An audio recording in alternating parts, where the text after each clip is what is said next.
To say the gloves are off on this matter. We want to make sure that we protect the constitutionality of this country. We want to make sure that the rule of law is upheld. I'll now hand over to Helen Zidder, our federal chairperson of council, for her to address the media.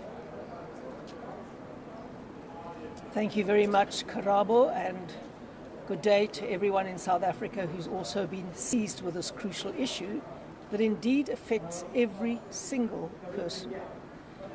The issue here at stake is something that the writers of our Constitution could never have envisaged in their wildest dreams. That the first judge president of a province, John Hlophe, to be impeached for gross misconduct and removed from the bench because he was not considered fit and proper to be a judge, has now been designated by his party and by Parliament to sit on the body that recommends judges for appointment. That means that someone who was impeached and dismissed by Parliament because of gross misconduct committed as a judge will now be interviewing and determining who should be judges in this and other courts of South Africa. Now, this is an obvious and extraordinary conflict of interests that should never have arisen. When someone has been impeached as a judge and removed, suddenly they appear at the top of a list of a political party and become MPs. That underscores the suspicion and the distrust that many South Africans have of politicians. Someone who wasn't thought fit and proper to be a judge then appears as a very prominent MP for the MK party, and then duly gets nominated to interview and select other people to the judiciary. Now, it would be a travesty if the DA sat back and allowed that situation to develop. Our constitutional democracy is built on the independence of the judiciary. It depends on judges who are above reproach and who act in a way that protects the Constitution and the law without fear or favor. And it is relevant in this context that Dr. Hlophe, the former judge president of the Western Cape, was impeached after a 16-year battle started by myself as Premier of the Western Cape back in the day. Started by us because he attempted, against his oath of office, to influence judges of the Constitutional Court to rule in favor of Jacob Zuma. Now, a more egregious and extreme case of judicial misconduct would be hard to find. And so, while we respect the fact that MK, in terms of the law, has a right to nominate someone to sit on the Judicial Service Commission that chooses judges, we contest the fact that they may choose someone who has such a profound conflict of interests. MK has argued that we cannot quibble or second-guess their choice for the Judicial Service Commission. And they say that Parliament has designated him, in fact, to serve on the Judicial Service Commission. The critical, pioneering, precedent-setting issue before this court is whether someone who is so entirely compromised and was seen as unfit and improper to serve as a judge should be allowed to be in a position where they interview and select judges. We believe that this is a watershed case for South Africa, and it will go down in history as the case that either defended the independence of the judiciary or compromised it. We hear with other interested actors, Freedom Under Law, for example, and CASAC, the body that defends the South African Constitution, and we are here together because this issue affects every single South African. This is a matter that will touch anyone who ever has a family member who ever appears before a court of law. If you want an impartial judicial hearing that is free and fair of political influence, and where you can trust that judges only uphold the rule of law and the Constitution, this matter affects you. And the DA is acting on behalf of every South African, whether they support us or not. Thank you. Thank you very much, Helen. Now, colleagues, I will open up for a round of Q&As. But to be specific, we are only going to be accepting questions that deal with the subject of today's matter. Any other questions outside of that, we will have an opportunity for one-on-ones on that. So I'll open up a round. Please just state your name and the news house that you are representing, and I'll take them accordingly. Okay? My name is Marvin I wanted the federal chair to also just touch on the second part, because this application is twofold, right?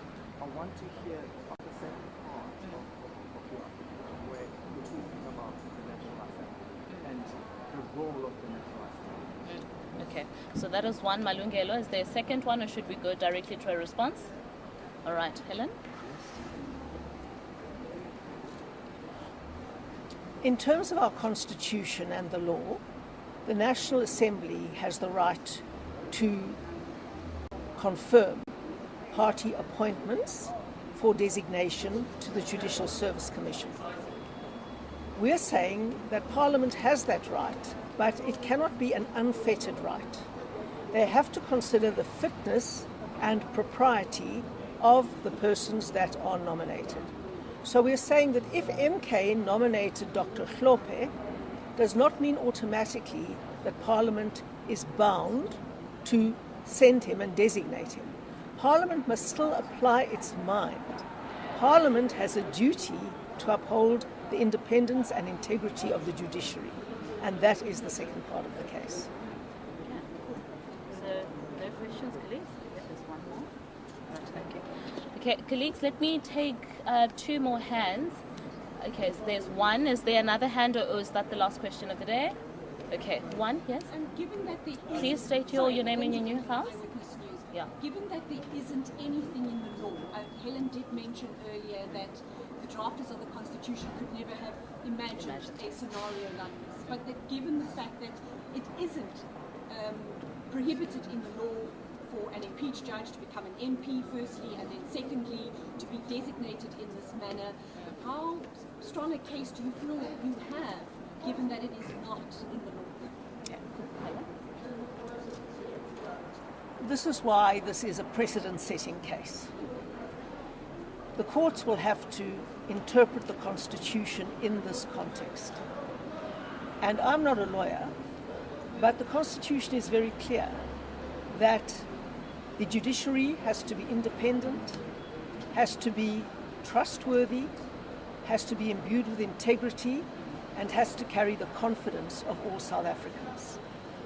And in that context, the court will have to interpret whether Parliament has a duty to uphold that particular underpinning of the rule of law, or whether they are free to nominate anybody and designate anybody, no matter what their background is. We're contending that the Constitution and the law makes it necessary for all parties involved in designating and selecting judges to be above reproach. And that interpretation this court has to make, which is why this issue is so important. Okay.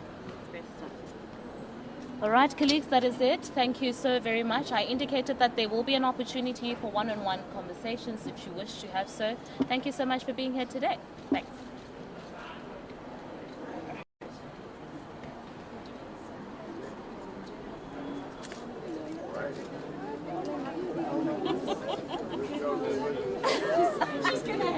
I just gave you a look. Thank you. Happy meeting you. Hi, I don't think you. It's a big one. That is the objection.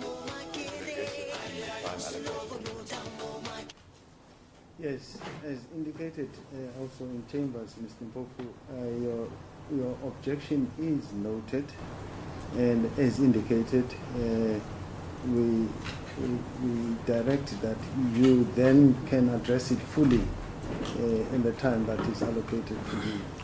Well, yes.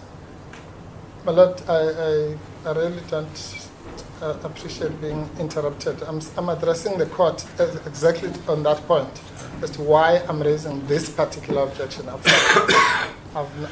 And mid-sentence, I'm interrupted. I'd like to at least address the court. The court can then tell me whatever must happen. No, Lord, I was being interrupted. So my learned friend really has no standing to interfere with my submissions. He's noted an objection and he can address it when his time comes. He complains about interruption. That's what he's doing. He is interrupting my address, which is commenced. Yes. Can we just agree, Mr. Mpofu, having noted the objection, if you then explain it, which I thought is what you would do when you address us. No, when you address us in your turn, it's going then into the objection itself, which we say we shall listen to, but not at this point. So what exactly do you want to say very briefly in regard to your objection? My Lord, I'm saying that I was busy explaining why the objection is different from the other preliminary objections. And I'm saying that this... Well, pardon me for interrupting you. In this sense, we accept that it is different, and this is why we have allowed you to note the objection now.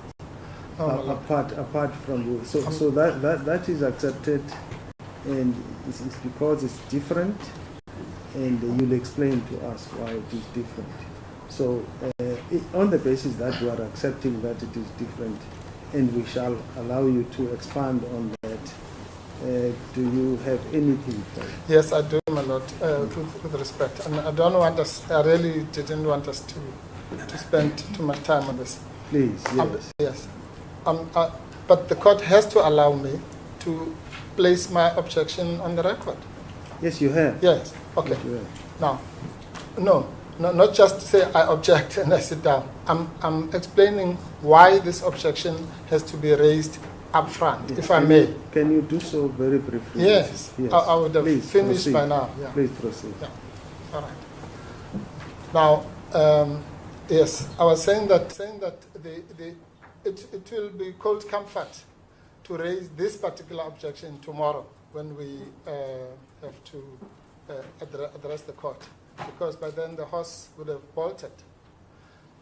What would be the point of saying on Friday that we object to what has happened on Thursday? The point we're making is a simple one, my Lord, that these proceedings were set down on the basis of the interim relief that was sought by the DA. That is why this date, let's assume it's the 3rd of September now, the date was changed for practical purposes. That is why the date was nominated, and that is why any other party that became a participant in these proceedings, including us for that matter, then was, as it were, enlisted on that invitation, let me put it that way. The DA invited us here for this Part A proceedings, all of us, and we came in our different guises. Now, what we're saying, my Lord, is that it has never happened that the application for interim relief is heard. In fact, this is even worse. The application for Part B is heard before even the parties in the interim relief who brought us here are heard. It just does not, it cannot happen like that. And secondly, it also does not happen that on the same day, the same court is going to hear Part A and Part B, particularly when the matter has been pleaded the way it has been pleaded here. And my Lord, if the court just bears with me, because this is a very important point. Also, there's no point in wasting time in order to save time, as it were, because that seems to be what we are doing. We want to save time, because if we're going to waste an hour or two to save 5 minutes to disallow me from talking, then that doesn't that also doesn't make sense. So if the court will bear with me, the point I want to make is simply this, Madam, that to waste the time of the court on an application that is clearly not ripe for hearing in these proceedings, but obviously we can't deny them the right to raise their Part B application in the correct proceedings. I don't have to tell this court about the whole question of saying you must raise the right relief in the right proceedings. These are not the right proceedings for the Part B application. Because I don't think I have to explain to the court the absurdity of the notion that you have a Part B application being had, as I say, even now, which is worse, before the Part A. Because yes. Part A is pending, yes. Pending yes. Part B. Is that your explanation of the objection, Mr. Hlophe? No, not. Let me just make one last point, madam, if you allow me. The court, maybe the court is not interested in saving time or... No. Let me explain why. Yes.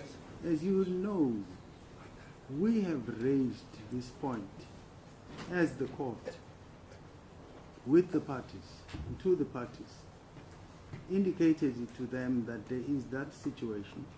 Yes. And expected a response to that. Yes. There was none. And when this case was managed, this panel at the beginning, yes, my lord. This panel was not yet engaged in the matter. Yes. And but we have documentation to show that all parties, including the party you are objecting against, yes, my lord, were invited to file their papers, as indicated in the order of the court then, yes, ma'am, that they must file their papers, yes, ma'am, which they have done. And to boot, you yourselves, I'm referring to MK, yes, have responded to those papers. So, no, we haven't. For all intents and purposes, well, you responded in the sense that you've alluded to some of the objections that you're talking about. Oh yes, of course. Yes. So I'm saying now, so if you go back to the history of the court, to what happened before this panel got engaged, involved, they are here as parties duly invited by the court. And this court cannot now come and say, you are not a party here. I could make the example, for instance, of what has just happened about the amicus curiae, who was not a party, who's been trying to join. That could be dealt with by this panel because they've applied to this court. But now to come and suggest to this court that when all these parties, including FUA, having been parties from the very beginning, the points that you are raising are points that the court itself reiterated in the letter or directive that was sent to the parties, that there is that issue. But then it's an issue that's got to be dealt with in these proceedings. I'm just giving that explanation now to show you that not only are we aware from your objections, we are aware from our reading of the papers. And of course, FUL discusses that situation and explains. And lastly, this is a Rule 6 issue, in the sense that those parties who were allowed, before this panel got engaged, were allowed into an urgent court in terms of Rule 6.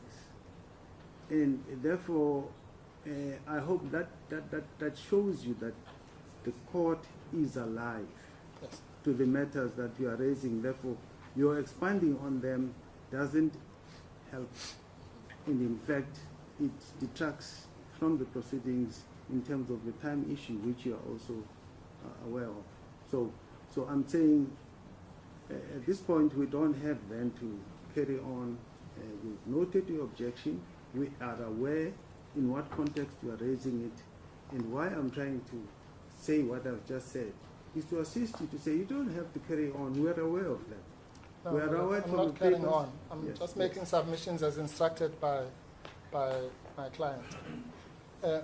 Yeah, no, I appreciate what your Lordship is saying very much. I mean, your Lordship, that point your Lordship doesn't have to make. Once your Lordship said we've read the papers, then I have to accept that. Yes. And I therefore accept that to mean that you are aware of because this objection was raised in our answering affidavit, in our heads, and so on. So I have no problem with that. I accept that the court is fully aware. That's not what I'm busy about now, making the court aware.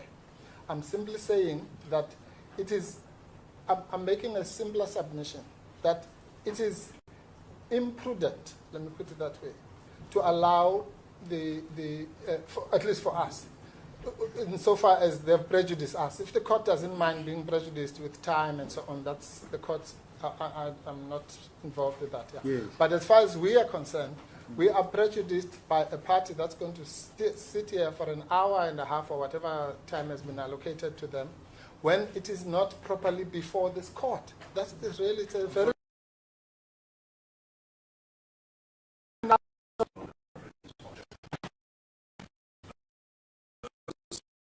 Although we are not directly involved in this fight, it directly impacts us, and which is why I raised in chambers the question of the court enforcing this direction. The court has given a direction after consideration of two proposals. My learned friend offers the excuse that he is advancing his argument in the face of the court pointing out to him that it has made a direction on this very question. There were two proposals, ours and theirs. The court gave directions as to how this man was going to proceed. With the greatest respect, my learned friend, in persisting with this,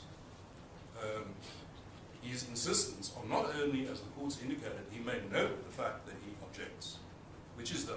He's now attempting to persist with submissions in support of the objection. That is inappropriate. It is contrary to this court's directions. It is an abuse, with the greatest respect, of not only the court's time, but all our time.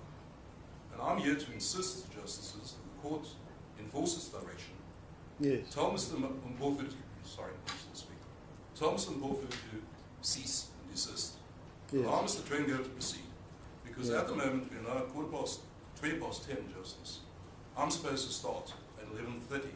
Yes. For the DA, and Mr. Trengo was supposed to have an hour and a quarter.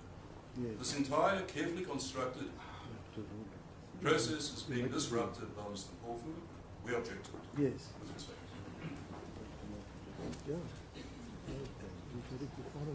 Yes. My Lord, really, I mean, if the court allows that kind of waste of its time, there is no way that I'm not allowed to object. I've never heard of that. I'm raising an objection, and I must be allowed to motivate it. If the court dismisses it, that's another matter. No. On the basis of an agreement reached with you, Mr. Mpofu, in chambers, namely that you'll make your objection and then address us later when you get your time. Now you are insisting on not only making the objection and then allowing the party to proceed, you are now insisting that you want to proceed to support your objection. Yes, my Lord, that's what an objection is. Now, I am giving you 1 minute to close. Yeah. To close. I'm saying close. So that we do this in an orderly fashion. I've noted the objections, but I refer in an unusual fashion to discussions in chambers, just to make it clear that now you are deviating from what we have agreed on, but I'm asking you to close, and then you'll address the matter. Okay. Well, let me address just that aspect before I address this, because I'm the one who raised the matter in chambers. And I said, and I was raising it exactly to avoid this kind of thing. So since it's being raised in open court, I have to explain what I was saying. I said that apropos the participation of FUL, we're going to raise an objection. What does it mean to raise an objection? and I've never heard of a party that's not allowed to raise an objection. Whether that objection is good or bad is another matter. Well, you have explained it now, Yes. Mr. Yes, you have not just raised an objection, you have even given us a bit of explanation around that, but we are going to make a ruling now if you want us to make it with regard to what you are trying to do now to address us on the objection, which was not the agreement. Well, if that agreement includes me, I'm not party to any agreement that says I'm going to raise an objection but not speak to it. Why would I do that? I would have just written a letter or something. When I raise an objection, if a witness stands and I say this witness is whatever, I must then say why I'm objecting. Somebody who disagrees with me, like Mr. Jamie. Mr. Mpofu, can you please close now? Otherwise, I'm going to make an order. Yes, in other words, I'm not allowed to raise the objection. No, you have raised it. No, I have not raised it, my lord. No, Mr. Jamie has correctly put it about noting an objection. That's one thing. I've asked you in chambers and here to raise an objection, not to note it. And that means I raise my objection and it's responded to, if it's responded to, and then the court makes a ruling. If the ruling is against me, there's nothing I can do. But I cannot be disallowed from raising an objection. Mr. Masuku, you're on, sorry, there's Mr. Masuku on his feet. Oh, sorry, I'm sorry, ma'am. My Lord, and Honourable Justices, I appreciate the concerns that we all have with time. My client is here because there is an interdict sought against him by the DA and Corruption Watch. That is the reason why my client is here. That is why, even though we've dealt with the basis on which this interdict is sought, essentially dealing with what FUL wishes to raise, it's a procedural auditing, it's a procedural absurdity. To have a final order, an application to have a final order granted in circumstances where the primary litigants of the case, which was the DA and the Corruption Watch, brought to this court an interdict against my client. Now we have to listen to an argument on part B of the application. Mr. Mpofu is correct. I'm quiet because I'm thinking, well, for good order, I'm going to deal with it at the end of the case. But the more I think about it, it's important that this objection is noted. And the objection is a simple one. Why are we hearing a matter on part B, which relates to the lawfulness of the National Assembly's designation of Dr. Hlophe as a member of the JSC? First, when there's an interdict that's being sought against him, which was the very interdict on the basis on which our client came here. Yes. So I'm not going to stand up again, my Lord. This is what I would accept if the court said we should just go ahead and argue everything. Yes. But this objection is valid. It should not be poo-pooed and be regarded as a waste of time. It is not a waste of time. Yes. Thank you. Thank you. I'm going to make an order now. We've got to, because we are losing time, and that's going to derail this whole hearing, which is set down for 2 days. There is no disallowing any objection, but remember this, it's for this court to decide that issue. Yes. Yes, not anybody else. Yes. However much you may think it's out of order, improper, or whatever, or it's bizarre, let's let that. We note that. Council's thinking, and council will support their views in that regard. At the end of the day, it's this court that's going to decide what to do about that application. If it was wrong and it shouldn't have been there, appropriate orders will be made by this court. The council shouldn't just push their way now into, we don't think this should carry on, and so on and so forth. We've made an order about how these proceedings should carry on. And in the interest of everyone, whether it's Mr. Masuku, Mr. Jamie, or Mr. Mpofu, they must have their time to inform this. And why I set out the background to how it has happened, it has not been created by this court. We found it here, and we've got to deal with it and give a judgment in that regard, or an order, whatever we've got to give.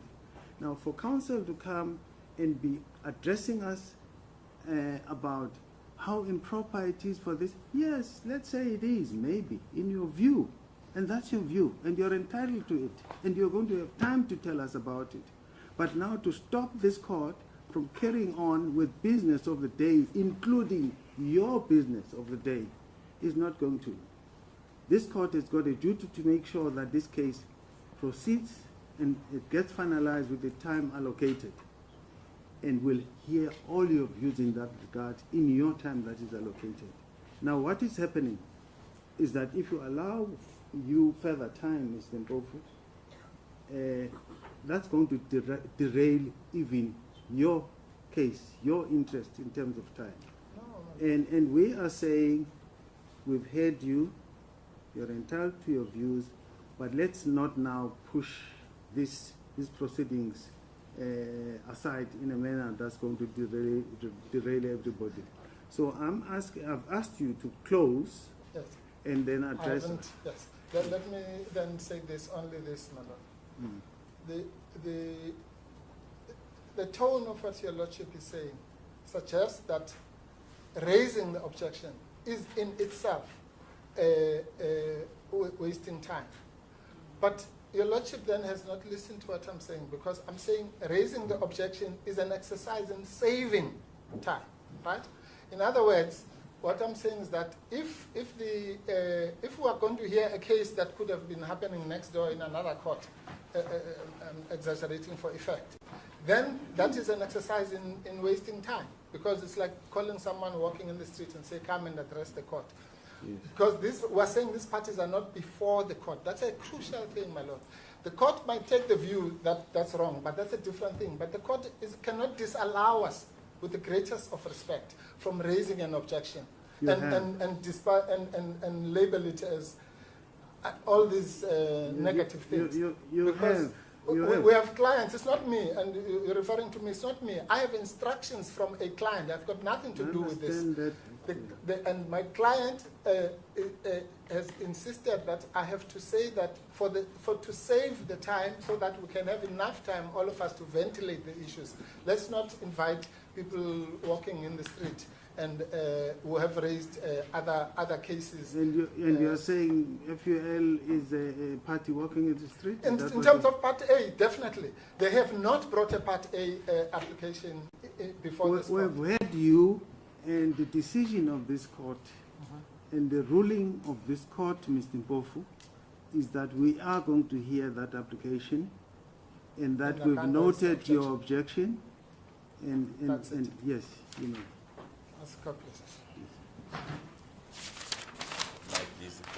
May I note that we're starting 29 minutes late? Yes. My learned friend Mr. Du Plessis and I will share our submissions. The issues that I will address are the following. I will firstly look at the requirements for a designation of members of the Judicial Service Commission in terms of Section 178(1) of the Constitution. I will then address the facts of the manner in which this designation was done. And you will know, but I will just emphasize that it was done by deferring entirely to the opposition's nomination of 3 candidates. We will then submit that that method, whilst that method may be perfectly legitimate for the purpose for which it was created, namely to determine the composition of parliamentary committees, it is entirely inappropriate for purposes of the designation of members of the Judicial Service Commission. It's inappropriate for 3 main reasons. Firstly, because it means that the National Assembly did not exercise any discretion at all. It didn't make a choice. It passed the buck to MK. That is classically unlawful decision-making. It secondly failed to make its choice in the public interest. It simply passed a buck and didn't pursue the public interest. And in the third place, failed to make its choice as it is required to do in terms of Section 165(4) of the Constitution, in a way that protects the courts to ensure their independence, impartiality, and dignity. I will lastly say something about the standard of review and the court's jurisdiction. The suggestion, in other words, that this court doesn't have jurisdiction because this is a matter within the exclusive jurisdiction of the Constitutional Court. We will submit that that is not so. As for Mr. Mpofu's objection, I will address it in reply. Let me just say, we are not here participating in anybody else's application. We are here with our own application for a final order. It so happens that it's been convenient and agreed by all that this application be heard together with other applications of other people who seek interim relief. But our application is a freestanding application for final relief. It's a stock standard conventional application for final relief, and the suggestion to the contrary is completely unfounded. Let me then start with the requirements for designation under Section 178(1). Now, it's important to note that it is not only Parliament that designates, but there are a number of other functionaries under Section 178 who are given the power and responsibility of the designation of members of the Judicial Service Commission. May I just go through them very briefly? It's firstly 178(1)(c), designation of one judge president by the judge's president. And then 1G, designation of a teacher of law by the South African universities. And then follows the National Assembly in H, designation of 6 persons designated by the National Assembly from among its members, at least 3 of whom must be members of opposition parties represented in the National Assembly. I emphasize that it's not a nomination by opposition parties. It is a nomination by the National Assembly, of whom 3 of the 6 must be members of opposition parties. And then lastly, J, designation by the President of 4 persons designated by the President as head of the National Executive, with the leaders of all the parties in the National Assembly. Now, we submit with respect that it is clear as daylight that what the Constitution does is not only to give these people a power of designation, but it's also a responsibility of designation. It means that the functionaries identified and trusted with this power must at least do 3 things. They must at least make a careful choice. They must consider, they must ask themselves, is this candidate suitable for appointment? I'm not going to address you on the precise standard that is required, but there must at least be a discretion exercise, thought given to the question, is this candidate suitable for appointment? Is the candidate capable of doing the job? Is the candidate someone whose participation in the appointment of judges will instill confidence in the public mind about the manner in which judges are appointed? So, because that is what the responsibility of designation means. You must make a choice. We trust you to make the choice. But it doesn't mean that you can make a random choice, or throw a dice, or ask your friend, or ask anybody else what to do. You have to exercise that a careful choice to determine whether it is a suitable candidate, to determine whether that nomination, that designation, is in the public interest. And then in the third place, do it in accordance with section 165(4), to which I shall return. What are the facts of this case? What happened was that Parliament, National Assembly, did not have a specific process designed for designation. So what they did, and I'm not blaming them, but it was a big mistake. What they did was to use the procedure they follow when they constitute parliamentary committees. Now, clearly in those parliamentary committees, it is important that there be representation by all the parties. And for that reason, although the National Assembly formally appoints people to those committees, they allow the parties to nominate their own candidates and then they rubber stamp it. Perfectly sensible procedure for that purpose, for purposes of constituting parliamentary committees. But the Judicial Service Commission is not a parliamentary committee. And the purpose there is not to have individual people represent various political parties. They are there to represent the National Assembly and vicariously are there to represent the public. And that is why there is a big responsibility on each of those people who make the appointment to do so carefully and in the public interest.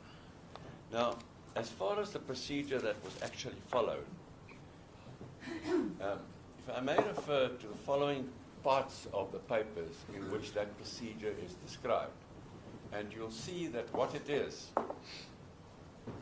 they simply followed the procedure used for the appointment of parliamentary committees, and in doing so, followed the convention or the habit that they have developed in Parliament of simply endorsing the nominations by the various parties.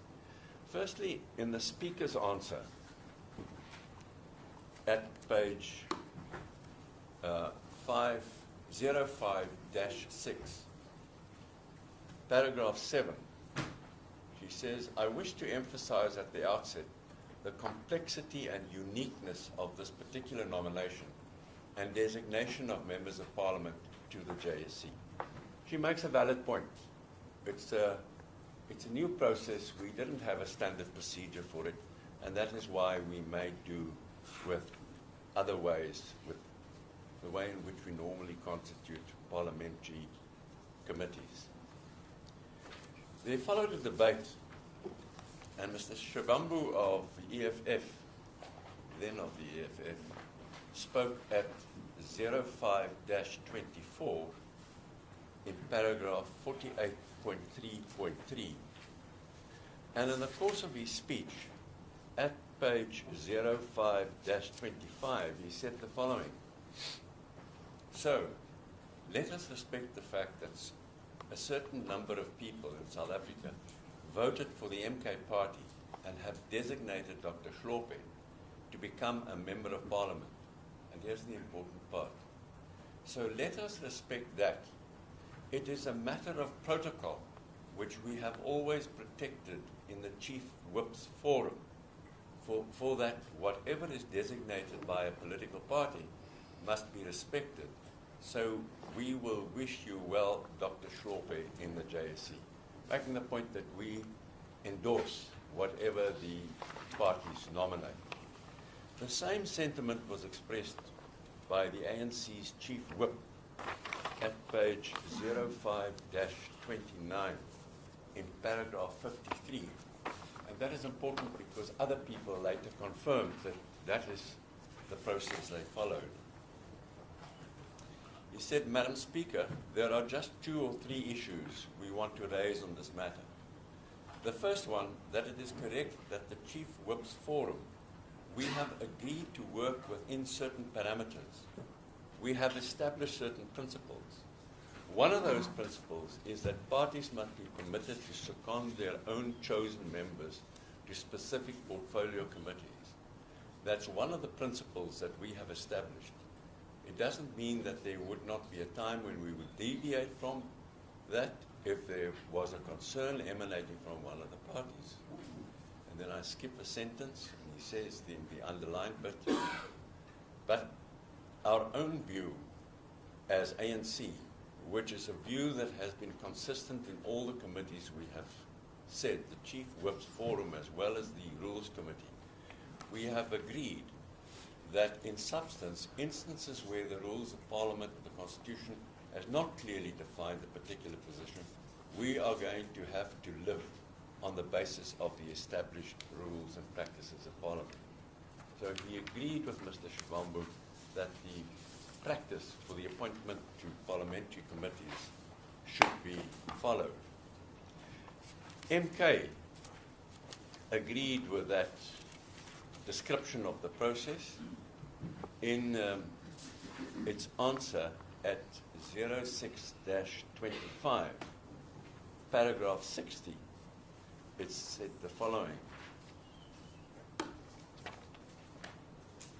The applicants themselves have conceded that there is a convention, custom, and or long-standing practice which freely permits a political party to designate any of its members to any outside forum such as the JSC. No valid reason has been advanced for deviating from this salutary practice in the case of the JSC. Next paragraph. More significantly, it is common cause that the Chief Whip's Forum, all parties, including the DA, adopted an unwritten rule granting total and undiluted autonomy to political parties in the selection of their own representatives. Just listen to this. This is now a function that is meant to be performed by the National Assembly. But what they did was to adopt or apply a rule granting total and undiluted autonomy to political parties in the selection of their own representatives. And then over the page at 06-26, paragraph 66, second sentence. Firstly, the rule granting political party autonomy is perfectly rational, unassailed, and well established. And then at page 0641, paragraph 141, he endorses the description of the Chief Whip of the ANC of the process they followed. So it's clear, it's common cause that the process they followed was to allow MK to nominate 3 people, which the National Assembly then endorsed. And they endorsed it not because they agreed that those 3 people were good candidates. They endorsed it because they have a convention in the appointment, in a different process, in the appointment of parliamentary committees. They have a convention of recognizing what MK calls party autonomy in making those nominations. So in the absence of procedure that was in place at the time, what were they required to do? Well, they were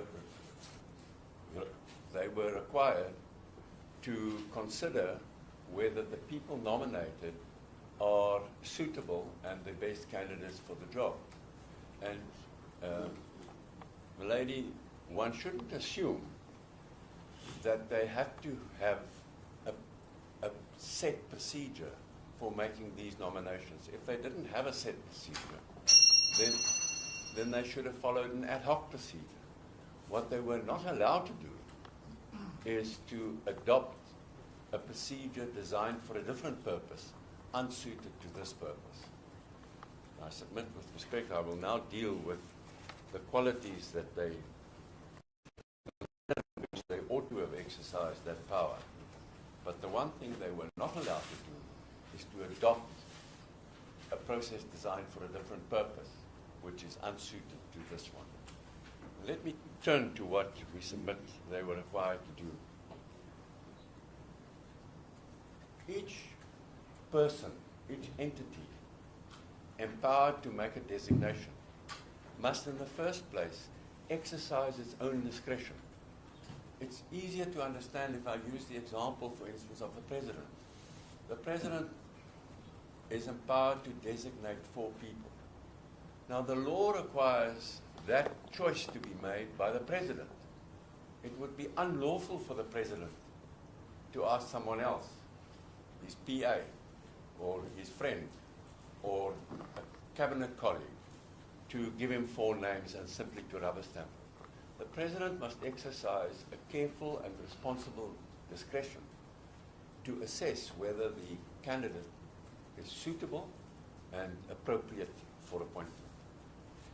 If the President exercises that discretion, the courts will obviously show a great deal of respect for that discretion and wouldn't readily overturn it if it is properly exercised.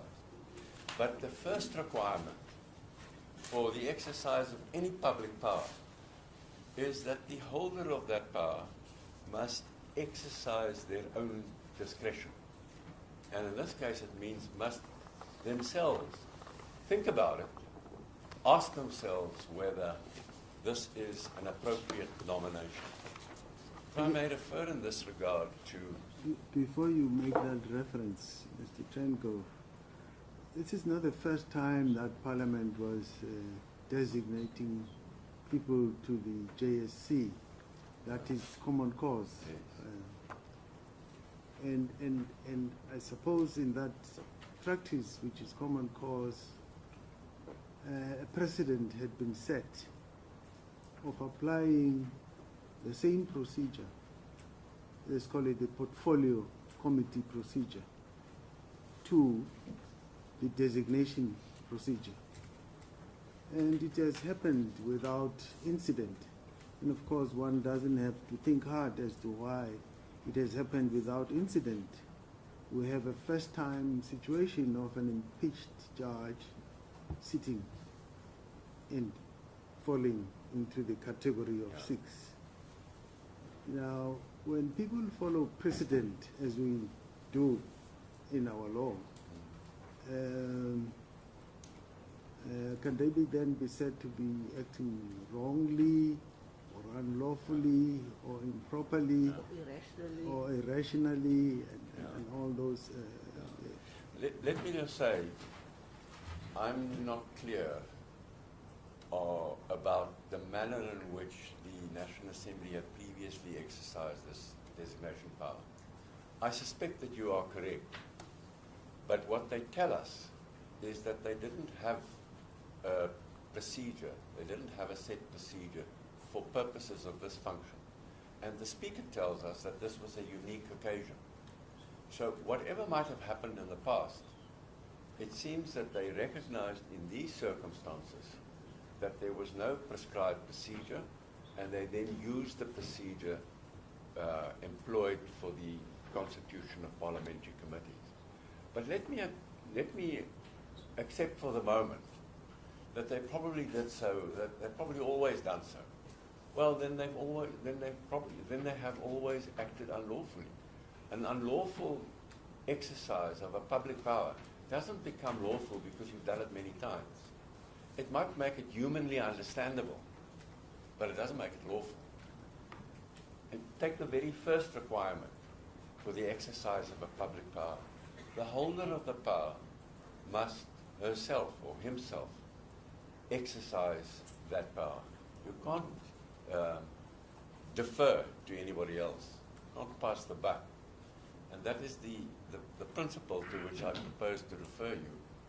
In the case of Minister of Environmental Affairs, the Cinematic 14, it's 2005, Volume 6, SA, 182, SCA, paragraph 20, where the court said, in paragraph 20, a functionary in whom a discretionary power is vested must himself exercise that power. And then they cited with approval from the case of Hofmeyer, the Minister of Justice, where it was said, it is well established that a discretionary power vested in one official must be exercised by that official or his lawful delegate, and that although where appropriate he may consult others and obtain their advice, he must exercise his own discretion and not abdicate in favor of someone else. He must not, in the words of Baxter, quote, pass the buck. And then further on in the same paragraph, what the functionary may not do, of course, is adopt the role of a rubber stamp and so rely on the advice of others that it cannot be said that it was he who exercised the power. In making a decision, if in making a decision he was simply to rely on the advice of another without knowing the grounds on which that advice was given, the decision would clearly not be his. And that's exactly what happened here. It's precisely the way in which the courts have held a decision may not be taken was the one adopted here. So the first fatal flaw is that the National Assembly did not exercise its discretion at all. It acted as the President would when he asks a friend to give him 4 names. That is what they did. And it doesn't matter whether they understandably did so. Maybe they did. It doesn't matter that they might in the past have done so. Maybe they did. But it is blatantly illegal. The second requirement for the exercise of any public power is that it be exercised in the public interest.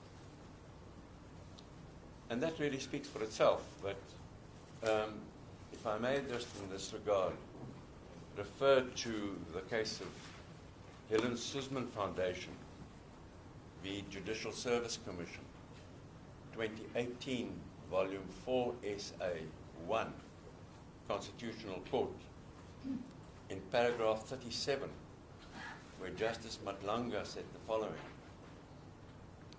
I do not think it unreasonable to expect that those that bear the responsibility of nominating, designating, or electing individuals for membership of the JSC will take their responsibility seriously and identify people who are suitably qualified for the position. Well, that is what the NA didn't do. They didn't apply their minds. They didn't ask themselves, are these people, did they seriously ask whether these people are suitably qualified for the position? They didn't do that. They said, well, these are nominated by MK, and according to our convention, we will simply rubber stamp the MK nomination without considering whether it's a good idea. Then the third requirement is that it be exercised in accordance with section 165(4). The section reads, organs of state, through legislative and other measures, must assist and protect the courts to ensure the independence, impartiality, dignity, accessibility, and effectiveness of the courts. Now, one doesn't even need to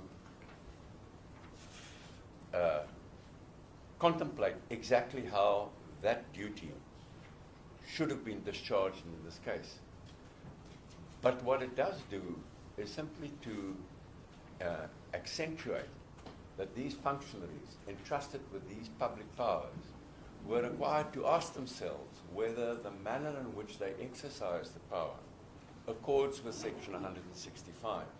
They must ask themselves, does this nomination assist and protect the courts to ensure their independence? Does it instill public trust in the appointment of judges, which is so important for the rule of law? Well, there's no debate about it. The National Assembly clearly did not do so because they didn't think about it. They followed and rubber stamped the MK nomination. Well, said for the argument by the respondents that says, yes, they did think about it to the extent that they recognized Dr. Hlophe as a well-educated person in law and a person who had had a previous experience in the JSC appointment processes, and therefore who had appropriate experience, appropriate education, who had been a judge for a number of years, and so on and so forth. So that's how far they're thinking about it. Well, that's respondents. I'm just putting that. That's how far they thought about it. Well, so you can't say they didn't think about it. They thought about it, but maybe not to the extent that you have suggested. If I had said that we gave it serious consideration, we saw that it was a highly learned man, we respected him as a leader, we took account of his impeachment, but it didn't, in our view, disqualify him, it may have been a different matter. But they don't say that. What they say today is we rubber stamped we rubber stamped the nomination then because that was our convention. And then they come up and they say, but it is a good appointment. Here are all his qualities. My learned friend, Mr. Du Plessis, will address you on the question whether that was a rational and a reasonable decision. But we must make it quite clear that nobody says that those were the considerations that moved us to make the designation in the first place. All of them agree that they simply rubber stamped the nomination, and now in the papers say it was a fair nomination. So you are saying the real reason was the convention. Oh yes. Everything else is an afterthought. Yes, and I'm not criticizing them from defending or seeking to justify the appointment today, because there is another debate, the one that my learned friend Mr. Du Plessis will address you on, to say that whether they thought about it or not, the outcome is an irrational and an unreasonable one. So all of those factors are relevant, but relevant only to the rationality and the reasonableness. The decision was fatally flawed even before you get to rationality. It was fatally flawed because the organ of state vested with the power of designation didn't make a choice, made no choice at all. They rubber stamped a nomination by MK. May I say something briefly about the standard of review and about jurisdiction? We submit with respect that this decision is subject to review under PAJA, but even if we're wrong, then it's reviewable under the doctrine of legality. And let me say about PAJA, some of the other parties make the point that this is a legislative body and therefore their decision is legislation and not administrative action. But that's not so. This is an administrative decision vested in a legislative body. But they don't make law when they designate people. They exercise, in other words, if you compare them with the designation by the President, nobody would suggest that that's legislation. The function performed by the National Assembly is exactly the same as that of the President, of the law teachers, of the judges president. It's an administrative function. And in PAJA itself describes administrative action as any decision taken or any failure to take a decision by an organ of state, and I skipped some words, which adversely affects the rights of any person and which has a direct external legal effect, but does not include, and then what is significant, in that exclusion, those exclusions, in DD, they exclude the legislative functions of Parliament, a provincial legislature or a municipal council. They didn't say we exclude the functions of the legislature. They excluded the legislative function. So when a legislature takes an administrative decision, it is still subject to PAJA. But if we're wrong, then it is executive action subject to review under the doctrine of legality. Lastly, on jurisdiction, the ATM particularly has much to say about it.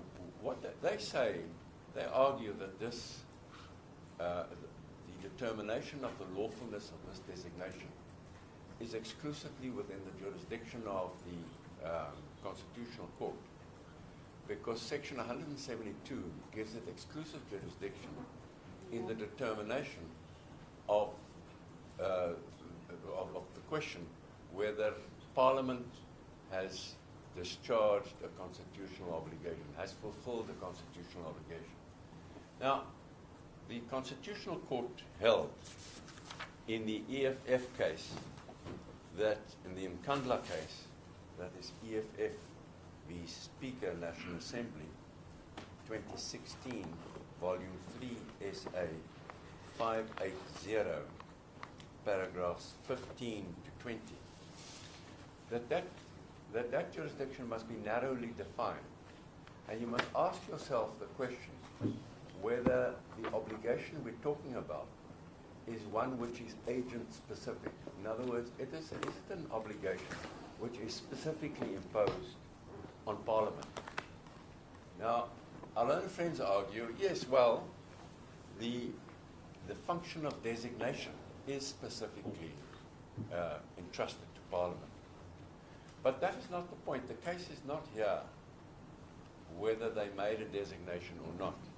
The question, we know that they made a designation. The question here is whether that designation was lawfully made.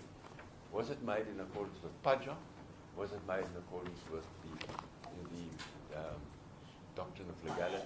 Those are stock standard generic obligations. There's nothing agent-specific about it. And let me give this example. If Parliament enacts a piece of legislation, an act, which is unconstitutional, it is discriminatory or whatever, Parliament enacts legislation, the legislation is discriminatory. It is a stock standard application for an applicant then to come to the High Court to attack the legislation. It is true that the function of making legislation is a function exclusively entrusted to Parliament. But the duty which was not fulfilled, the obligation that was not fulfilled in this case, is the generic obligation to exercise administrative and executive powers lawfully and not rationally and reasonably. So that while it is true that this case concerns designation by the National Assembly, the obligation which the National Assembly failed to fulfill was the obligation to take its decisions in accordance with the standards of administrative law. And that is a generic obligation and not one specifically imposed on Parliament. Thank you, my lords, my lady. Those are my submissions. My learned friend, Mr. C, will take over.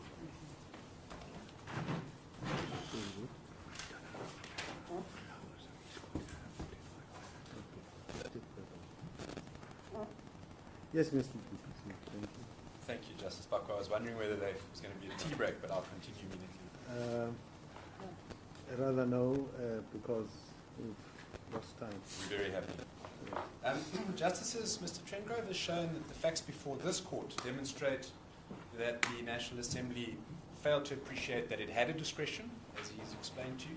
It failed to exercise that discretion properly, and it fatally torpedoed Section 165 of the Constitution when it did so.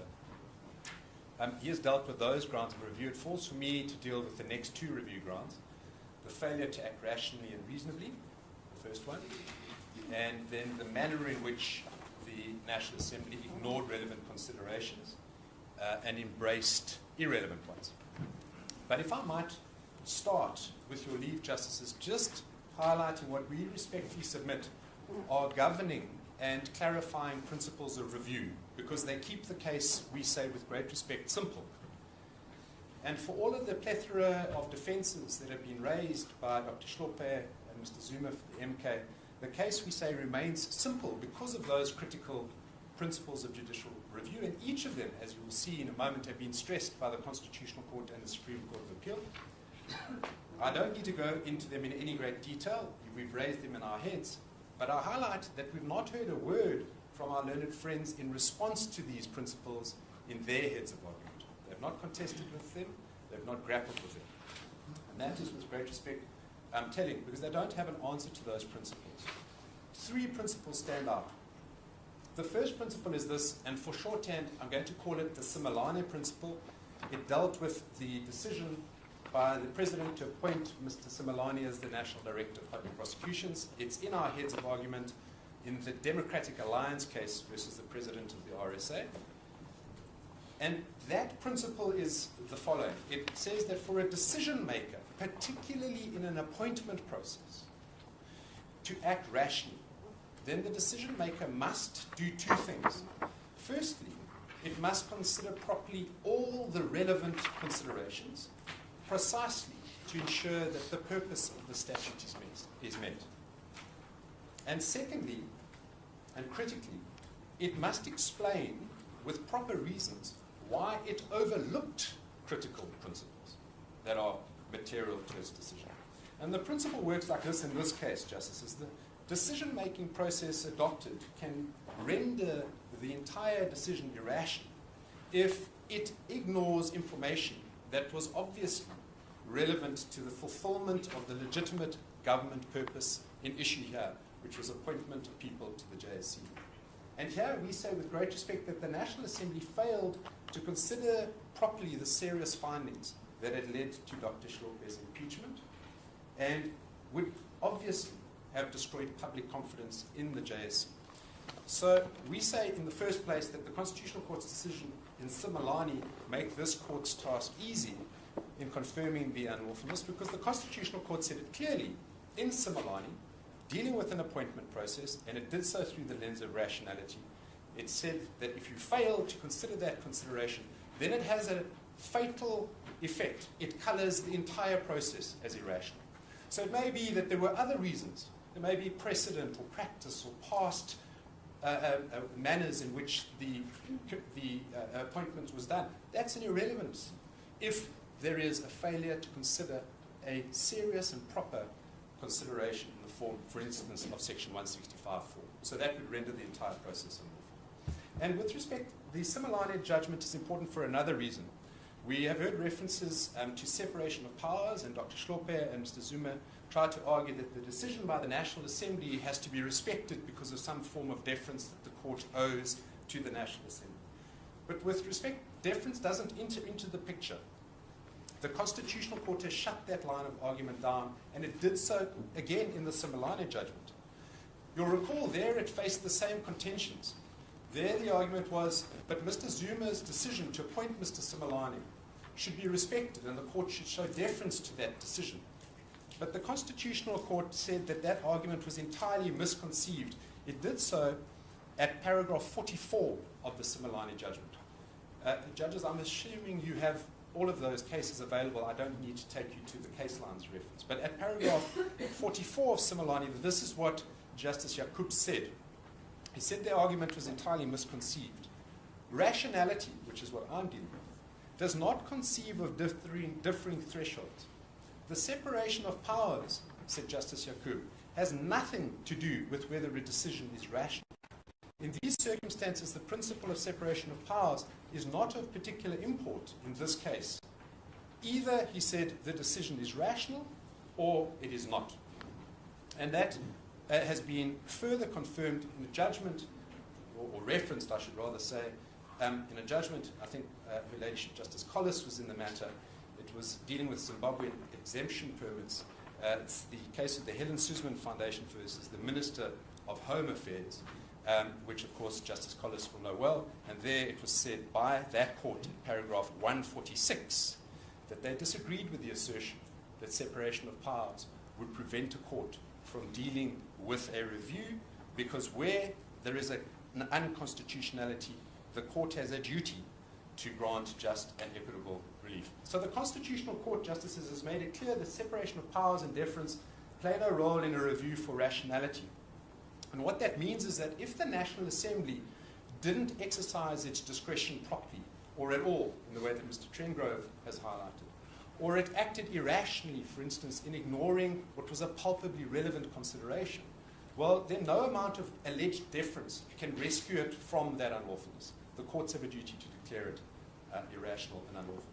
The second principle is this. It's what I'm going to call the Rustenburg principle, and it comes from a decision of His Lordship Mr. Justice Cameron in Rustenburg Platinum Mines.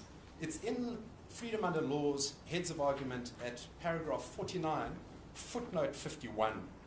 And here I just want to lift out the relevant passage by Justice Cameron, where he said this: bad reasons cannot provide a rational connection to a sustainable outcome, nor does Padger oblige the court to pick and choose between the reasons to try and find sustenance for the decision, despite the bad reasons. Once the bad reasons, said Justice Cameron, played an appreciable or significant role in the outcome, then in my view it's impossible to say that the reasons given provide a rational connection to it.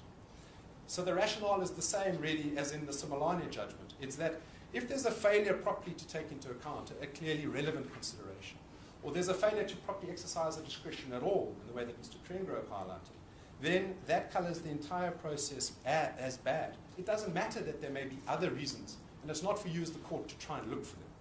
The third principle is this: it's what I might call the Zuma principle. We've explained in our heads that decision makers are bound by the contemporaneous reasons that they provided for their decisions. Mr. Trengrove, in a debate with Justice Buckless, touched on some of that. Let me just say to you that the cases from the Constitutional Court, the SCA, the full courts in various divisions have made that point repeatedly. We've set it out in our heads at footnote, it's at paragraph 47 of our heads, and we have set out all of those in footnote 100. It's snapshotted perhaps best through the Supreme Court of Appeals decision in the Zuma case, which you'll see quoted in footnote 48 of our heads. There, the SCA said this, and I'll just read it to you because it's so strikingly helpful in relation to what we know are the reasons that the Speaker gave in the Speaker's 9 July letter. This is what the SCA said. It said, on 6th April 2009, Mr. Mshe announced publicly that he'd made the decision to discontinue the prosecution of Mr. Zuma, and he issued a detailed media statement providing the reasons for the decision. And then this is what Justice Nafsa said for the court. He said, it is against those reasons, and those reasons alone, that the legality of Mr. Mshe's decision to terminate the prosecution is terminated. What does that mean in this case? It means that the National Assembly's reasons are captured in the Speaker's letter of 9 July and in the National Assembly transcript that Mr. Trengrove has already taken you through. Excuse me, Mr. Duplessis, can we just get it straight, I think also for my colleagues' benefit. You referred to paragraph 47 and then footnote 100, but it must be footnote 47, it must be 48. footnote 48. 48. That may well be my mistake. That is a case of the Zuma versus Democratic Yes, Alliance. footnote 48. Thank you, Justice. That's absolutely right. Footnote 48, and it's at case lines 13-18, to be absolutely specific. Thank you. What does that mean in this case? As I'm saying, it means that the National Assembly's reasons are captured in that letter that the Speaker issued of the 9th of July, and in the transcript of the debates that Mr. Trengrove has really highlighted in the National Assembly. And we have the added benefit in this case that the Speaker commendably has filed an affidavit to say she recognizes her duty to assist the court. And I'm going to just give you paragraphs and then quote them briefly to you. They're in paragraphs 11, 12, and 14.4 of the Speaker's affidavit. 11, 12, and 14.4, and that's at case lines 05-7 to 05-8, where the Speaker said, as I say commendably, she said she's put before the court as her obligation all the factual and legal details necessary for this court to issue a just and equitable outcome, including, and I'm quoting, what transpired with regard to the designation of Dr. Hlophe. So the court knows that all the facts are before it, and it knows that those are where the reasons are to be looked for. It means that the National Assembly cannot renovate or create new reasons, and it hasn't, as I say, commendably sought to do so. But there is a separate and important adjunct. It means that Dr. Hlophe and Mr. Zuma, who are not even the decision makers, they cannot add to the record. They cannot add to the reasons or take away from them. Those renovated reasons, with great respect, are a legal irrelevancy. So with those principles in place, with great respect, we say they are guiding and binding principles that are helpful. I'll turn to the review ground of irrationality and unreasonableness. In the Speaker's letter of the 9th of July 2024, the National Assembly recorded that it had only considered, and you've heard this from Mr. Trengrove, the express wording of the power to designate 6 of its members to the JSC in section 178(1)H of the Constitution. And the Speaker then stated that there were only 2 requirements in law. First, that the person to be a member of the Assembly must be a member, and secondly, that half of the persons so designated must be drawn from the opposition benches. And then the Speaker's affidavit says there are no further criteria. Well, with great respect, it is wrong, we say, to say that there are no further criteria. In law, there are. There is always the duty to act rationally. And if it's a Padgett decision, there is always the duty to ensure that your decision is reasonable. Because we know that all public power, whenever it is exercised, must be exercised rationally. And we know from the Simelane decision that when it comes to the appointment of an official to a constitutional structure, in that case the NDPP's office, in this case the JSC, then both the process by which the decision is made and that the decision itself has to be rational. And we know that the entire process can be coloured as irrational if there is a mistake within it. So the overarching purpose, one then has to step back and say, well, what is the overarching purpose of the composition of the JSC? The overarching purpose of this JSC is to safeguard judicial independence and to ensure public confidence in the appointment process of judges. So, in a word, it is to ensure a legitimate judiciary in the eyes of the public. And that happens in 2 ways. Firstly, only suitably qualified persons may be appointed as judges. So, the JSC's commissioners must assess and decide on suitability. Yet, with great respect, Dr. Hlophe cannot achieve that goal with his presence in the JSC because he has found, or been found, to be unsuitable, not just unsuitable, but grossly unsuitable. And so his position in the JSC means that the JSC itself cannot achieve the purpose of appointing fit and proper candidates. Secondly, it's the process problem, it's the public perception problem, and the sanctity of the judiciary within that process. The JSC process must contribute to the moral authority of the judiciary and must enhance the public's confidence in the appointment of our judges. Yet, and here again we say with respect, Dr. Hlophe's presence on the JSC cannot achieve that goal either, because a disgraced judge who participates in the process of a judicial appointment demeans the process. It lowers the stature of the JSC and the judiciary that it's meant to serve. And so we thus, with that proposition, submit that the National Assembly's designation of Dr. Hlophe was not just irrational, it was deeply so. And here that brings me directly to the Simelane judgment.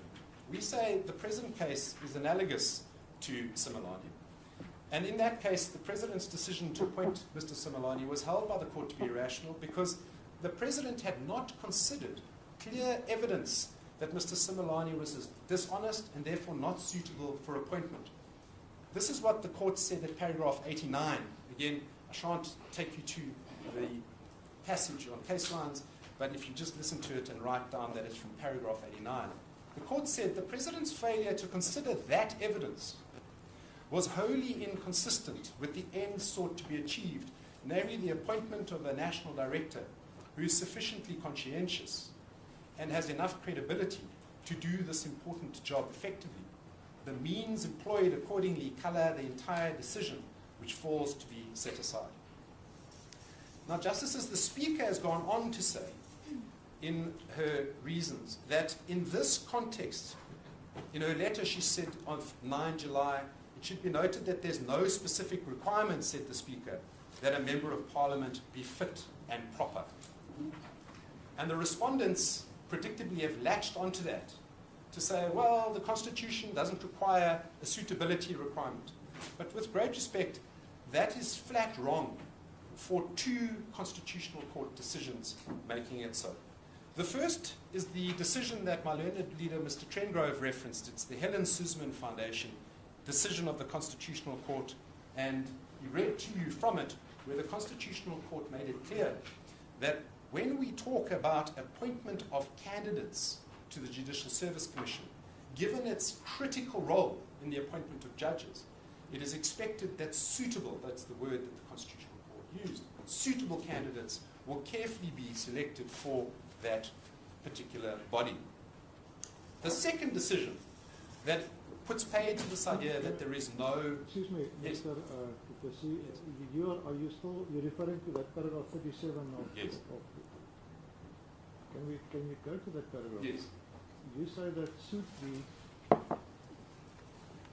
I'm not sure whether the wording that you've just referred to is stated in that paragraph. The suitability is clearly expressed. So it says this, bearing in mind the importance of this function, Justice, in other words, the function that the JSC plays, where the court had said just previously it plays a crucial role in our constitutional democracy. It said, I do not think it unreasonable to expect that those that bear the responsibility of nominating, designating, or electing individuals for membership of the JSC, in other words, the National Assembly, will take their responsibility seriously and identify people who are suitably qualified for the position. The next judgment that makes it clear that suitability here means appropriately qualified is again the Similane judgment. In Similane, the argument was that the Constitution doesn't expressly say, when it talks about Section 179, that the National Director must be somebody that is suitably qualified or fit and proper. And this is what the Constitutional Court said in Similane at paragraph 13b. The Constitutional Court said, Section 179 obliges national legislation to ensure that DPPs are appropriately qualified. There was some suggestion on the basis that Section 179 makes a continuous distinction between national directors and other directors, that the Constitution does not require the national director to be appropriately qualified. Said the court, I'm prepared to accept that the reference to directors being appropriately qualified may be construed as a reference to directors of public prosecutions and not the national director. But then here's the critical paragraph. The court said, all this means is that the requirement that the national director must be appropriately qualified is not expressly stated in Section 179. This cannot mean, said the court, that the Constitution does not require the national director to be appropriately qualified. That proposition, in my view, simply has to be stated to be rejected. The Constitution, by necessary implication, requires the national director to be appropriately qualified. So, Mr. Trengrove made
needed to be properly dealt with and explained.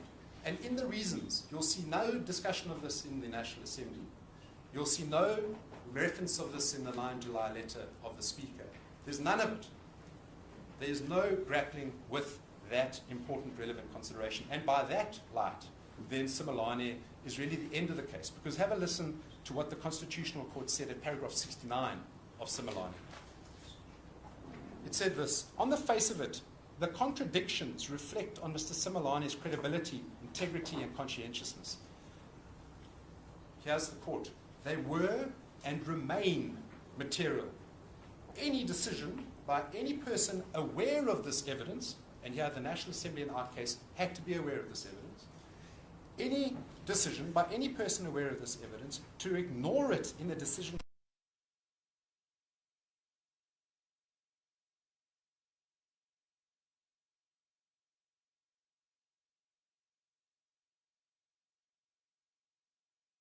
in this case. None. There are after the fact efforts to try and explain. None of that is relevant, as I've said. But by the National Assembly's lights, there was no explanation for how it could overlook that obvious and glaring, brightly flashing red light. The second and final Constitutional Court decision, and I'm closing with this, it's relevant here. It puts paid to the defense that says that the National Assembly's ordinary practice or convention, as the Justice Bakwa and Mr. Trengrove debate earlier, but wasn't this a precedent? Isn't this something that they'd always done? Well, Mr. Trengrove highlighted for you, Justice Bakwa, that it may have been ordinarily done, but it was no excuse for acting lawfully in relation to a different committee, which was the appointment to a constitutional body in the form of the JSC. But in any event, the National Assembly couldn't rely on its own past precedent if this is a Padger case, which we say it is. Because you justices know you may not rigidly adhere to your past policies and thereby scupper or in some way render unlawful your discretion. So it wouldn't help for them to say, well, that was our past practice, that's just how we always did it. You're not permitted to do so. But there's a better and ultimately fatal answer to that defense through the Constitutional Court itself. And that is the decision of the Constitutional Court in Mazibuko versus Sisulu. It's referenced in our heads at paragraph 99.1.3 by our Freedom Under Law. It's case lines 13-35. This is what the court said.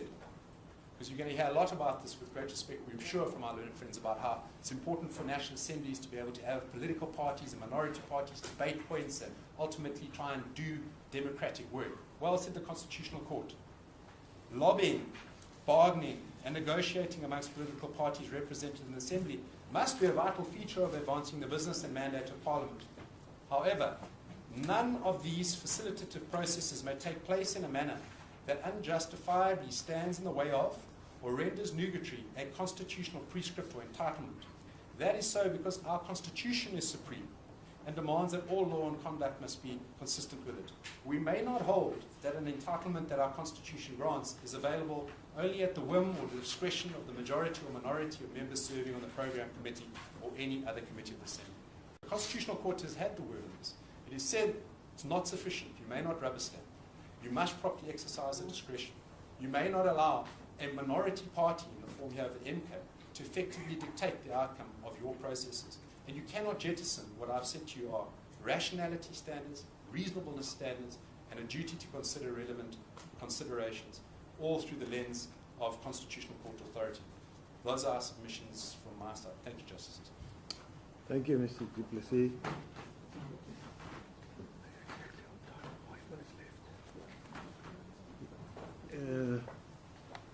We appreciate your being on time. You had 5 minutes left still.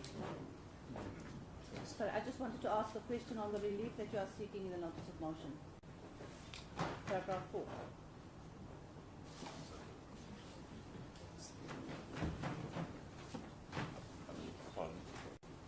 Paragraph 4 of the notice of motion.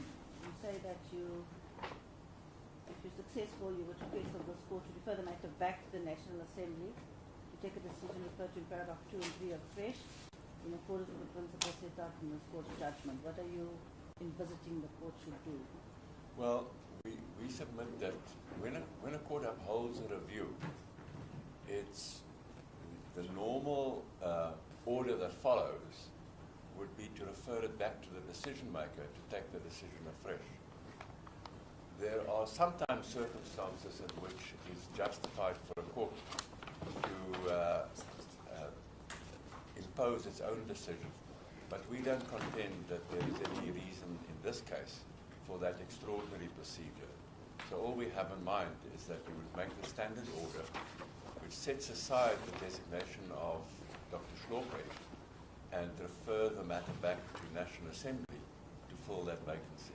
Yeah, but I think what my learned sister is saying is that in paragraph 4 of the notice of motion, you also proceed from the viewpoint that the matter must be referred back to the National Assembly, but also in accordance with the principles set out in the court's judgment. So I think that's what she is asking. Oh yes, no.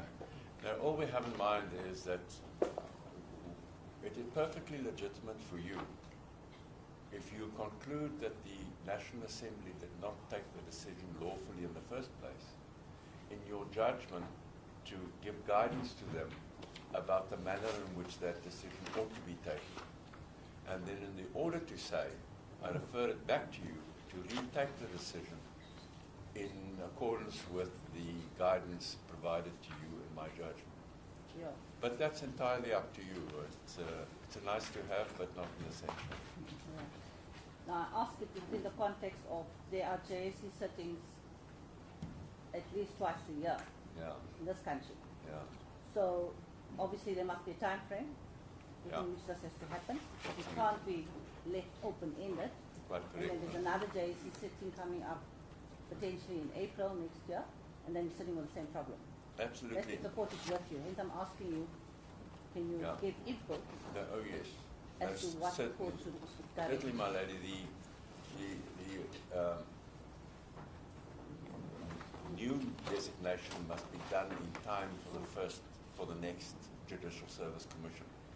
I'm not sure that date appears from the papers, but we will, I believe it's October, but we will certainly let you have that date, because the purpose would be defeated if there isn't a lawful designation in place in time for that meeting. You will have seen on the papers that there may even be doubts about the lawfulness of the constitution of the JSC if there is a member short. We don't want to get into that risk. So it would be important for the vacancy to be filled before the JSC convenes again.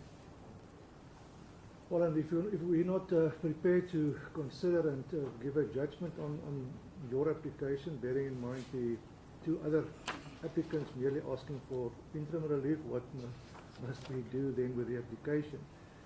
Instead of just this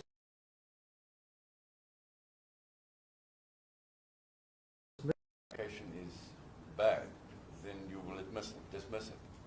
But if you find that it is more appropriate to give interim relief now and consider final relief later, well, then you might postpone this application.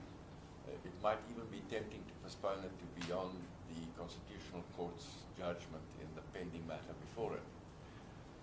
So those would be options open to you, but we submit with respect that we are here to persuade you that it is not necessary to go the A and B route, that there is a clear case for final relief.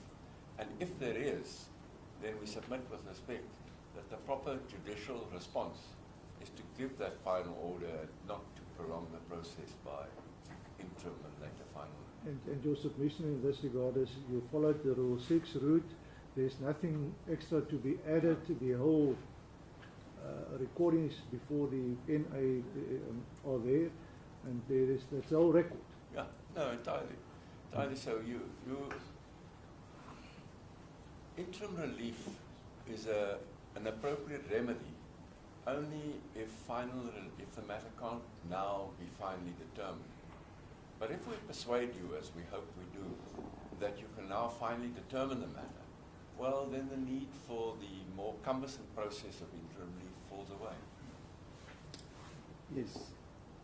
On the back of my brother's question regarding what needs to be done, is the option that you've referred to in the light of the Part A applications by the DA in the Corruption Watch, is that not, I know you're trying to persuade us, but maybe I'm trying to persuade you. Is that not a better option in light of the Constitutional Court application that you've now joined, or you have applied to join by the Free AfriForum? We would submit with respect. I understand the human inclination not to want to speak on an issue which the Constitutional Court is shortly to address. But that Constitutional Court judgment might take a very long time to be given. And we submit with respect that the priority, the proper priority, not the human temptation, but the proper priority of this court is to ask itself how best to solve the problem of an illegal designation. And we submit with respect that given the urgency that is common cause and the problem that Justice Collison raised, appropriate and effective way to address the problem is to give a final judgment and have that vacancy filled. If you are later held to have been wrong, well, that's a risk that the judge runs every day. But your first duty is not to avoid being found wrong, but your first duty is to solve the legal problem which is presented.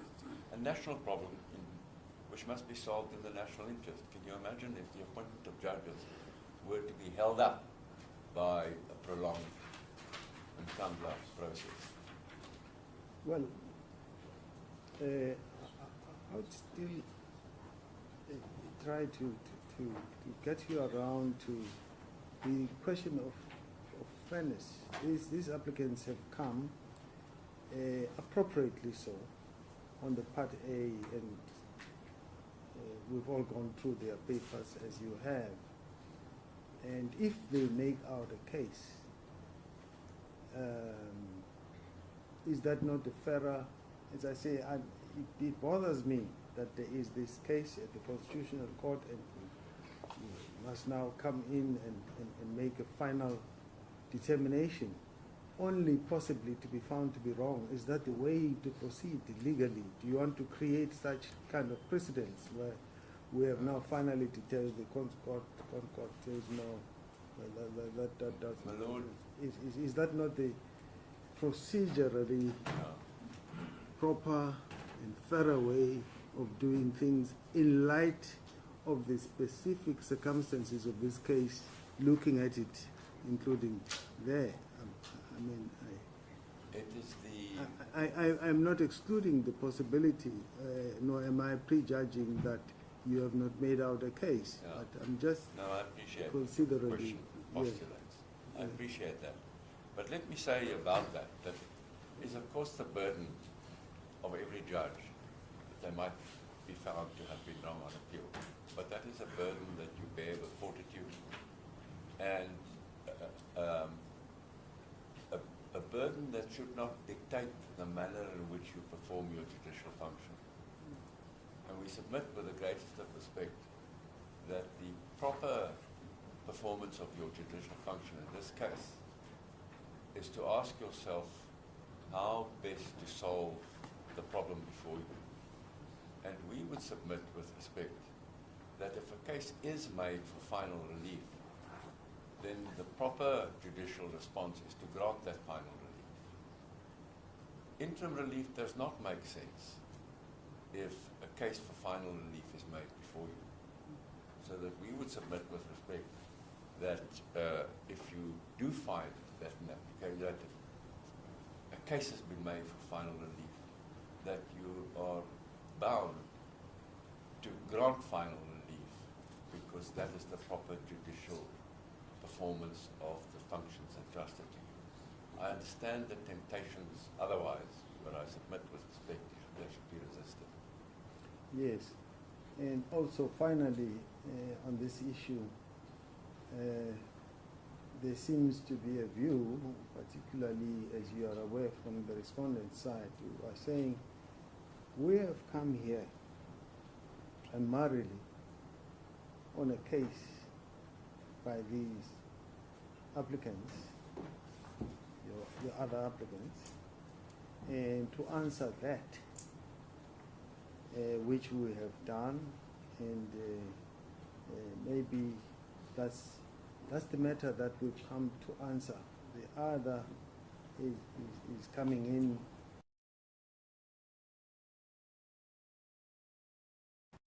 It has primarily brought us here. Isn't that a consideration which the court also has to have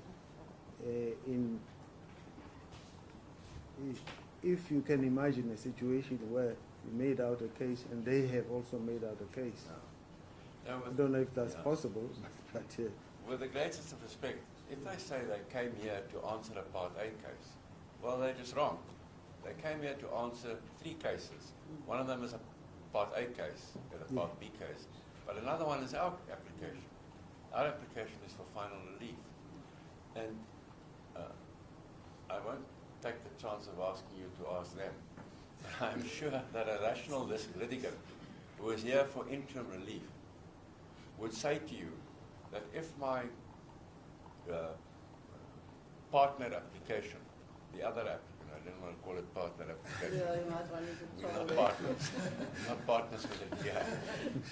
But if the other application before the court today is one for final relief, and if you conclude that a case has been made for final relief, I'm sure that those people seeking interim relief would be the first to say to you, solve the case now by granting final relief rather than the more careful route that we have contemplated.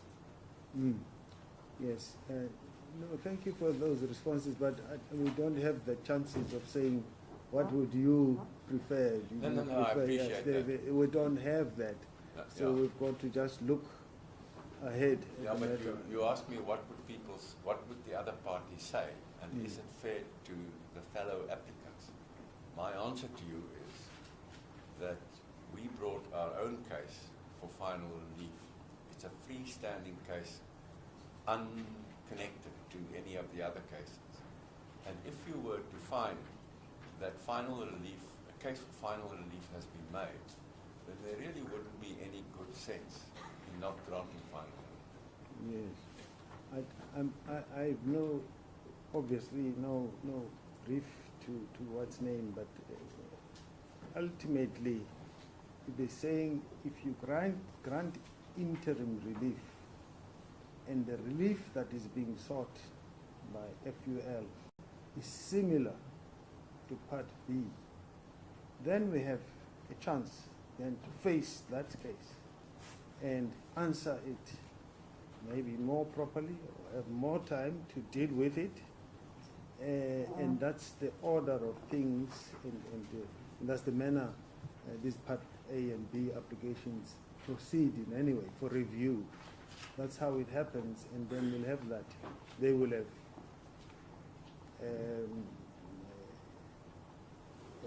obtained, if they do, the interim relief, and then there'll be no harm really in us then putting our case more properly there. Right now we're putting our case here. And that's my final question to you. Is that not the fairer route?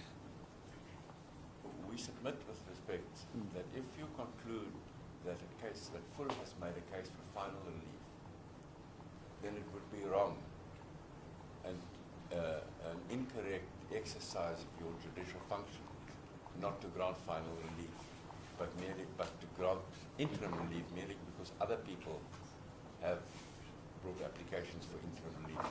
That fact should not determine how you decide this case. This case stands on its own and is entitled to be determined on its own. And if you find no case has been made, well, then it must be dismissed. But if you find that a case has been made, there is no reason for you not to grant a final order. But if we do make the order, in the event of us making finding that interim order, you said the postponement to when would be an alternative? Well, let me say, I merely accept that if you decline to grant final relief now for these tactical reasons that you've mentioned, then the answer would not be to dismiss the application for Yes. final relief. Yes. It would be to postpone it To when? to a future date to coincide with the Part B in the other.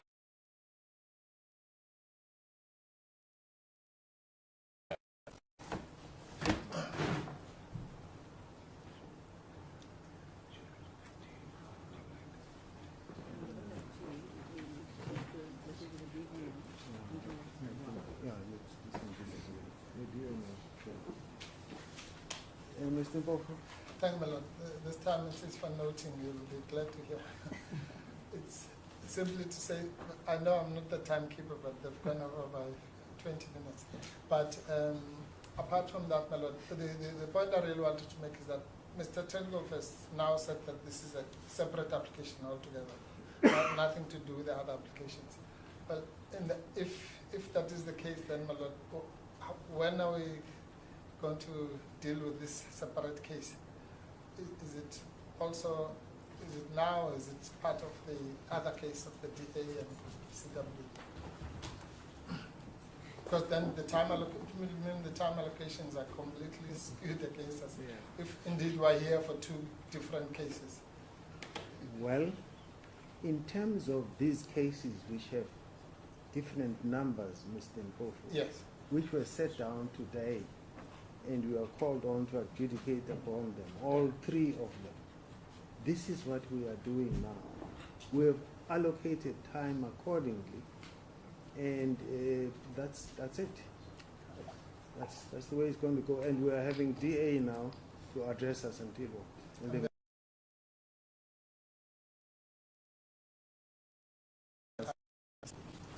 Mr. Court, please, Justice is now almost 12 o'clock. I don't know whether the court intends taking a couple. No. To solve the time issue, we're trying to adhere to that. I've got no difficulty. Could I ask the court to indulge me then while myself and Mr. Cohen move to the front? We were accommodating Mr. Hlophe. Yes. The court wants.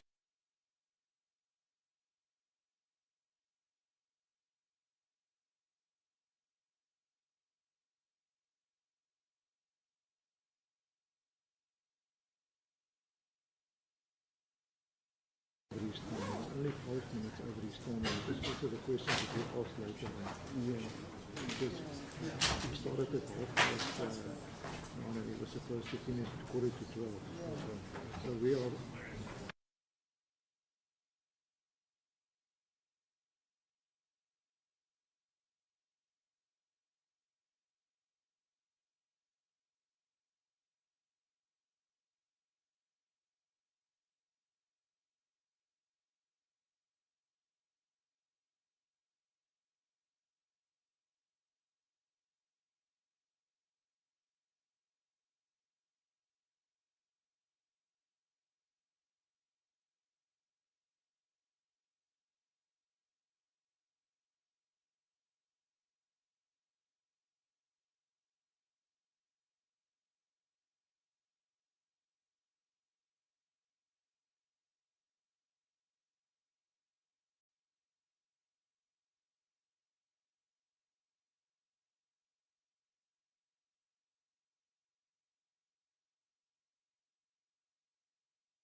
Justices do not intend taking up court time by repeating submissions you've heard on aspects addressed by my learned friends for full. I do that for reasons of economy and also because it doesn't assist to hear the same argument made twice. It doesn't add to the cogency of the argument. So I'm going to, could I then at the outset say that to the extent that there are overlaps between the case of full as presented this morning and our case, we have no points of fundamental disagreement. We, as you know, do not say that this is a parja case, but we rely on rationality and legality. But in the context of this case, that is not the fundamental point of distinction. we say either course leads to the same outcome. So the court is aware of what the distinctions are, and there is nothing that they've said which we differ from or disagree with as a matter of principle. I'm going to then, in my submissions to you, Justices, deal with, subject to not repeating arguments you've heard, briefly with jurisdiction, in as much as that's taken primarily by ATM, the grounds of review, touch on the grounds of opposition, and touch on the requirements for an interim interdict. And with regard to the latter, I'm going to focus on the reliance by our learned friends on outer, and will demonstrate to the court why that is not of assistance to them in this matter. Perhaps to begin, Justices, or before I do that, I should, especially in light of the debate that took up the court's time, or the debate that the court engaged in with Mr. Trent Gove at the conclusion of their submissions. We are going to ask if you are with us that is in slightly different formats to our notice of motion, and that is only to accommodate. It doesn't change the substance at all. It is only to accommodate the now pending litigation in the constitutional courts and our, as in the collective 3 applicants, conditional application to be admitted to the constitutional court. And that goes, we believe, with respect to what the court was raising with our learned friends. Excuse me, Mr. Jana, is that not the one that was loaded yesterday or the day before, the draft order on case law? Has it been uploaded on case law? There was one, I can just check whether it's the same, but there was one loaded Monday evening. I'm told by Mr. Bishop that it's the same one. I then apologise. I'm a Luddite, Justices, so I'd overlooked that. So apologies for distributing paper. Which No, it looks a bit different, this one on case law. This is a bit different. But it also refers to the Constitutional Court case. Some of my colleagues say it's the same, including Mr. Bishop, and then you say it's not the same. Yeah, well, it's not.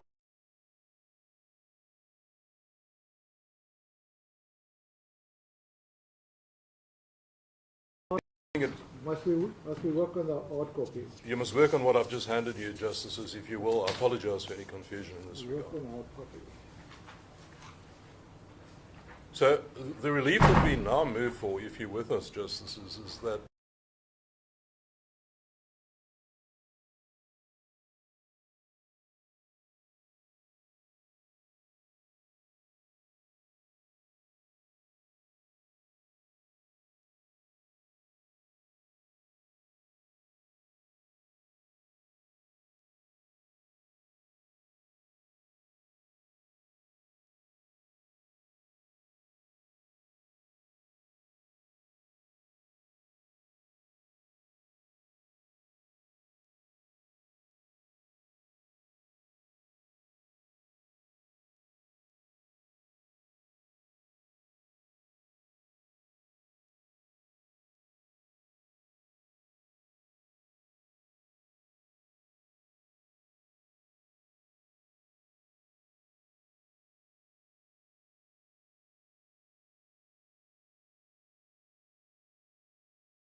3 matters, there is a precedent from a full bench of the North Gauteng High Division High Court. Yes. Having said that, Justices, if I can then go on to the jurisdiction issue, as we understand it, it is taken primarily by ATM, and the objection is to, as we again understand it, to primarily to the adjudication by this court of the merits, the final determination of the relief that is being sought. So if we understand the objection correctly, it is to Ful's application and eventually, presumably, to our Part B application to be heard in this court. Because ATM certainly takes the point against us too. But we, with respect, submit that that is a fundamentally incorrect approach, because the question is not, insofar as we're concerned, it may be the issue insofar as Full is concerned, but insofar as we, the DA, is concerned, Justices, the question is not whether the Constitutional Court has exclusive jurisdiction. In fact, in order to consider whether you have jurisdiction to grant us interim relief, you must accept that the Constitutional Court does have final jurisdiction, because it is only then that this question arises at all, whether the High Court may order interim relief pending a matter, the final determination of a matter which is not within its jurisdiction. If you are satisfied that you do have jurisdiction to make an order in respect of the merits, the final relief, then to your eye, you have jurisdiction to order interim relief. It's only the reverse proper situation where you don't, or you think you may not, or you haven't reached the point of making a final determination as to jurisdiction, that you then need to consider, can you under those circumstances grant interim relief, notwithstanding that you may not potentially or definitively be able to grant final relief. Now, that scenario is not dealt with in cases like in Kundla, which ATM says is the leading case on exclusive jurisdiction. It is, but not in relation to interim relief. The leading case on interim relief, Justices, is the National Gambling Board case of the Constitutional Court. And then following on that is the judgment in President of the Republic of South Africa versus UDM. And could I ask the court whether you have our bundle of authorities? I apologize. When I saw the bundle only last night, I realized that the type is very small. I apologize for that. It was too late to remedy that last night. If the court has difficulty, we can attempt to, or not attempt, we will furnish, I know, I'm sorry, Justice. Is that now the 960 pages? It is the 960. I apologize for that too. Paperwork in the paper war until last night late. I apologize. I'm sorry, Justice. But in the National Gambling Board case, the court makes this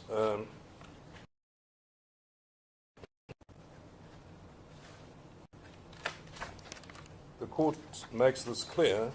You have the bundle.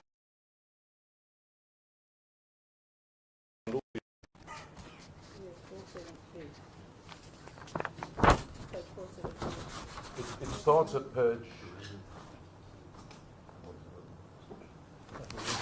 The judgment begins, Justice, at.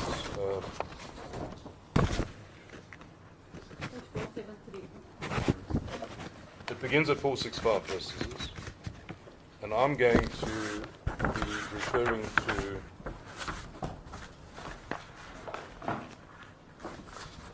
paras.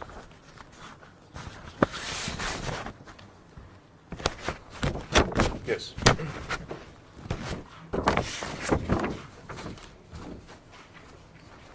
We reference it at para 48, Justices, where the court as a fact in that matter found that the matter was not within the Constitutional Court's exclusive jurisdiction, and hence it followed that the High Court had jurisdiction to deal with the interim interdict.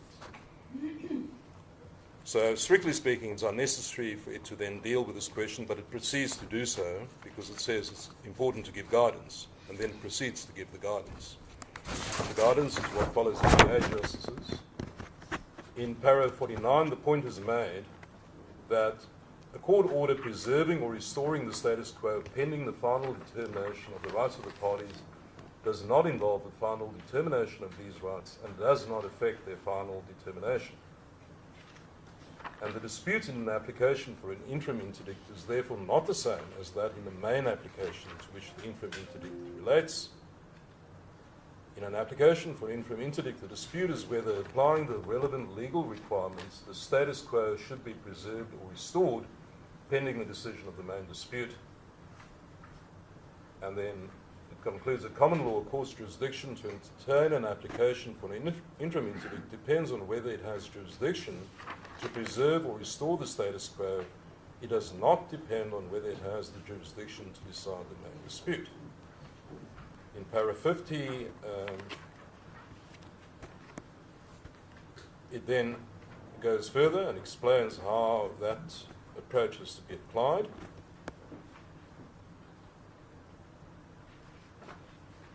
It says in para 50, whether the High Court will have jurisdiction to grant interim relief pending a matter exclusively within this court's jurisdiction does not depend on the form or effect of the interim relief.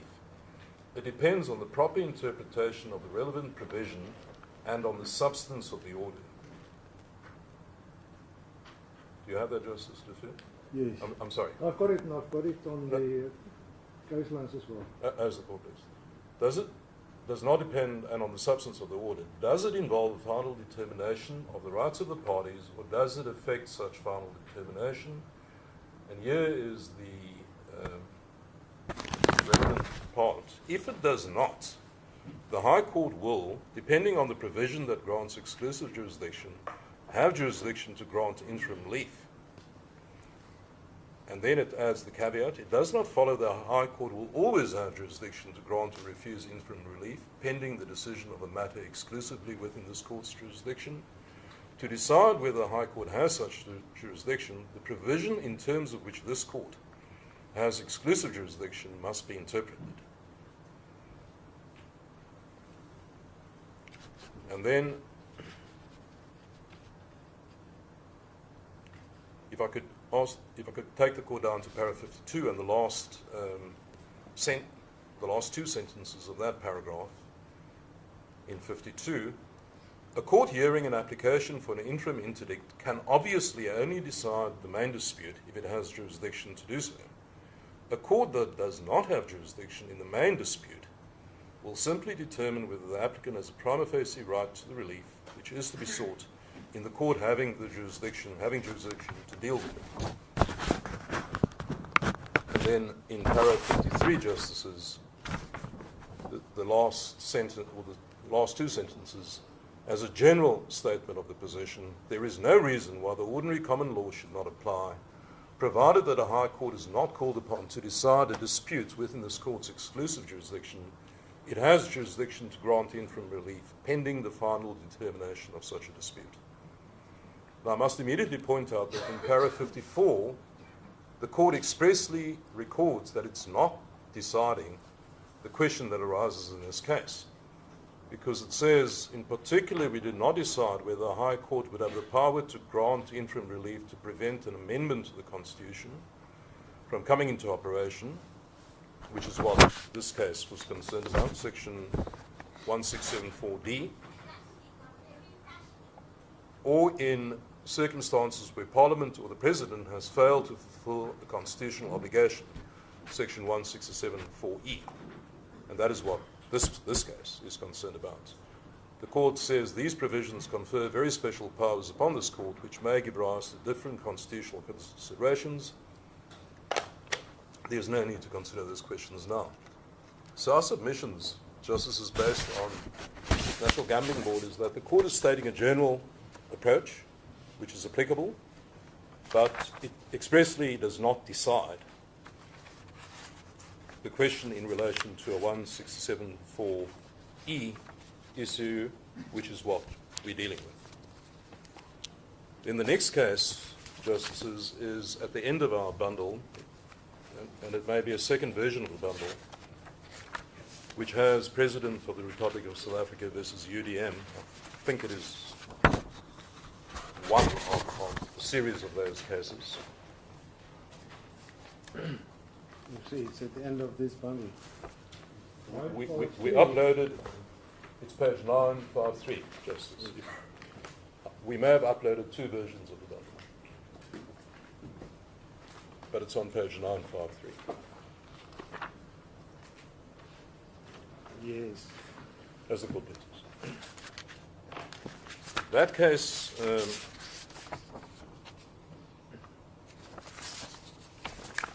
in that matter, Justices, there had also been judgments of the High Court, one by a single judge and then confirmed by a full bench, in terms of which both of those courts had made orders suspending the coming into operation of certain constitutional amendments and related legislation. And that question came before the Constitutional Court as to whether those were properly made. And at para 23, the court says, with reference to the National Gambling Board, it repeats what I've just, the submissions we've made. The fact of this court, as the court says, as was pointed out, or as was stated in National Gambling Board, the fact of this court's exclusive jurisdiction was not in itself decisive in determining the jurisdiction of the High Court to grant interim relief. And this question must depend upon the proper interpretation of the relevant provision.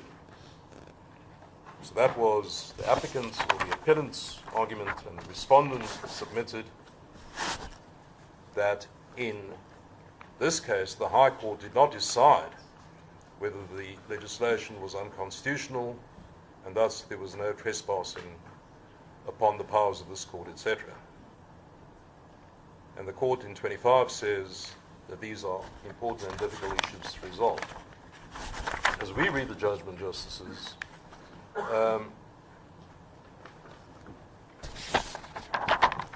and we particularly rely on what is said in para 25, having said that the issues are both important and difficult to resolve, the court refers to the particular position of the legislature, that it has a very special role to play in a democracy, etc. And then further on in para 25 says the following: with due regard to that role and mandate, it is drastic and far-reaching for any court, directly or indirectly, to suspend the commencement. Now it's talking specifically about the commencement of the operation of an Act of Parliament, which obviously goes to the heart of what Parliament does.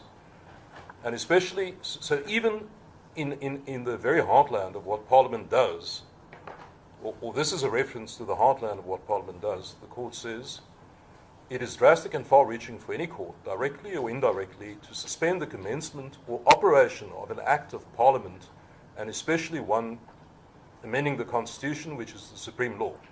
Drastic and far-reaching. But then it goes on, and this is the part we rely on, Justices. On the other hand, the Constitution as the supreme law is binding on all branches of government, and no less on the legislature and the executive. The Constitution requires the courts to ensure that all branches of government act within the law. The three branches of government are indeed partners in upholding the supremacy of the Constitution and the rule of law. Now that is the passage we commend to the court as providing the proper approach not only to jurisdiction, Justices, but to the substance of the challenge that we raise. Because even Parliament, when, as referenced in this passage, is acting within the very heartland of what the Constitution requires of it to make laws, including laws amending the Constitution, it is still not given a free pass. It must still comply with the constitutional obligations, which include, Justices, the obligation to act rationally, lawfully,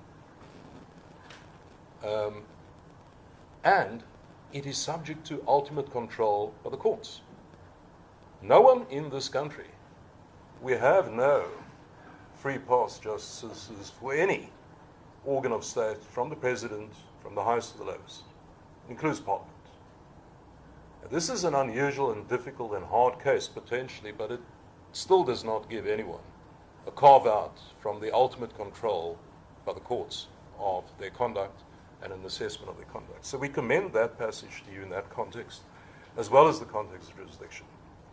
And then the court goes on in 26 to say, the answers to the questions must be found in terms of the Constitution itself. Then it does an analysis as to why, and it concludes at the end of that long paragraph by saying, on an analysis of the relevant provisions, sections 79 and 121, it finds that on a proper reading of the Constitution, because having said that you must look at the Constitution, it says in a proper reading of the Constitution, no court may, save as provided in sections 79 and 121, consider the constitutionality of a bill before the National Assembly or provincial legislature. If no court may decide the constitutionality of a bill, no court could grant interim relief. And those are the provisions, as the court knows, which require, or rather entitle, authorize the President or Premier, when a bill is placed before them, respectively a provincial or national bill, if they consider that it may not be constitutional, they can refer it as a bill to the Constitutional Court for a ruling as to whether it's constitutional. It's called an abstract review because, in fact, it stands totally differently to the normal requirements of locus and rights being affected and so forth.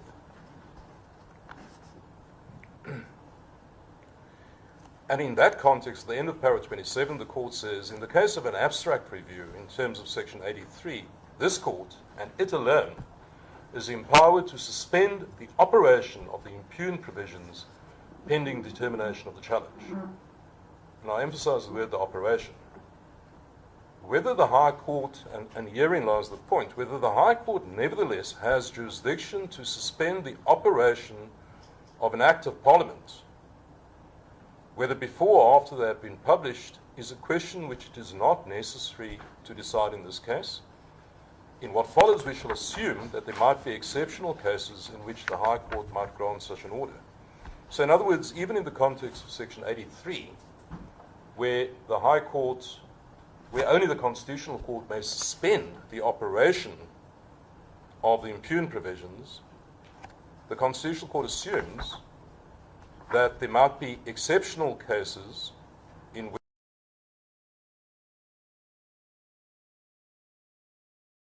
an act of 28 explains its reasoning, justices, by making the following point, and this is relevant to the merits of our case, as also the argument that we have not sought an interdict against Parliament, but only against Dr. Hlophe.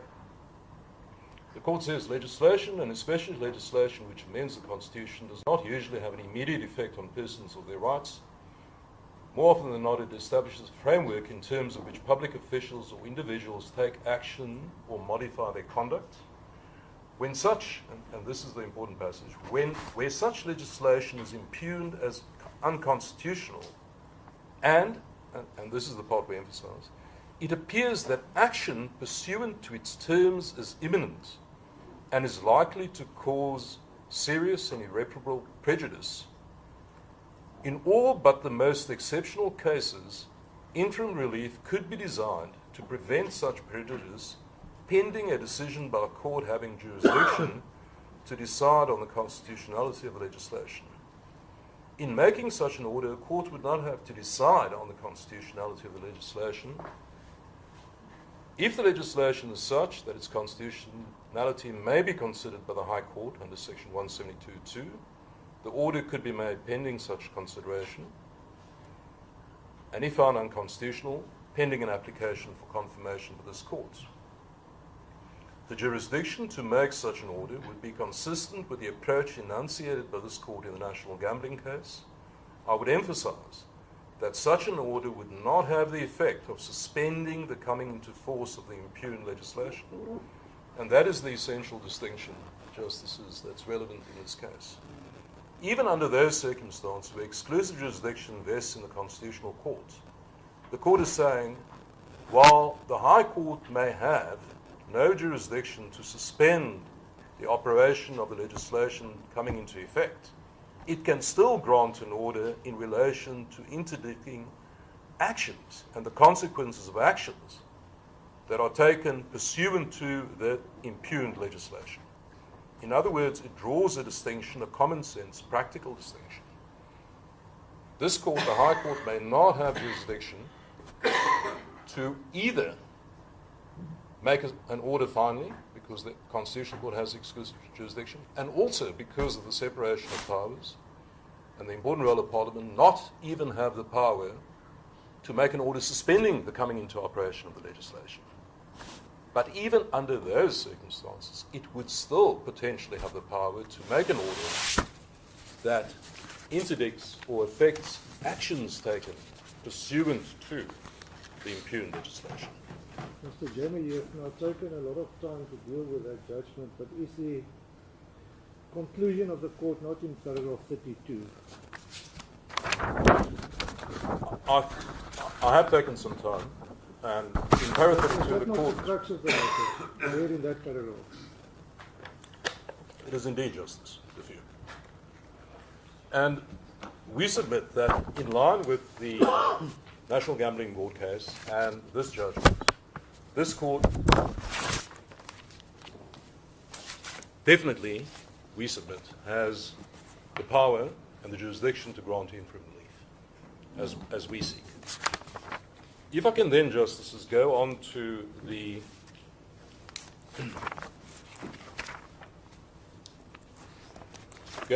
grounds of review, and as I've said, I don't intend repeating the arguments that have been made.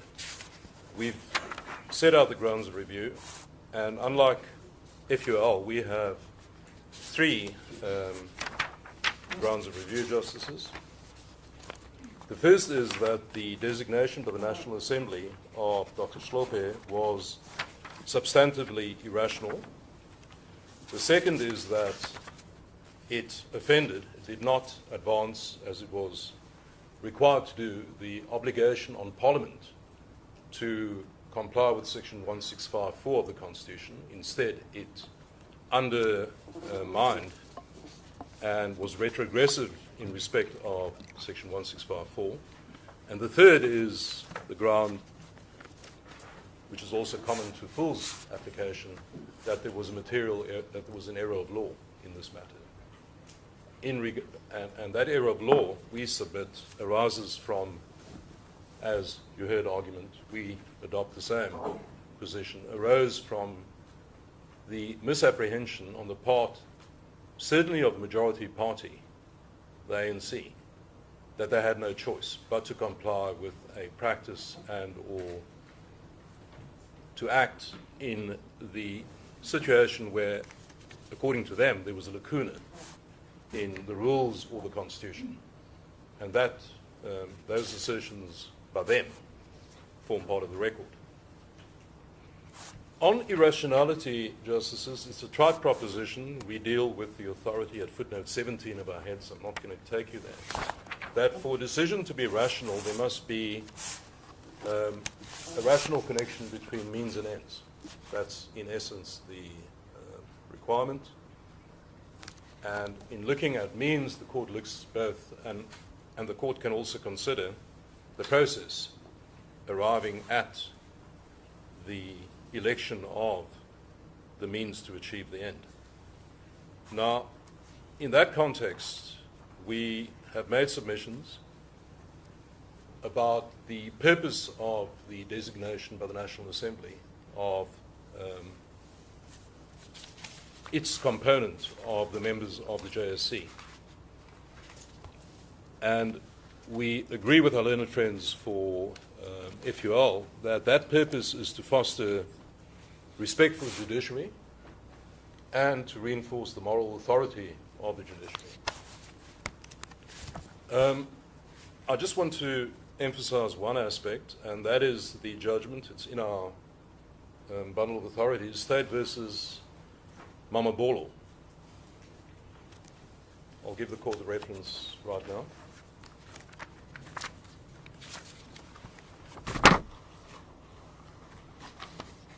Well, it's on footnote 16. It is 2001 3 SA 409 CC. That is so. I'm not going to take you to footnote 16, Justice, but if I could take you, I don't have to take it there, I'll just read it to you.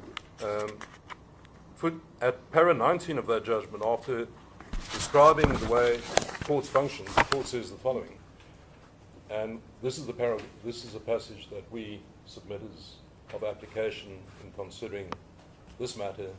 In the final analysis, it is the people who have to believe in the integrity of their judges. Without such trust, the judiciary cannot function properly, and where the judiciary cannot function properly, the rule of law must die.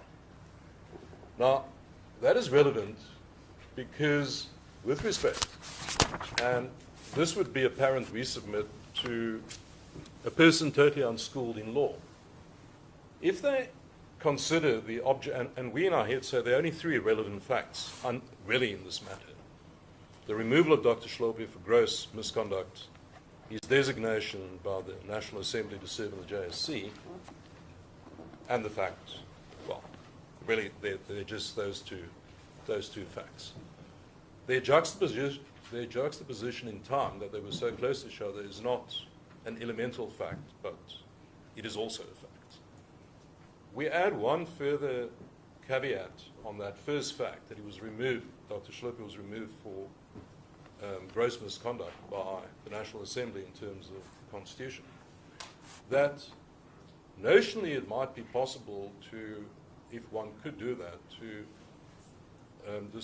differentiate between degrees of gross misconduct and how those feed into unsuitability to be on the JSC.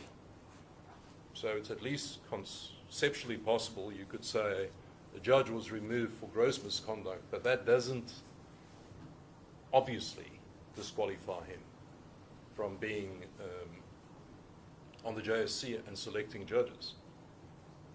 And accepting that notionally, we submit it's not relevant for you to determine that for two reasons. The one is that it's sufficient, and our pleaded case is that removing or putting onto the JSC the body that selects judges, putting on that body an individual who has been removed and found to be unable to not comply with the requirements of the Constitution and the law to be a judge is on its face irredeemably irrational. It would make no sense to anyone who looks at the process and says, well, if you're not able to be one of the people that are being selected, how on earth can you be in a position to select those people? And that, the law very often it resolves itself in the absence of express authority to common sense. Here there is no express authority or precedent for the situation that we face in this case, precisely because it's unprecedented. But the fact that it's unprecedented factually doesn't, with respect, justices, mean that it's untethered from legal principle and in particular common sense. And the legal principle, we've said on our heads, our learned friends have made the same points, we've referred to the authority, but the common sense position is the one I've just put to you. How can someone, and this just offends, it offends on the most basic of levels, and accepting rationality is a low standard. How can someone who's not fit to exercise an office be fit to appoint people to such office? And in fact, further, not only not fit to occupy the office, but was in occupation of the office and was removed for being unfit. And then the second submission I want to make in that regard is the peculiar nature of the misconduct. And it's on the papers, I'm not going to, it's in DA 1 is the transcript of the Judicial Conduct Tribunal proceedings. And from reading that, DA 1, you have the references in our heads, justices, you will see. And in fact, if I may be permitted, I don't want to unnecessarily take up the court's time, but can I just refer you to what Dr. Hlophe was actually found guilty of? This will be found on the final page at 174 of the record in volume 1. I don't know whether your volumes are divided into numbers, but it's case lines 174. 174. 174. Sorry, 1/74. Volume 1, 74.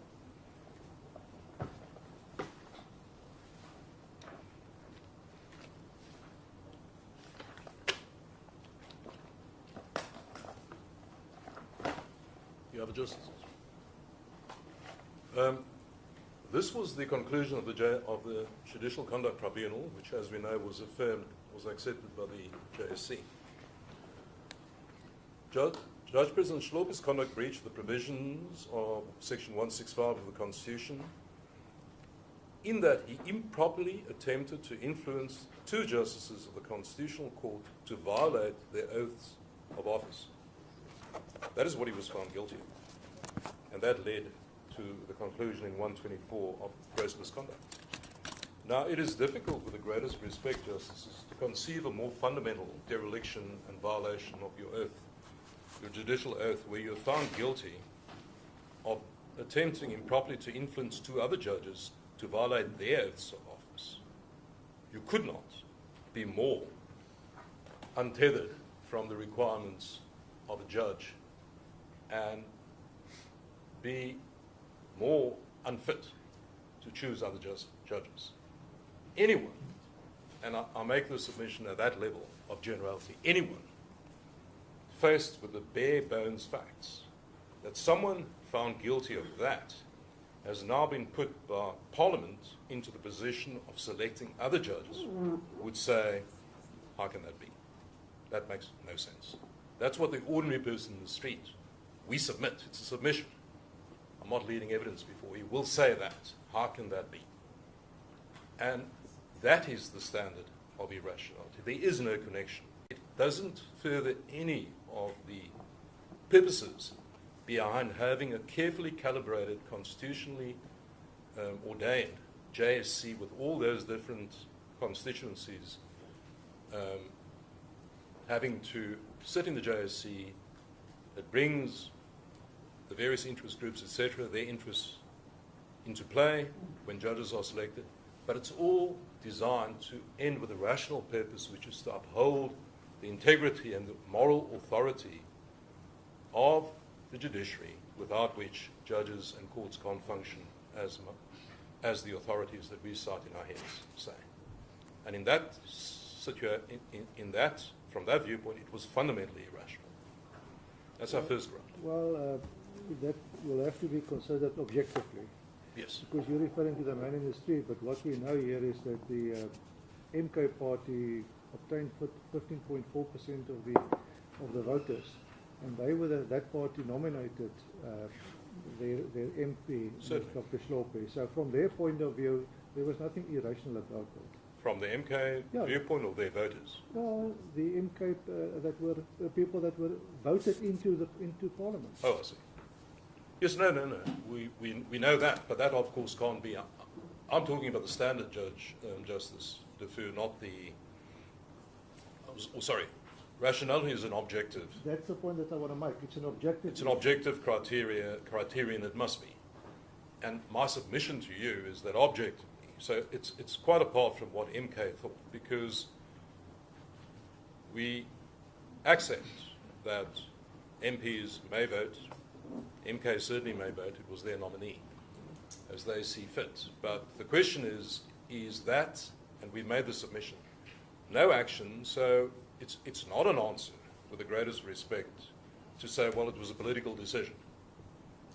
It's different if it was a pure political matter which had no constitutional implications, ramifications. Here, and of course you're aware that the designation power was not given to any particular party. It's given to the National Assembly. Could I just, I believe, I didn't check. Oh, he's got 20 minutes plus another 10 or so. Half an hour. Just before 12. That's good. It seems if I'm going to be kept to my time, I have to finish at 1. Yes. Then I'm going to I'm going to short circuit what I was going to be saying. So we've made the irrationality ground, Justices. We've made the Section 165 foreground, and we've set it out. I don't have the time, well, I'm not going to add anything to that. We've made the error of the law ground. I've referred you to the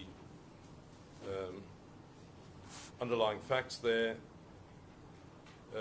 You may just want to, if I could give you certain references, Justice.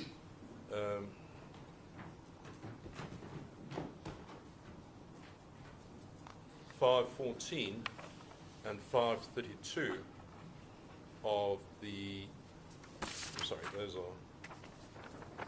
those are the Speaker's affidavit regarding what occurred factually, and it's paras 35 at 514 and para 58 at 532, and we asked the court to have regard to that. I just want to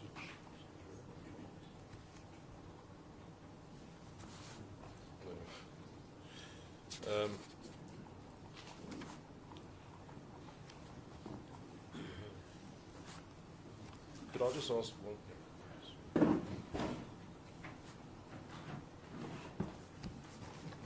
If I could just refer the court very briefly to what the Speaker says in her affidavit at para 58, Justices.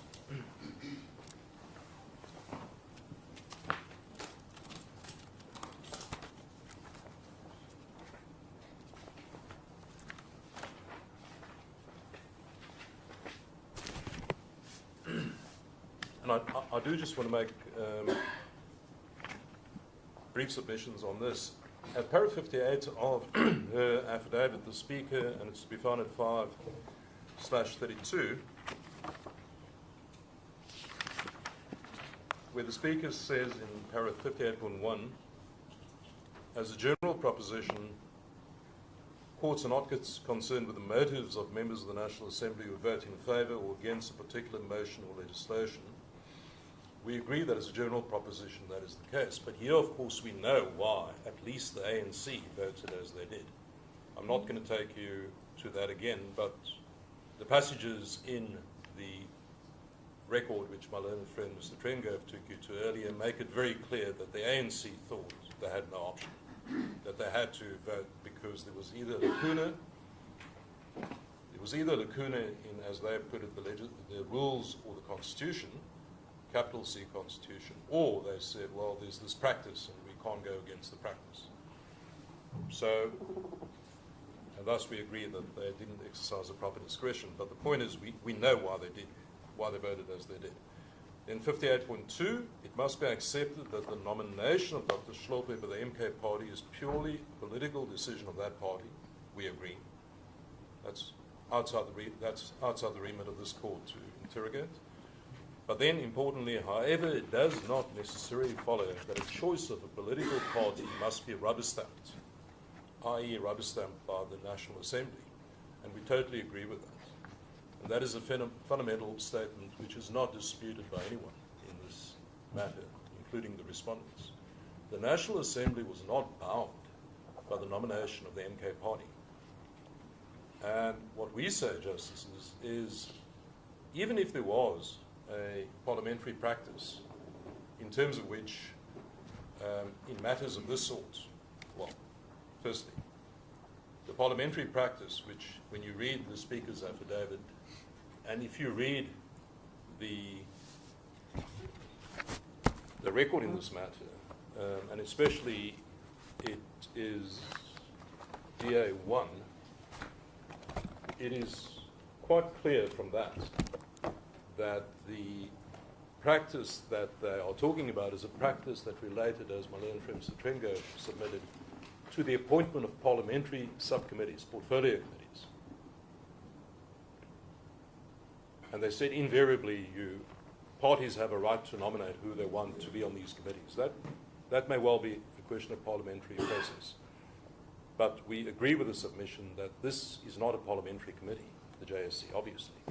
It's a constitutional body standing outside Parliament, to which Parliament, National Assembly, is required to designate members. It cannot be bound by their own legal or their own practices. But even so that's our first submission, and that, in fact, there was no binding practice in that regard. But even if there was, Justices, if there was such a practice, it clearly cannot, once again, stand outside the scrutiny of the courts.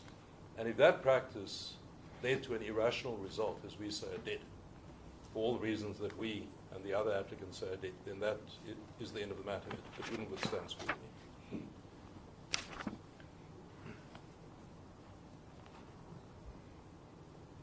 And then the last statement of the Speaker, 58.3, is that the majority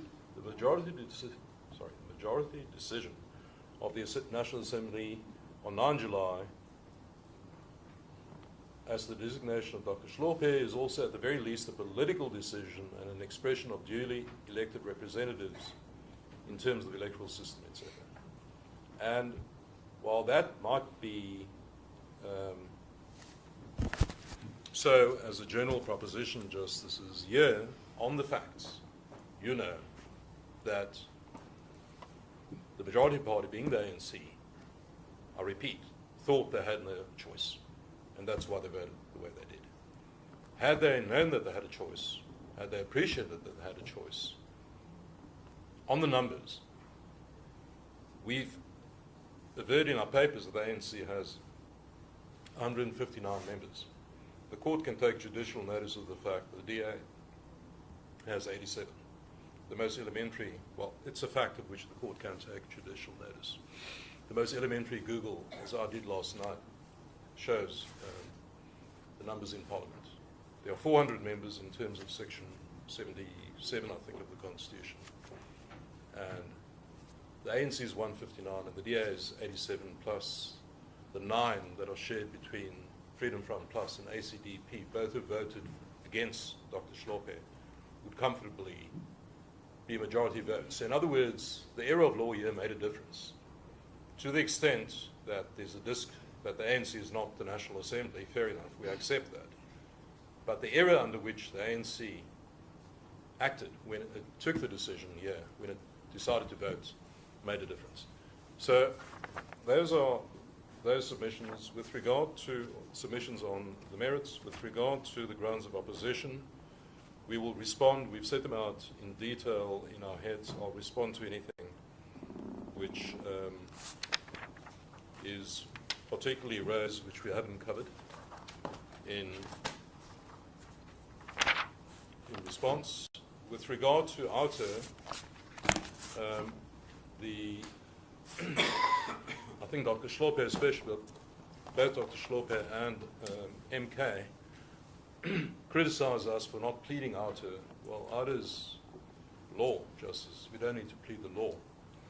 But the long and the short of it is, to the extent that they contend in respect of outer that we are not the court is not entitled to look to our prospects of success in order to establish a prima facie right, that is simply wrong. We've given you the authorities in our heads. It is SA Informal Traders and Vaal River. And the footnotes are respectively 82 and 83. And there the court, especially in Vaal River, found unequivocally that strong prospects, I think it was Justice Madlanga, that strong prospects of success in the ultimate review proceedings could establish a prima facie right. However, our learned friends are also fundamentally wrong, and they share that error with lots of people, government respondents, who attempt to use outer as a shield against scrutiny by our courts. And they jump up and down and they trot out like a formula, like a magic spell, which is going to keep the wicked witch away from them. They talk about clearest of cases and exceptional circumstances, the outer formulation. But what they miss, and what our learned friends, the respondents, miss in this case, Justices, is the distinction between an outer has application, that formula, or that formula about clearest of case, exceptional, etc., applies where a party is attempting to interdict the exercise of public power, attempting to prevent a public body from exercising its power.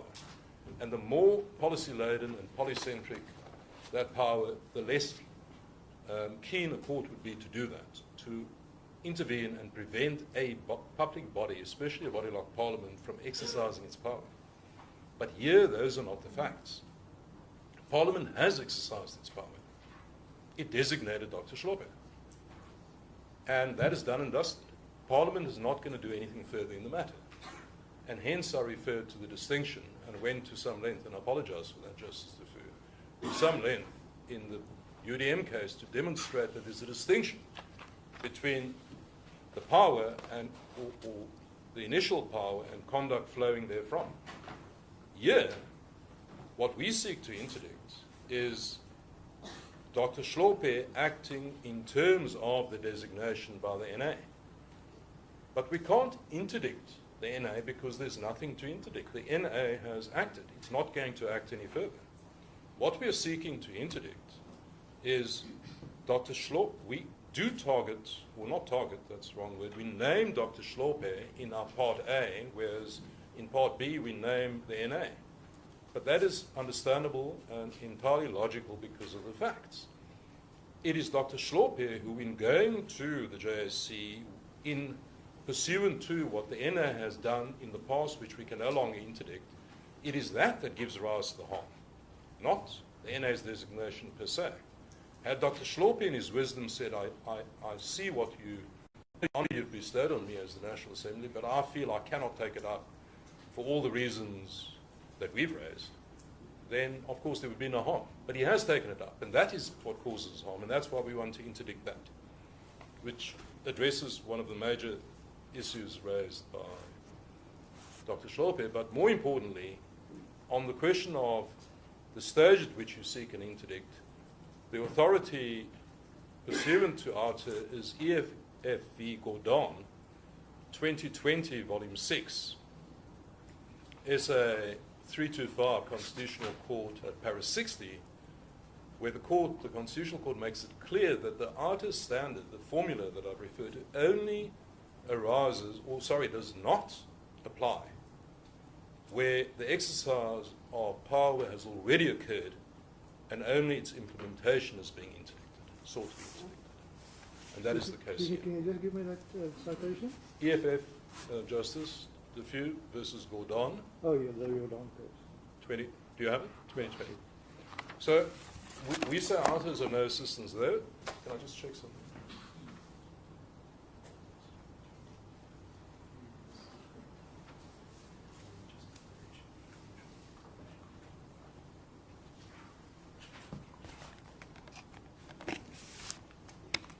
Yes, I've been asked to, let's see what we say about balance of convenience, Justices.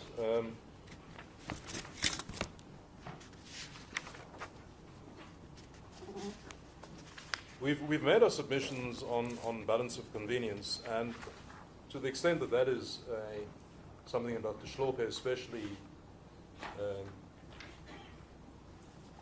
relies on, we submit that the balance of convenience, and of course we're dealing now with an interim interdict, which is what our relief seeks, and the bar is significantly less than for final relief, and we again quote that authority in our heads.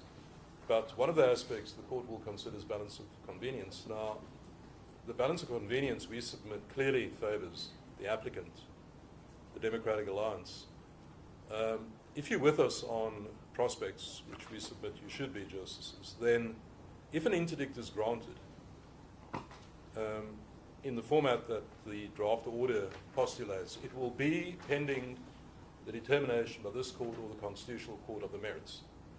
And we don't know how long that may take. It certainly will, we would imagine, prevent Dr. Hlophe from attending the imminent October sittings of the JSC. I think there was some suggestion in the court of sittings in April next year or sometime next year. I don't know when those sittings would take place. I don't know. I can't make submissions as to whether these matters will be resolved by then, by the next sitting. I don't know when that would be. But it would involve practically Dr. Hlophe missing certainly the October sittings and perhaps another sitting. And that would be the harm, the inconvenience, if we ultimately lose, but we get an interdict now. That pales into insignificance compared to the harm that we, both in our own capacity, but also as representative of our voters, and perhaps, sorry, that's something I didn't emphasize enough, to the extent that MK makes a very big deal of its rights representing its voters, we are entitled to make the same claim and rely on the same, make the same assertion in respect of our voters. Our voters expect us to assert principles of transparency, accountability, judicial integrity, etc. So we clearly, to the extent that there's some suggestion that we may not have locus, we submit with respect that is a risible suggestion. We clearly have locus, both to act in our own interests and in the interests of the voters we represent and in the broader public interest. So, to get back to the issue, Justices, of balance of convenience,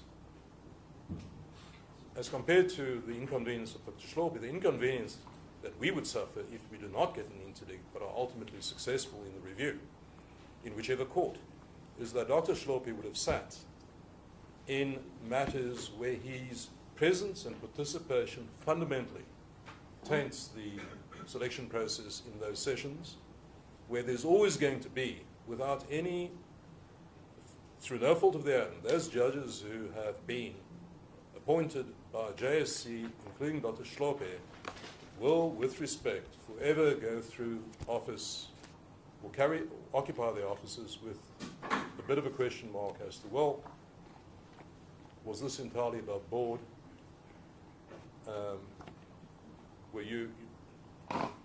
Given that we don't know what happens, we know the JSC must now disclose their deliberations, etc., record of deliberations, but you still don't know what happens in a closed body like that. Who influences whom, what conversations are held off the record, etc. That question mark remains.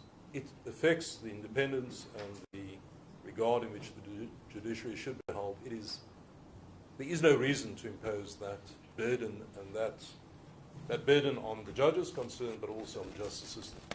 So we submit there is no comparison. To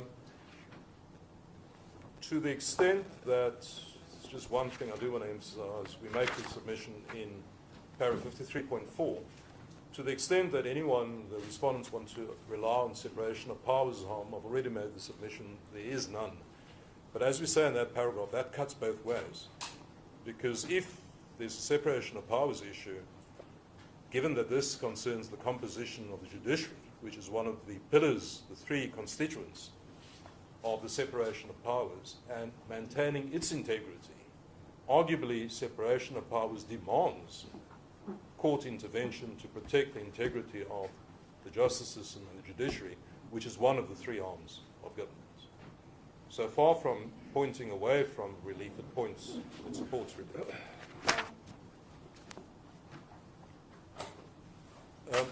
Sorry.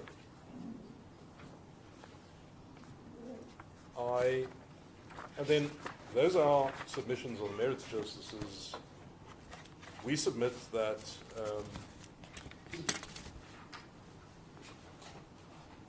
the DA, the Democratic Alliance, is entitled to the relief it seeks.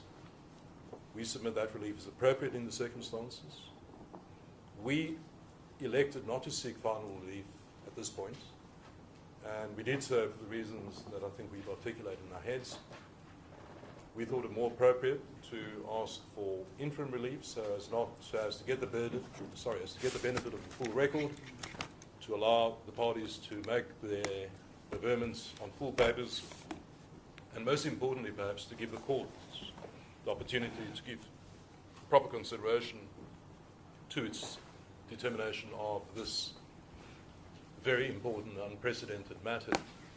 And we make no apology for following that route. It's not that we thought our case wasn't good enough or strong enough to give us final relief. We did that, or followed that course as a judgment call by the lawyers. That being said, Justice, we deal with the various scenarios at the end of our heads of argument, depending on which way the court is inclined to go. obviously. Those are submissions.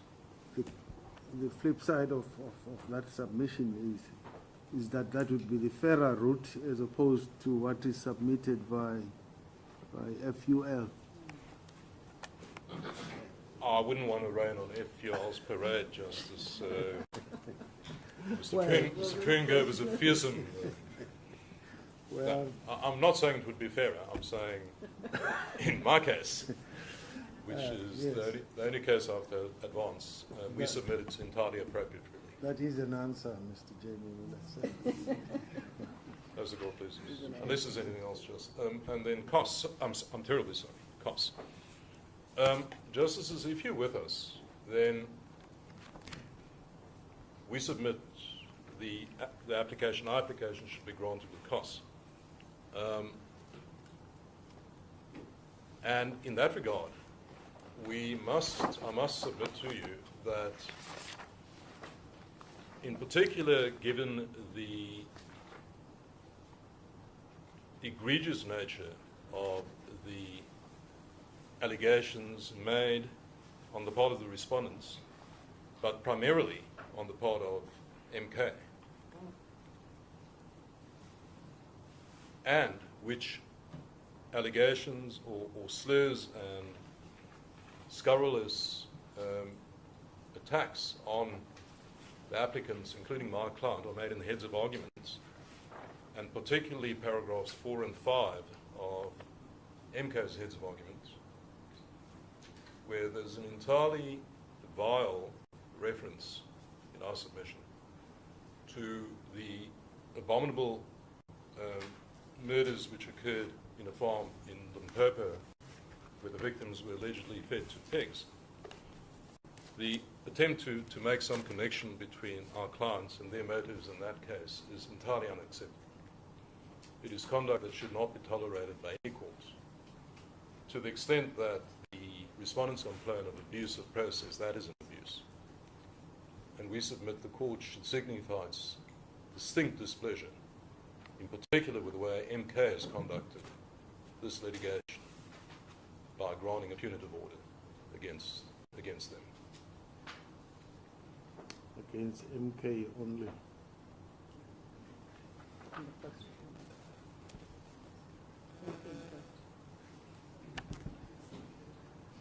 It's against MK, the fourth and the first respondent.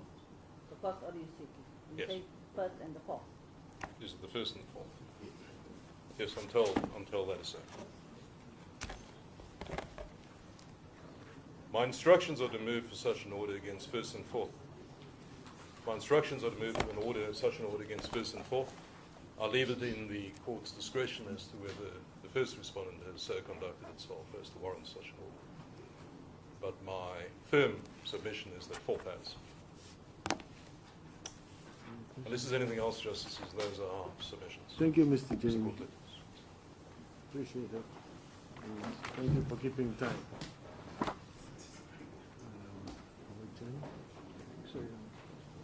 According to our plan, it's January 2. Yeah. The court will adjourn until 2 o'clock sharp. We're trying to keep time.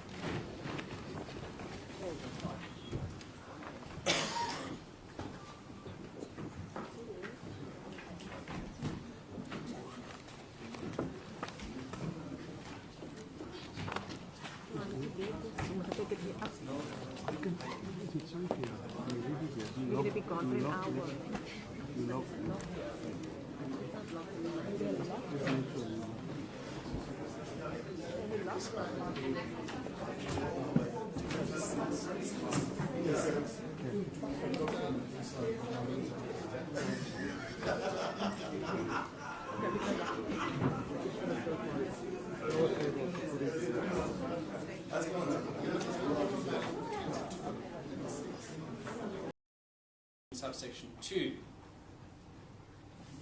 provides that we have courts that are independent and subject to the Constitution and the law.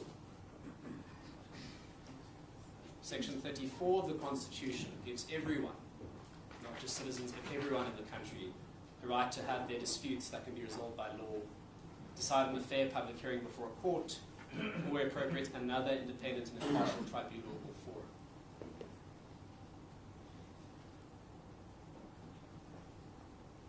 That's the right that is also at stake here, that we seek to protect with an interim interdict pending Part B of our matter. As to the prospects, Lords and my Lady, I had prepared to argue rubber stamping, but I am not going to repeat what Mr. Trengrove has said now. Our submission is simply, and also on the aspect of rationality as well, and Section 165, all of the grounds of review have been canvassed. But our submission is this: for our purposes in our case, we have strong prospects of success in Part B of our case.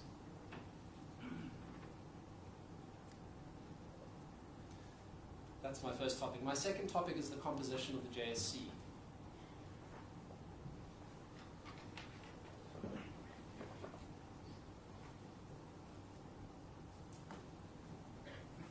There's an argument made that if interim relief is granted, the Judicial Service Commission will not be properly constituted.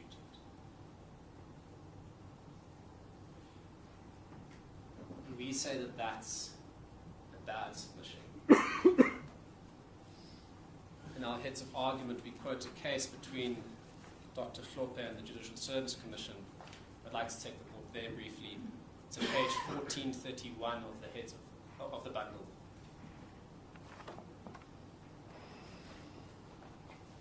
Repeat the page. 1431. Paragraph? That's paragraph 82 of our heads. We cite the case Hlophe versus Judicial Service Commission.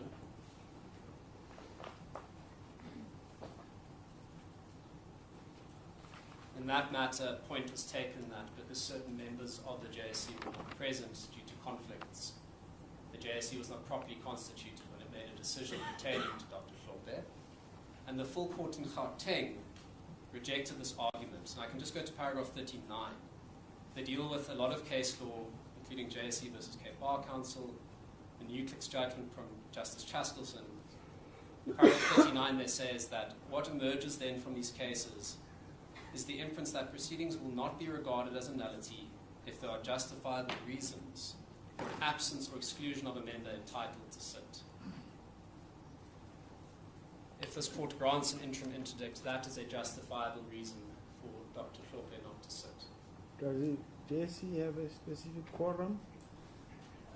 Well, look, that's the answer on that the case dealt with it. If someone can't sit for a justifiable reason, then the proceedings are not a nullity. Yes, no, I'm asking in the sense of a minimum number of people who must be present. Well, it depends on what they're doing. We know in some of the other cases, like the Premier of the Western Cape case, I don't have the citation, but in that matter, Premier at the time of the Western Cape challenged the decision that was taken in her absence. And she said she was a necessary party, or necessary part of the composition of the JSC. Yes, I recall And the court upheld that. And this argument was made in this case that, well, without certain members of the JSC who were conflicted sitting, I think it was the Chief Justice, perhaps even the Deputy Chief Justice, they couldn't be properly constituted. They weren't properly quorate. The response of the court was, well, if there's a justifiable reason for their absence, then the proceedings of the body are not a nullity. But my lord, that's only my first proposition. My second proposition is this, is that we've targeted our relief against Dr. Hlophe very deliberately.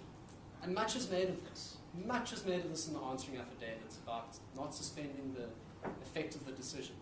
But we identified Dr. Hlophe because what we thought was, if he is interdicted, the National Assembly can designate someone else in the interim, if they need to. Yes.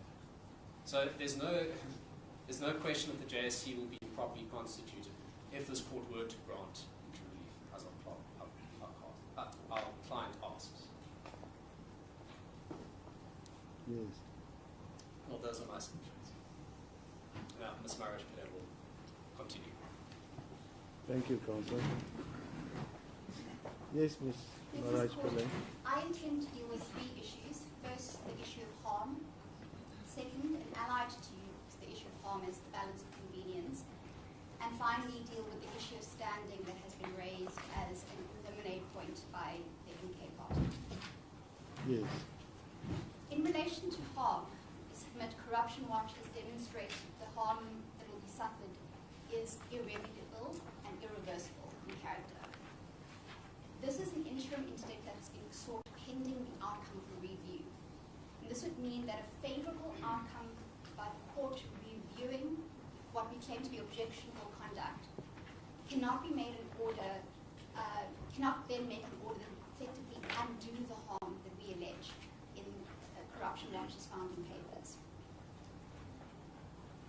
Dr. Hlophe's participation in any judicial selection process will severely undermine the dignity of the JSC and the public confidence in its assessment of whether judicial candidates meet the fit and proper requirement prescribed by the Constitution.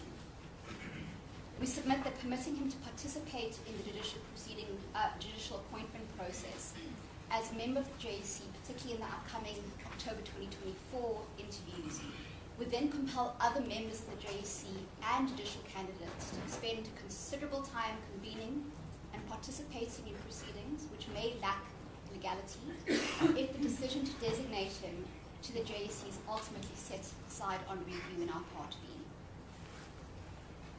The response to this from Dr. Hlophe and the MK party is that this harm is entirely speculative. Dr. Hlophe asks on what facts or evidence is it alleged that he cannot be trusted to conduct himself in accordance with the oath of his office. And he claims to be incorruptible. The MK party suggests that our fears should be allayed by the fact that Dr. Hlophe is bound by the oath of office he is taken as a member of the National Assembly. And our submission is this. This does not ameliorate, but rather aggravate the well-grounded apprehension we have of harm.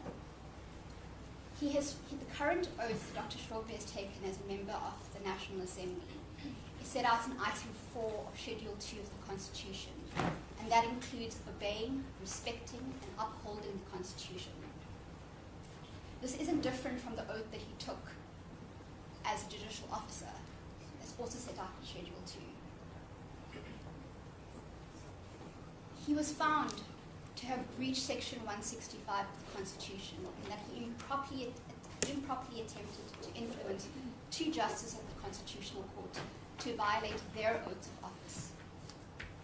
His conduct was found to have seriously threatened and interfered with the independence, impartiality, dignity, and the effectiveness of the Constitutional Court. His conduct was found to have threatened public confidence in the judicial system. And what we see today is that he remains unrepentant for such conduct. He persists in criticizing the JSC and its processes. Justices, you can see that at page 1020 at paragraph 68, page 0482 at paragraphs 188 and 189, and in the written submissions filed on behalf of Dr. Hlophe at page 1547, paragraph 98, Dr. Hlophe alleges that his removal from the judicial office was unconstitutional. It was not just legally flawed, he says, but characterized by incompetence and deliberate political interference. The harm that we have and Corruption Watch has is real and well apprehended in the circumstances. The relief we seek in Part A is not final. It does not dispose of any of the issues or any portions of the main dispute that's set out in Part B, and it doesn't anticipate or preclude some of the relief which would or might have give rise at the review proceedings. The suggestion by Dr. Hlophe that the interim relief we seek is final in nature is just unsustainable. At most, Dr. Hlophe will suffer an inconvenience or the disadvantage of missing, at this stage, one JSC sitting. This pales in comparison to the harm that I've already demonstrated. In relation to the balance of convenience, we've set out already the issues on the prima facie right and the harm. And I need to say nothing more than the high watermark of Dr. Hlophe and the MK party's contentions about harm is that should the interim relief be granted, the JSC will be improperly constituted in his absence. dealt with that. There is no harm alleged by the JSC or the National Assembly. There is no concern raised by them regarding the composition of the JSC, nor has the National Assembly suggested this is going to be an unwarranted intrusion into its functions. They haven't opposed the application, not so they filed notice to abide. Correct. Yeah. So there's no evidence to say that this is the harm that they will actually suffer. No, there isn't. So for those reasons that we submit, this is one of the clearest cases where interim relief is appropriate. The final issue I want to deal with is the issue of standing, which has been raised as an in limine point. With respect, the challenge to Corruption Watch's standing is a non-starter. Given the standings asserted by Corruption Watch based on both Section 38 of the Constitution, and more broadly because if this is constitutional litigation asserting the principle of legality, the conception of constitutional standing is far broader than our understanding of common law standing. Corruption Watch did not have to show the same sufficient personal and direct interest under the as it would have had to do under the common law, but rather that the impugned decision affects its rights or potential rights and interests. Dr. Hlophe and the MK Party gloss over this. Dr. Hlophe does no more than present a bold denial of standing in his answering affidavit at page 04105, paragraph 296. He does not appear to persist with this in his heads of argument. The MK Party does not make an effective denial of the assertion of standing by Corruption Watch, other than to contend that none of Corruption Watch's objectives or activities have any relationship with the present dispute. That's not factually correct in the papers before the court. The complaint giving rise to Dr. Hlophe's impeachment was an allegation that he improperly attempted to influence constitutional court judges pending judgment in the Zuma Tint matter in favor of Mr. Zuma. You will see that summary in the tribunal's decision at page 0358, paragraph 7. The tribunal heard evidence that Dr. Hlophe had a discussion with Justice Mgwinda by bragging about his political connections, followed by a subtle threat that people were going to lose their jobs once Mr. Zuma ascends to the presidency. You will find that at 0395, paragraph 109. The tribunal found that this points to an attempt to influence. And there was a finding that he improperly attempted to influence justices of the Constitutional Court to violate their oaths. Within months of his impeachment, he's taken up position as an MP and nominated to the JSC, but not just any political party. It is a party whose founder is the very person who stood to benefit from the influence that Dr. Hlophe sought to exert on the constitutional justices. These issues plainly implicate Corruption Watch's pleaded mandate promoting transparency, integrity, and accountability in the functions and operations in both the public and private spheres, of holding office bearers accountable, and for analyzing the erosion of good governance. We set that out clearly in our founding affidavit at page 0313, paragraphs 13 and 14. Further, one of Corruption Watch's stated objectives in its Memorandum of Incorporation is to engage in impact litigation, which includes administrative reviews, such as that set out in Part B of our application. And you will see that in the MRI that's attached to the founding affidavit at page 0340, clause 2.2.6. Corruption Watch's objectives and activities plainly have a relationship with the present dispute. It's not solely acting as an own interest litigant, it has also brought this application in the public interest in terms of Section 38D of the Constitution. And insofar as there's a denial by the MK Party that Corruption Watch is acting in the public interest, it merely states that Corruption Watch hasn't explained why the public have assigned that interest to it. But respectfully, that misconstrues the test of standing constitutional litigation. Section 38 of our Constitution introduces what the Constitutional Court says is a radical departure of the common law in relation to standing. It explicitly provides that where it is alleged that a right in the Bill of Rights has been infringed or threatened, anyone acting in the public interest may approach a court for relief. As I stated at the beginning, Corruption Watch... Sorry, can I just ask you, so which right are you relying on in terms of Section 38? Subsection D and E? In the public interest, yes, D. E. It's D. D. Public interest, D. Yes. All right, thank you. Corruption Watch does not rely on a right. Not, as I mentioned at the beginning, we're not only relying on a right in the Bill of Rights, namely Section 33. We'd also rely on the fundamental principle of legality and the rule of law. It can hardly be denied that this application is genuinely brought in the public interest on the test postulated by O'Regan J. in Ferreira versus Levine. The courts play a crucial role in our constitutional democracy, and the JSC's function in recommending appointments to the judiciary. And we've heard already how the Constitutional Court has described that as being of singular importance. The designation decision that's impugned in the review affects the broader public. The application in Part B is a general and prospective application, and there's no reasonable or effective manner in which the challenge can be brought other than in these proceedings. The question then is whether Corruption Watch is entitled to claim this court's time and put the opposing litigants through the trouble of this litigation, and we submit that the answer is a resounding yes.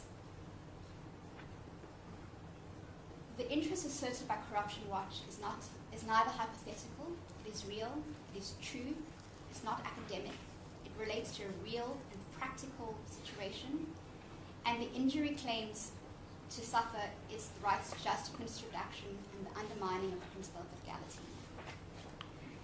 In any event, the court has recognized that there may be cases where the interest of justice or the public interest might compel a court to scrutinize action even if the applicant's standing is questionable. In our final submission, this is plainly an instance where the public interest cries out for the relief sought. Those are my submissions. Yes, before you sit down, Dr. Hlophe, in his papers, has continued to assert that he did nothing wrong. He followed a practice which judges do engage in, of discussing cases and so on, and that's all he did.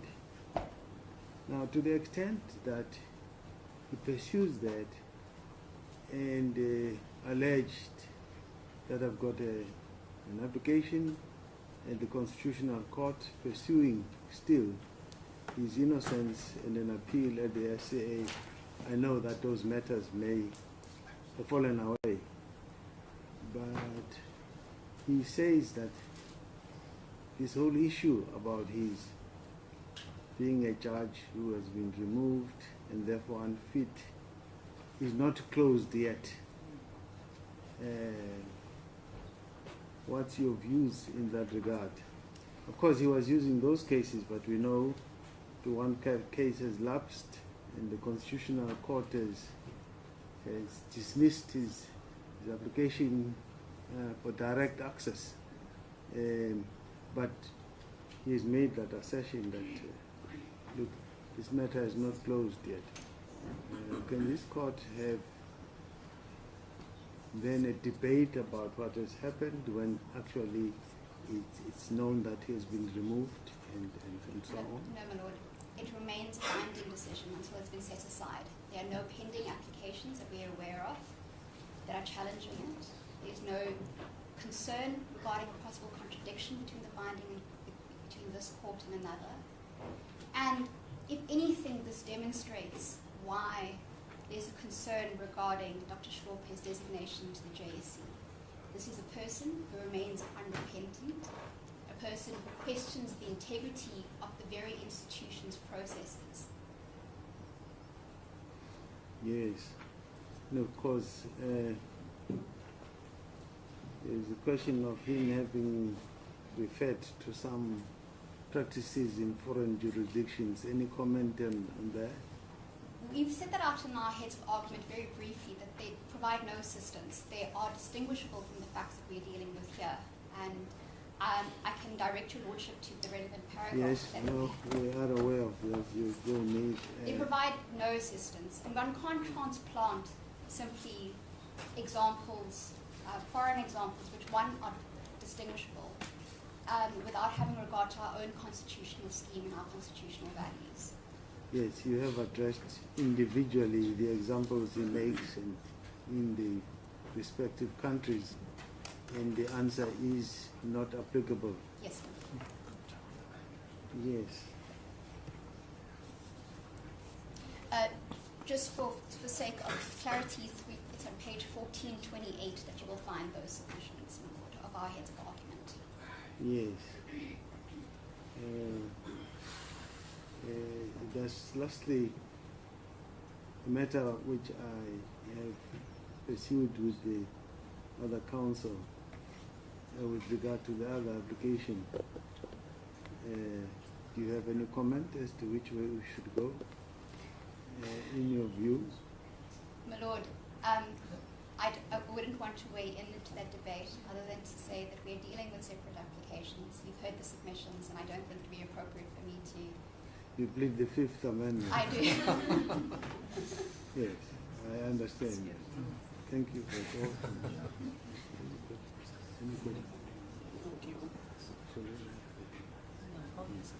Thank you, Council.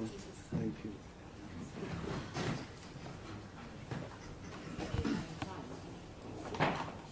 Yes, Council. May it please the Court. Thank you. My Lords, my Lady, I will stick to time. The Court is well aware that the Speaker has opted to abide the outcome of this matter. And as explained in her affidavit, she does so on the basis that, first, there's no direct challenge to any specific conduct on her part. And second, she does so mindful of her function and powers and the duty to act impartially as expressed in the cases that we cite in paragraph 5 of our heads of argument. So, as we know, the Assembly was divided on the question of the designation of Dr. Hlophe to the JSC. It's not for the Speaker to defend the views of some political parties over others. But in addition to the need to maintain neutrality, the Speaker also took heed of the admonishment of the Supreme Court of Appeal in another case involving FUL and the JSC, and that's in footnote 5 of our heads of argument. And there the SCA criticized a constitutional body, the JSC, for opposing a matter through the courts where its members themselves were divided. And Justice Ponnen remarked in that case as follows.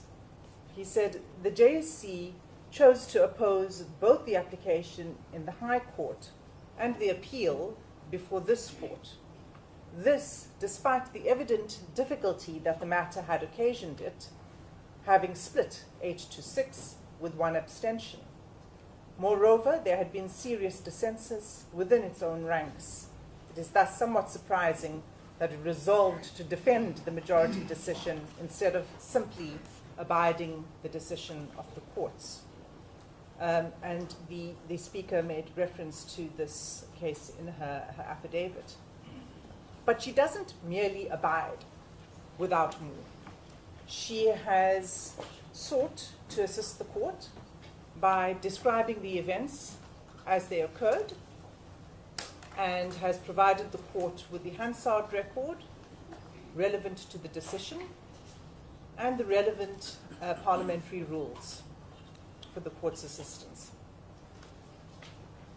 But, my Lords, my Lady, if I may address just one submission before turning to the Speaker's affidavit. It's not addressed by the Speaker in her affidavit or in our heads, and that is the question of exclusive jurisdiction. And for the sake of clarity, it is our submission that this is not a case that implicates the exclusive jurisdiction of the Constitutional Court. First, because these matters are not pleaded as such. But second, there is no constitutional obligation specific to the National Assembly that it is said to have failed to fulfill. The Assembly's exercise of public power is subject to judicial review, whether that is a review under PAJA or whether it's constitutional review, in the ordinary course. And the High Court and the SCA should not be deprived of its jurisdiction to determine such matters, as the Constitutional Court has told us in the EFF Nkandla case. It's particularly, I would submit, in a case as complex as this, that the Constitutional Court would benefit from the ventilation of these issues in the High Court and the SCA if needs be. Let me then turn to the Speaker's affidavit. She sets out the debate that took place in the Assembly regarding the designation of Dr. Hlophe to the JSC in some detail. The justices have read the papers. I don't intend to spend time going through any of that. Yes. But what I would like to do is to highlight three key points that the Speaker has made in her affidavit. And the first is this. The first thing she does is to place the matter in context. This is an unprecedented case because it arises from an unprecedented removal of a judge, specifically in this case, Dr. Hlophe, by the National Assembly. The National Assembly had no cause to exercise its powers under Section 177 prior to this. She attests to the Assembly's position of the proper process to be followed for the removal of a judge, and she asserts that the proper process was indeed followed by Parliament in the case of the removal of Dr. Hlophe, and of course, as we know, in the case of the removal of former Justice Motata. It's the Assembly's position that it acted in accordance with Section 177 of the Constitution, and it did so as follows. Firstly, by considering the JSC's finding against Dr. Hlophe of gross misconduct. That determination is a determination that is appropriately located and appropriately made by the JSC as the custodian of the mores of the judiciary and the body vested with disciplinary jurisdiction over judges. What the Assembly had to do was to consider whether that finding warranted the removal of the judges. The Assembly found that it did, and it ultimately called for the removal by a resolution adopted by 2/3 of its members. And it accordingly made a referral to the President for the removal, and on 6 March 2024, the President removed Dr. Hlophe as a judge pursuant to 177 subsection 2 of the Constitution. So that was the first time that the Assembly was called upon to remove a judge based on the finding of gross misconduct. And that's the context and the background that leads us here. Second, what the Speaker does is she explains the process. First, she says that it is the prerogative of political parties represented in the National Assembly to nominate a member for designation to the JSC. Any political party may nominate members of its own party as they choose. But that does not mean that the list presented to the Assembly is rubber stamped, or that it is an automatic adoption of a list. While in the past, the designation was made by consensus, in this particular and unprecedented case, the inclusion of a nominee on the list elicited objection. It was unprecedented because it was the first time the list was not adopted by consensus. She then explains, and this is the third point, by attaching the record. She attaches the unrevised Hansard record that shows that the Assembly on 9 July 2024, when the motion to adopt the list of the JSC nominees served before the House was subject to debate. She described the process that was followed with reference to the relevant rules.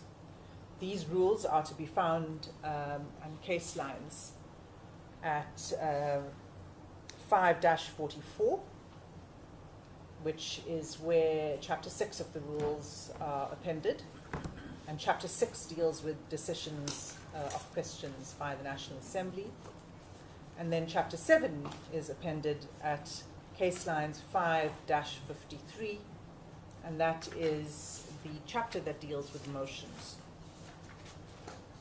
The Speaker explains that the process is guided by these rules, by the general rules of the Assembly relating to a motion placed before the House for a decision. A motion passes by way of majority support by the political parties present. This is, she says, standard practice in Parliament. It's in general an uneventful process. When it comes to the JSC designation, until these court proceedings, a motion of designation was never challenged. It was first time that the JSC list included a former judge who had been impeached due to a finding of gross misconduct. What the Hansard record shows is that opposition to the motion having been recorded in accordance with Rule 109, the Speaker then, on 9 July, proceeded to call for declarations on the vote in accordance with Rule 108 of the National Assembly rules. Subsequent to those declarations, the Speaker announced that the motion had been agreed to, the motion carried on the basis of majority support, as governed by Rules 96B and Rule 96B and Rule 97. Now, these rules give effect to Section 53 of the Constitution. And Section 53 of the Constitution deals with decisions of the National Assembly. And it provides as follows. In section, I won't read, just in relevant part, Justices, it's 53(1)(c), which reads, except where the Constitution provides otherwise, all questions before the Assembly are decided by a majority of the votes cast. 53 subsection 2 states that the member of the National Assembly presiding at a meeting of the Assembly has no deliberative vote, but, and then there are exceptions, to cast a deciding vote where there's a tie, or to cast a deliberative vote where there's a requirement of a 2/3 majority. So the rules give effect to Section 53 of the Constitution, which prescribes how the National Assembly makes decisions. That was the procedure that was followed for this motion. The Speaker noted at the end of the declarations that there had been objections of 3 parties. I believe that is at case lines 5-81. And what is recorded on Hansard is that the Speaker notes objection of 3 parties, the Democratic Alliance, the Freedom Front Plus, and the ACDP. If the court looks through the transcript, it appears that there were more parties that did object. I think Action SA did, although it wasn't entirely clear, and Build 1SA also objected. But it doesn't matter, because at the end of the day, the majority voted in favor of the list, and the list included Dr. Hlophe as a designee. That now is the decision. Ms. Hassim, you have submitted that explanation of the Speaker, of course, as is evident from her affidavit, explain that the process for designation to the JSC does not mean that the list must be rubber stamped. Correct. You confirm that. And you also state that she has no deliberative role in the discussions of the Assembly, except in the exceptional circumstances you put out. Whilst we appreciate also the step that she's taken, despite abiding by the decision of filing an explanatory affidavit, which is, according to the feeling of this court, has been of great assistance just in elucidating the processes in the Assembly. Just a question that arises from that set of circumstances is, one would say there were 3 red lights, not to the Speaker, but to the Assembly. The letter from civil organizations that was addressed to her initially to say, do not designate Dr. Hlophe for the following reasons. It's a red light. Yes, it did not result in any positive from their side, from those organizations' side, result.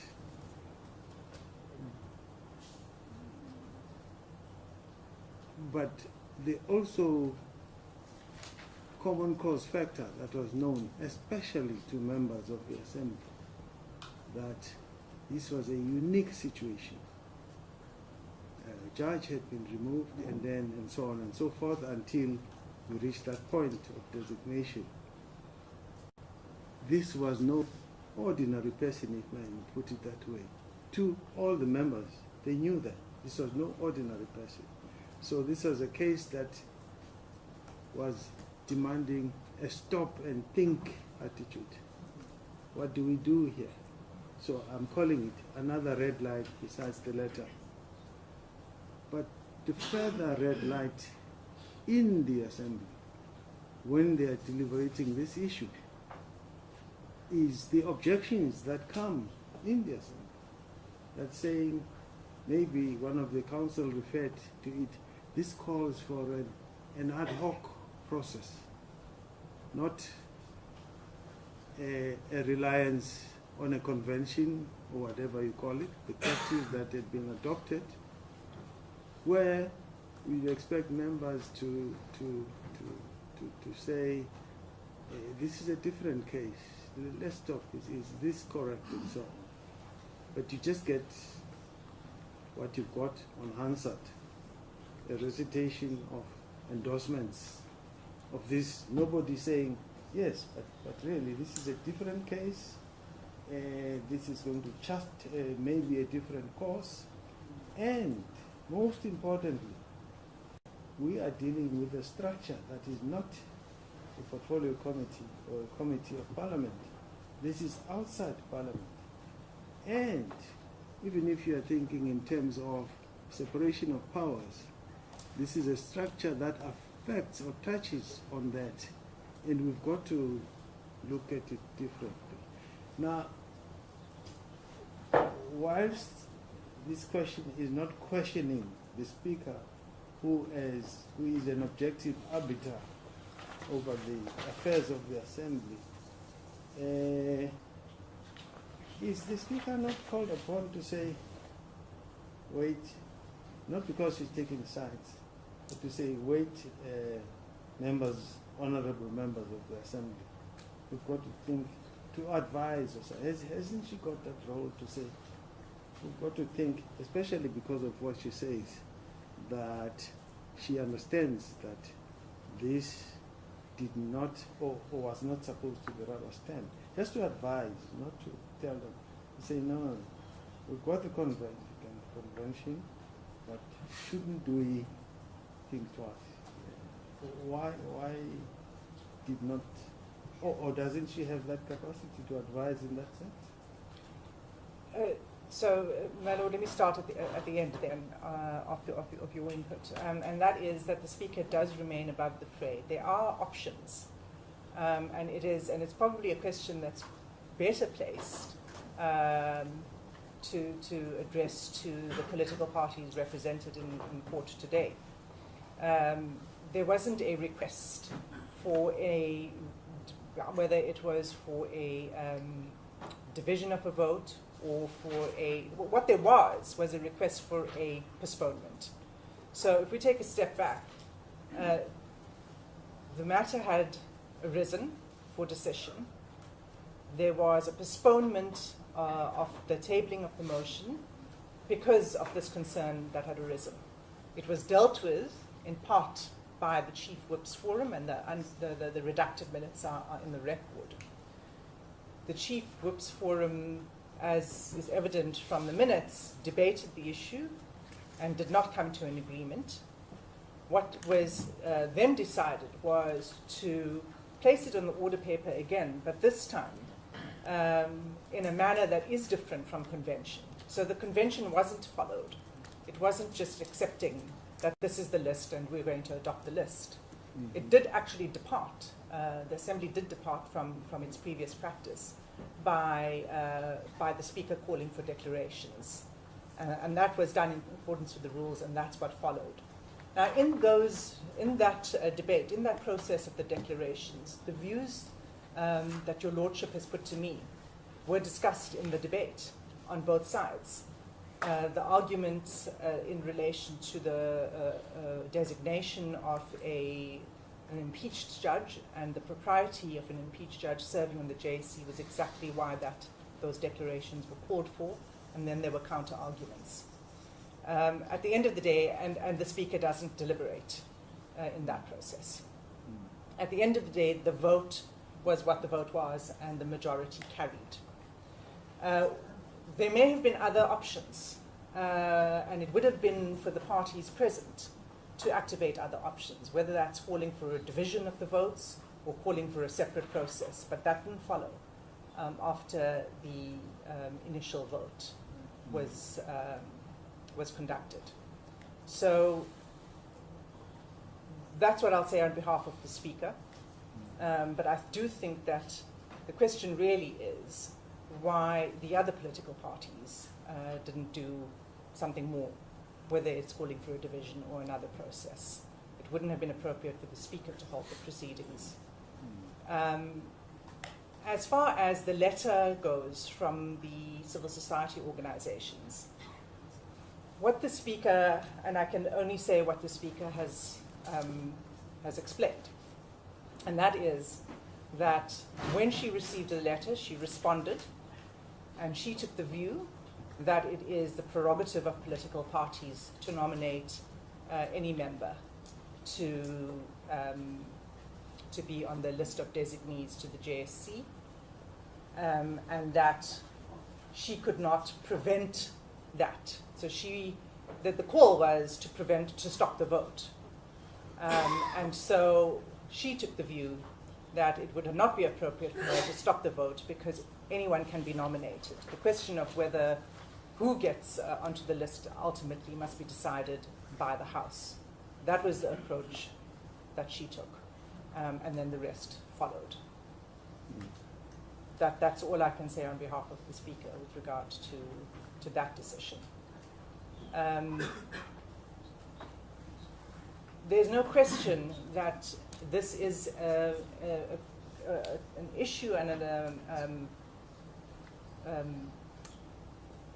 issue that arose that the Assembly hadn't had to deal with before. And so there was and I don't want to speculate on behalf of the Speaker. I can't do anything more than what she has chosen to say in the explanatory affidavit. But the expectation, as I understand it, is that the process that would follow would deal with the complexity which either it failed to do or it didn't fail to do, depending on which side you are in this matter. Yes. The Speaker's position before this court is she welcomes guidance on this, and she awaits the outcome of the court decision in this matter. Yes, thank you, Ms. Hassan.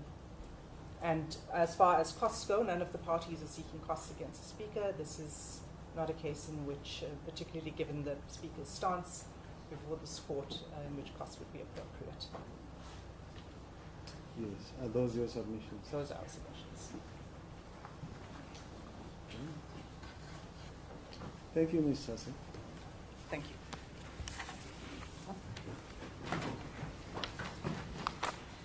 Yes, Counsel. Thank you, my lords, my lady. I'm going to ask the court for an indulgence for 3 reasons. The indulgence will be to have a little bit more time, as I foreshadowed in chambers. And the 3 reasons are: 1, the amicus is gone, so I can have some of his time, which is allocated. I made that point to the court. 2, our learned friends have been very generous in keeping their arguments relatively shorter than expected. But 3, which is the important point, I feel quite alone here. And I don't say that with humour. Everybody, that's the DA, Corruption Watch, Fool, MK, Dr. Hlophe, the Speaker, say this court has jurisdiction. We, in the lonely corner, say this court doesn't have jurisdiction. It's a lonely position to be. I need time to explain. Let me start off by saying the African Transformation Movement is here for one... Just 1 minute, Counsel.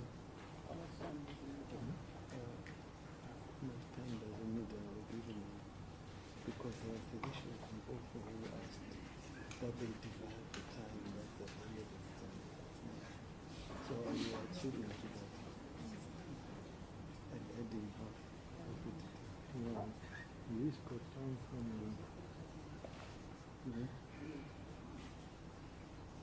from 15:30. You gave me 45 minutes. Yes. You give me half.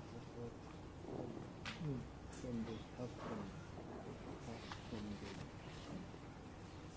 the system. He's getting what if you give him 45% work. No, that was half of 15. No, it just we gave the other one half an hour. So you took it 15 minutes at least, 1 hour 3 minutes. 45 is just okay.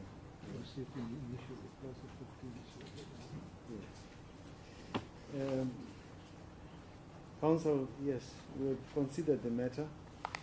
You will get half of the time that was named, which actually gives you from 45 to an hour, 45 minutes to an hour. I think you'd originally give me 45. I was yes. asking for an extra 50. Yes, we've given you 50. Thank you. So let me start off with why we're here. When I say we, I mean my client, the African Transformation Movement. We're here because we submit that the rule of law is dominant and there is nothing to counterbalance that. I know in some of the papers there's a suggestion, well, the rule of law must take besides that other interest. No. The rule of law is dominant. The rule of law includes separation of powers as a key principle. Leave aside Bill of Rights, leave aside national, provincial, municipal autonomies, separation of powers between the executive, parliament, and this court, and the courts. Now, what the relief that is sought, we would submit, cuts across those principles in a number of respects. That those applicants are seeking the courts to intervene in what our learned friend for the Speaker just said was a vote. It was a deliberative decision by Parliament to vote in a particular way. It wasn't some random rubber stamping. And let me just say, if it was a rubber stamping, there's a further problem. Because in the rubber stamping passed back suggestion by the leader of the full team means that all 6 members who were designated by the National Assembly were rubber stamped into the JSC. So it's not just Dr. Hlophe, it's all 6, if the court upholds the rubber stamping argument. And obviously the court's not going to find that one rubber stamp was bad, whereas the other 5 rubber stamps were good. Rubber stamping is bad, full stop. So that's a bad argument for the relief that fools seek, for what the DA seek, and for corruption would seek, as a matter of principle. But let me turn to why I submit that this court does not have jurisdiction. 167(4)(e) says clearly in the Constitution, as part of the rule of law, certain courts, or 167 generally, which is the chapter on judicial, the whole chapter, some courts have jurisdiction to do certain things, the High Court can do certain things, the magistrate can do certain things, which the High Court, whatever. But one of the things is only the Constitutional Court can do certain things. That's set out in 167. 167(4)(e) says it is only the Constitutional Court, I emphasize only, that can scrutinize whether Parliament fulfilled its constitutional obligation. Fulfilled its constitutional obligation. Let me just stop. There is a difference between an obligation, the exercise which must happen, and an exercise of a power which is not required. And I heard our learned friend from the DA say, Parliament was required to designate those 6 members. He's right. It was an obligation on Parliament to designate 6 of its members to the JSC. And if it failed to do it lawfully or properly, it failed in that obligation, failed to fulfill that obligation. Now let me just turn to a point that was debated where Justice Darfu made the point on Passant that he suggested, well, doesn't one of the parties say the JSC must sit as a whole? And it was us who took the point, 27135 on case lines, where in paragraph 35 the JSC, the argument by, one of the arguments of the JSC was rejected by the SCA. And what the SCA says, acceptance of counsel's argument would mean, for instance, that matters relating to a specific High Court be determined in the absence of the Judge President, etc., in the Premier. And then the important sentence for this Court's purposes goes to this interim interdict issue. What is more, SCA, I believe it is clear from 178 of the Constitution that the JSC has been created in a structured and careful manner. Its composition obviously sought to ensure that persons from diverse political, social, and cultural backgrounds representing varying interest groups would participate in its deliberations. So all the members of the JSC, whether designated by the President, the law professors, the National Assemblies, must be there. And if they're not there, if they aren't there on the 7th of October, then the JSC is not properly constituted, according to the SCA. Which paragraph are you reading? 35, second sentence. That's case lines 27 and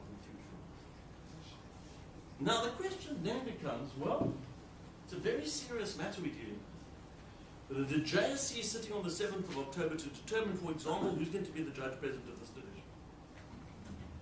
It's a serious matter. The whole 4 judges, 4 persons are going to be maybe recommended to the President to sit in this division. Were one of the National Assembly designates, after a vote by the National Assemblies, not be there because he did whatever? That's a serious matter. And the question is, should this court be involved in that serious matter at this point? And for that proposition, let me turn to what the Constitutional Court says about exclusive jurisdiction in our heads of argument, case lines 18-12, paragraph 37. And as I asked the court to turn to it, I just want the court to think of it like this, if I may. For exclusive jurisdiction, there are sort of 2 worlds. There's a world in which there is exclusive jurisdiction to the Constitutional Court, and there's another world where it's not something that falls within the concern. There's a world, but it's not like there's a black or white, but there's a grey area. And courts must decide which of these two worlds a particular challenge fits into. Is it an exclusive jurisdiction, which I mean this court doesn't play a role, or is it one where other courts can also play a role? And let's see what the Constitutional Court says about how it is determined into which world the particular case falls into. 1812, in Doctors for Life, the Constitutional Court says in paragraph 24, the principle underlying the exclusive jurisdiction under the section 160 is that, these are the words, disputes that involve important questions that relate to the sensitive areas of separations of powers must be decided by this court only. Let me repeat that. Disputes that involve important questions, it's clearly an important question. Does it relate to the sensitive area of separation of powers? Of course it does. A court's intervening in a matter that was voted on by the National Assembly and saying, National Assembly, you acted irrationally. That touches at the heart of separation of powers. Who must decide it? Only the Constitutional Court, the Constitutional Court says. And it goes on. Therefore, the closer the issues to be decided are to the sensitive areas of separation of powers, the more likely, that's my word, it is that the issues will fall within that section, 167. It follows that where dispute will require a court to decide a crucial political question, what can be more political in this case? And thus intrude into the domain of Parliament, the dispute will more likely be one for the exclusive jurisdiction of this court. And I add paragraph 26, where the obligation, and the court will recall, I've made the point that it's an obligation, and I'll turn to the distinction between obligation and power, requires Parliament to determine in the first place what is necessary to fulfill its obligation, a review by a court whether that obligation has been fulfilled trenches on the autonomy of Parliament to regulate its own affairs and thus the principle of separation of powers. We're in that world. Just Mr. Katz, there's a view that says the nomination by the MK party of Dr. Hlophe to the Assembly was a political decision, and there seems to be no real dispute about that. But that, the then designation decision is not a political decision. It is an exercise of power by an organ of state, which then demands the kind of deliberation that has been suggested to varying extents by the parties here. So when you refer to what you've just referred to now, you're referring to political decisions. And my question to you, well, the suggestion is this what you were talking about here is a view that says that is not a political decision. What's your comment? We have two submissions, Michael. The first is one submission we're on two levels. The first is everything that the National Assembly does is political. Everything. It's a body made up of political parties representing our interests. It's political, it's an exercise of public power as demanded by through politicians, of course, but that's on the first level. So as a matter of principle, everything the National Assembly does is political. But when it passes an act, when it passes a resolution about what's going on in some other part of the world, it's all political. Everything it does is political in that sense. Of course, it's exercising public power, but still an exercise of public power with the aura of being political. When a judge acts without fear, favour, or prejudice, nothing political about that. When the President acts, depending on the nature of in what position, as head of the National Executive or in some head of state, it might or might not be political. That's an issue. But when Parliament acts political, that's the first issue. Although that's the first level of the argument. The second level, in this case, there's nothing to suggest that when the National Assembly accepted the, let's call it what your Lordship puts to me as a political decision by MK, it did anything other than consider it and endorse it in the way that it did. The vote could have gone the other way. It was a political decision. So if the vote had gone the other way, and there was a vote, division wasn't called for, all the political parties, including my clients, I don't have a party, my clients is the party, none of the political parties called for a division, which means that the votes are, I think the court knows, that the votes are actually tallied person by person, you get a number. That's what happens. You ring the bell, everybody goes out, they come back in, and you know exactly what the numbers are in Parliament. That didn't happen. But there was a vote.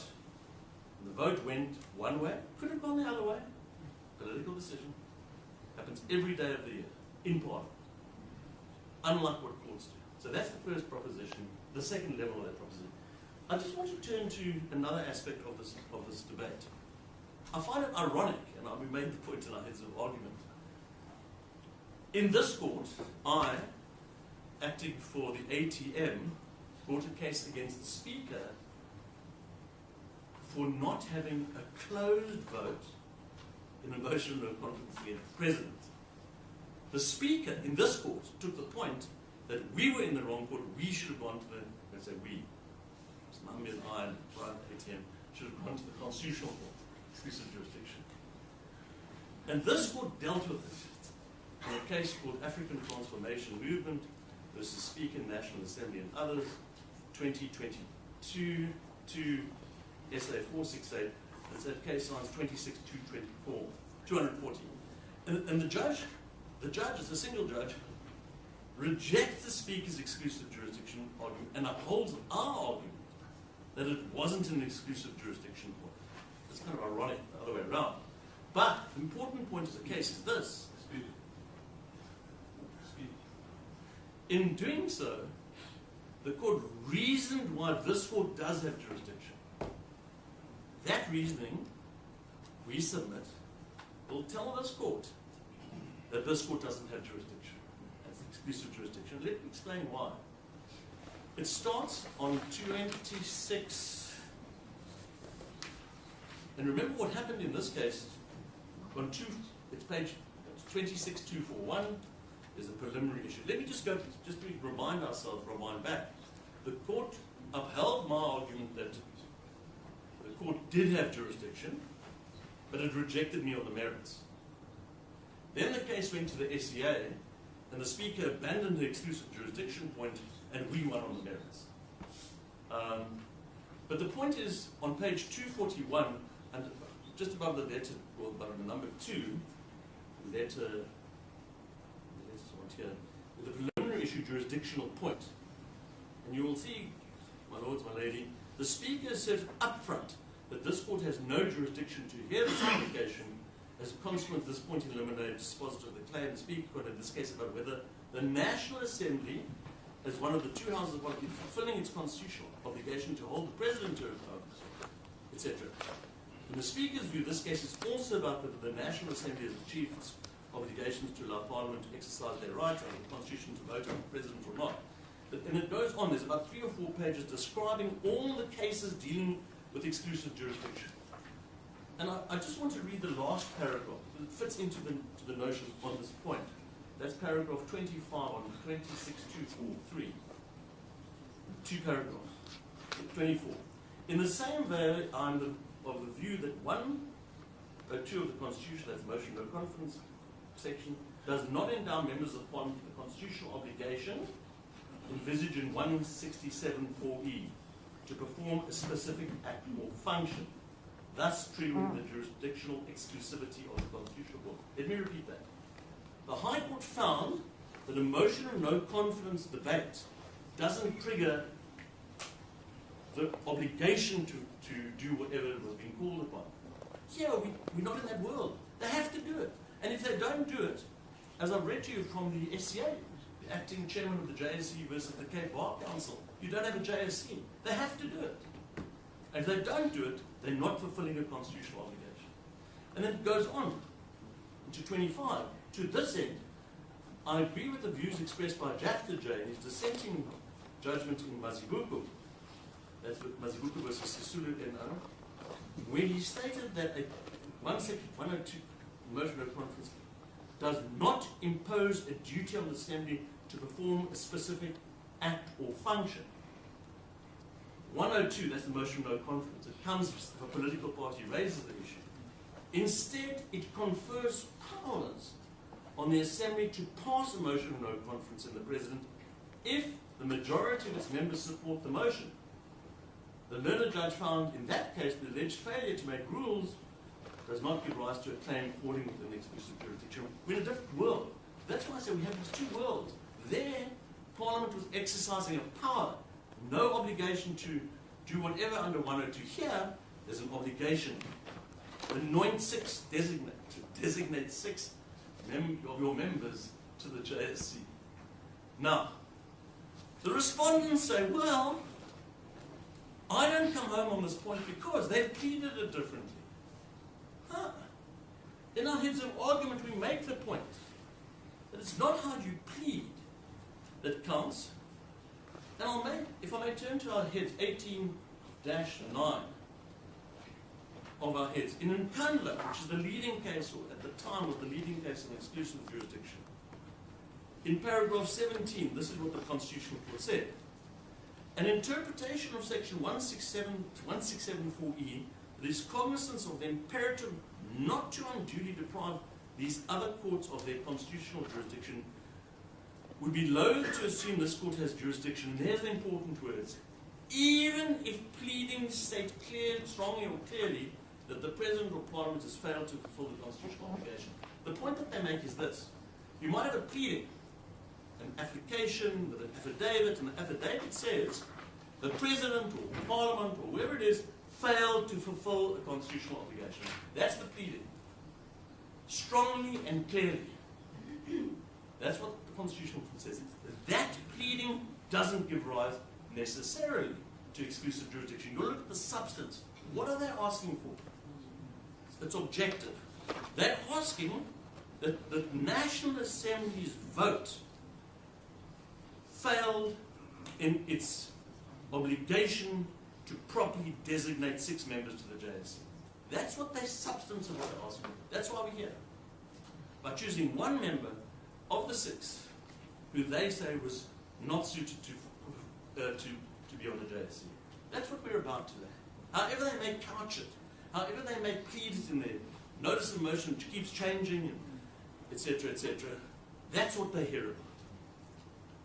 Did the National Assembly fail in its obligation to appoint 6 members to the JSC? And if we are right as to what the case is about, just have to read Doctors for Life, we just have to read Nkandla, makes it clear that issue is for the Constitutional Court and the Constitutional Court alone. This court should not touch it. It doesn't have the jurisdiction to use it. Like the magistrate doesn't have the jurisdiction to scrutinize certain things. This court, and it's no insult to this court, that's just the constitutional scheme. So we submit on the level of principle, none of the cases get off the starting blocks. And I'll come to the interim relief issue in a second. Well, you are making your submissions, Mr. Katz, but you listen to one of your colleagues making the submissions very strongly that even if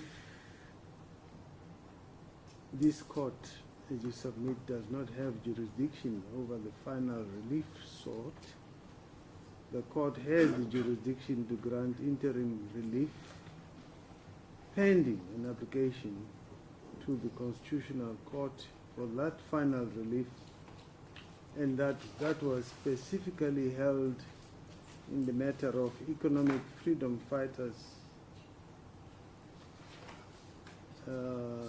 No. In the matter of I think it's UDM, paragraph National Gambling Gambling Board. Yes.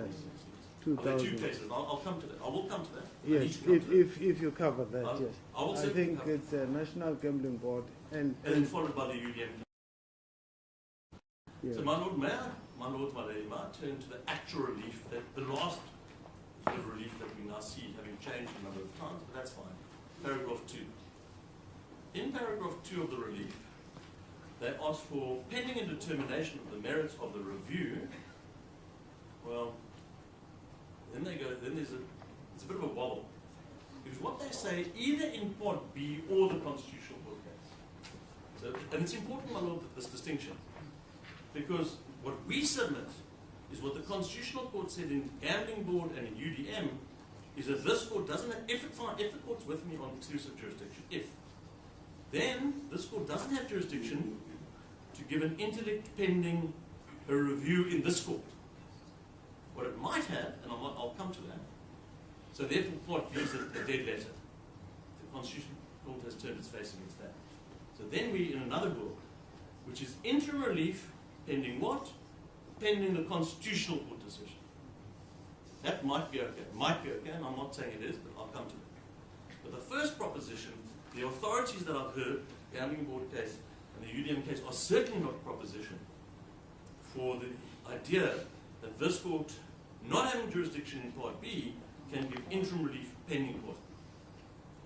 Doesn't say that, and we don't read it, those cases to say that, and it makes sense. How could this court give an interdict pending this court's decision when this court doesn't have jurisdiction in the main room? Wouldn't make sense. So then the court must think, well, do we have jurisdiction, that's the word, to give interim relief pending the Constitutional Court decision? And I submit that it would be hard for me to argue against, nobody's raised it, I'll raise it for the first time again in my lowly position, 172(1)(b). May, not conceding, I don't need to concede, I'm going to come to why I said that it's not appropriate in this case. May give this court the power to grant just and equitable relief under 172(1)(b), because even though, and I say even though, there's no 172(1)(a) declarator sought or to be granted, and that's the proposition for those who are school, Ermela, various cases. That's not important for the following reason. Were the court to contemplate giving interim relief,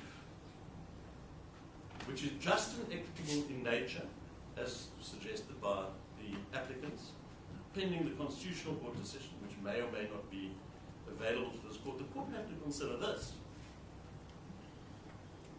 The paragraph 32 of the UDM case, perhaps I should read the factors. I think Justice Dafu, you touched upon it, if I remember.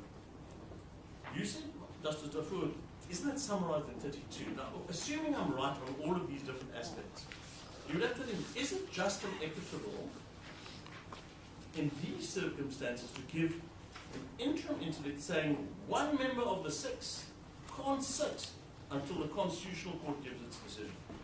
And you'd have to consider the factors set out, we would submit in paragraph 32, it's on 26959. What it says is, from the foregoing, we would hold that, and there are 5 subparts, and this is the Constitutional Court. So, by the way, the court knows that were you to do it, you would be the first court ever in South Africa to do it, unprecedented, in a serious matter like this. And let's see what are the factors in why you should consider doing it or not doing it. That is giving the interim interdict pending the Constitution. It says, 1, it is not necessary to decide whether the High Court has jurisdiction to grant interim relief, the effect of which is to suspend the operation of national provincial legislation. B, High Court has jurisdiction to grant interim relief designed to maintain the status quo. The interim relief that you would be granting would not be to maintain the status quo. On the contrary, you would be changing the status quo, and it says, or to prevent a violation of a constitutional right where legislation that is alleged to be unconstitutional in itself or through action it is reasonably fair might cause irreparable harm of a serious nature. It's going to be very slow to come to that conclusion in a case such as this. You've heard MK, well, you will hear MK, I presume, at some length, Mr. Hlophe is known for, go on about his clients' rights. Clients, not just MK's clients, all the voters of MK. I'm pleased that we're in a court which hopefully keeps us to our time. And, he's not listening, so I can get away. But the point is simply this. C, such interim relief should only be granted where, and the important words, strictly necessary in the interests of justice. That is the constitutional standard provided by the court, and should also apply in cases such as those presently under consideration. D, in determining the interest of justice, the court must balance the interest of persons seeking the relief, that's the 3 applicants, 2 plus 1, we're not sure where full is on that, against the interest of others who might be affected by the grant of such relief. Remember, the ACA said that JSC has been carefully constructed by the Constitution to give effect to political, social, and other interests. And the court giving an interdict would be affecting those kinds of considerations. Is it strictly necessary to do so? It's a very hard question. I would say not. Then it says the interim relief should be strictly tailored to interfere as little as possible with the operation of the legislation, all the more so where the legislation results in. So the principle is this. 1, this court doesn't have jurisdiction on the main case. That's Fool's case and Part B of Corruption Watch and DA. 2, you may well have power to grant interim relief pending not Part B, but power to possibly grant interim relief pending the constitutional application. But when you consider that, it's that relief, if you do grant, must be strictly necessary, narrowly tailored, and all the red lights that Mr. Du Plessis has been talking about for Parliament, we submit, should be flashing to this court. The red lights that Parliament had should be up there. Separation of powers. Am I going to, as a court, trench on a vote by Parliament, by politicians? A political decision. And the court knows our arguments on this. Let me just turn to the remedy, and I'll turn to my heads. We submit that ATM, African Transformation Movement, because we've come here as a lonely standard bearer for the rule of law, should not, whether we win, lose, or draw, be receive costs or be ordered to pay costs. We're here as a neutral party which says the rule of law is sacrosanct, there's no balancing, and the rule of law, as I've said, talks to all of the kinds of considerations that I've already mentioned. So the question then is, what do you do with these 3 applications? And it's a difficult question, and we submit that there's various options. And we'll tell you, we'll suggest to you the option that we think is the most attractive, bearing in mind the difficulty. In a sense, I say in a sense, we agree with Mr. Trengrove that were the court to find that it's a difficult case to give final relief, it's probably exclusive jurisdiction, probably not in the best idea to dismiss Fool's application. Because it might turn out that the Constitutional Court rules that it does not have exclusive jurisdiction. And then you would have dismissed Fool's application, which is problematic. So as far as Fool's application, we submit the postponing sine die. Behind me, I heard from my friends for MK. Anyway, that's the first. As far as the interim interdicts are concerned, our submission, you certainly shouldn't grant them for the reasons. We call it, in our heads of argument, the red line separation of powers. This court isn't going to tell Parliament on Mr. De Beer's submission, well, take away Mr. Dr. Hlophe, put somebody else in there. It's not going to do that, because there have to be 6. So if you tell Parliament to get rid of Dr. Hlophe for October the 7th, and for April, and for whenever, you're actually telling Parliament, go and put somebody else in there.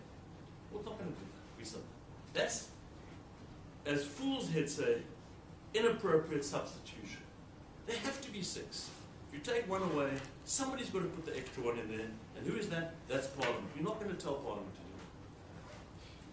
to do well, if the court doesn't tell them, is in the presumption that they in any way know they have that option. They haven't got an option.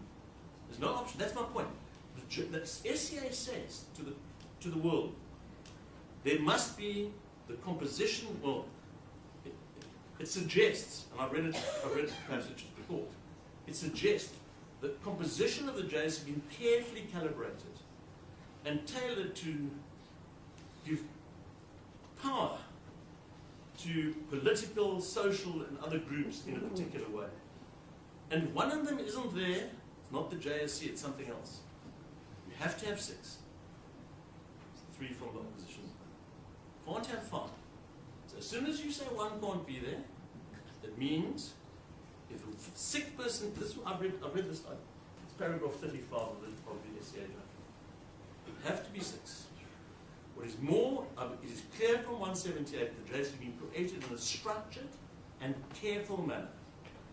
Its composition, that 6, obviously sought to ensure that persons from diverse political, social, and cultural backgrounds representing various groups would participate in its deliberation. That means 6. Doesn't mean 5. So if your lordships, your ladyship take 1 away, not the JSC, it's something else. It has to be number 6. Not like a yellow card or a red card in rugby where the guy goes off for a while, only 14. That's still a rugby team. This isn't how it works. So if there's a referee that starts the game and says, right, 14 against 15, not a rugby match. But if there's a yellow card, red card, no problem. Here, they have to be 6. If the court takes one of them away, it's not a yellow card or red card. I'm not sure what it is, but it certainly falls foul of paragraph 34. So the point I was making was that were this court to take the view that there's a difficulty with Dr. Hlophe sitting, I was dealing with what was the appropriate order, bearing in mind all these difficulties that I've raised in my ATM hat. The question then becomes, we told you we submit that full should be postponed sine die, because we don't know what the Constitutional Court will say, and if the Constitutional Court says it doesn't have exclusive jurisdiction, then full's application should proceed. Yes, you told us. Yes, I'll just repeat. So now we come to the other 2. Yeah. That's where I was coming to, and then I got converted, sorry. Yeah. So the other 2, the question then becomes, what do you do with them if you're with me on the question of exclusive jurisdiction and this question of only in strictly necessary circumstances? The question is, it's a very difficult question.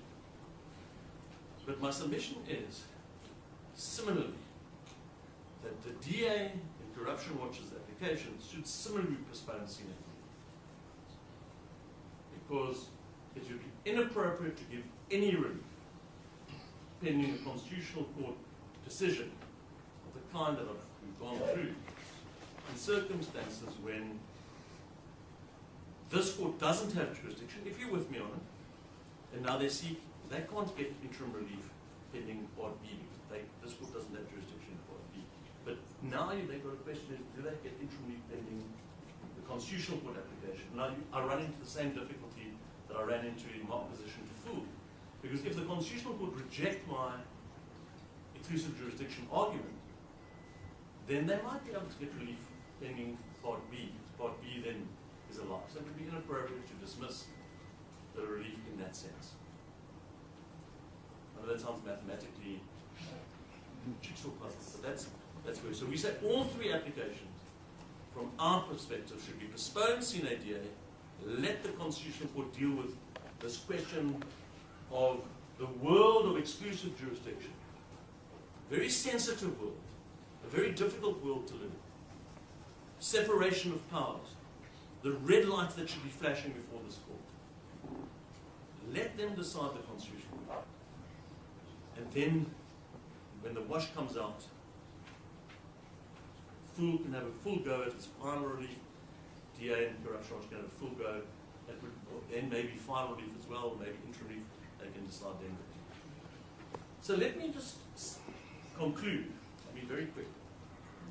To say on this point, we, in paragraph 2 of our heads, page 18, case numbers 18-6, we say, in opposing the relief sought, and we want to emphasize this, the African Transformation Movement makes no submission concerning the conduct of the Speaker, conduct of the National Assembly, the rights of Dr. Hlophe, and Umkhonto we Sizwe, and I should add, any of the applicants.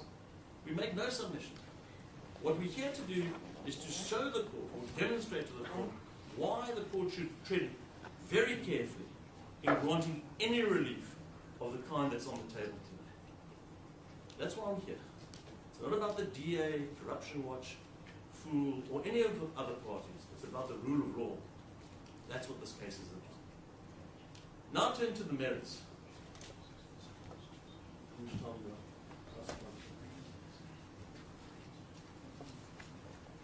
We essentially align ourselves with the other respondents who are Dr. Hlophe and NK in this sense. We said in our affidavit that the ATM that this case isn't about what one might feel is philosophically or let's call it politically interesting. It's about the law. It might be philosophically, it might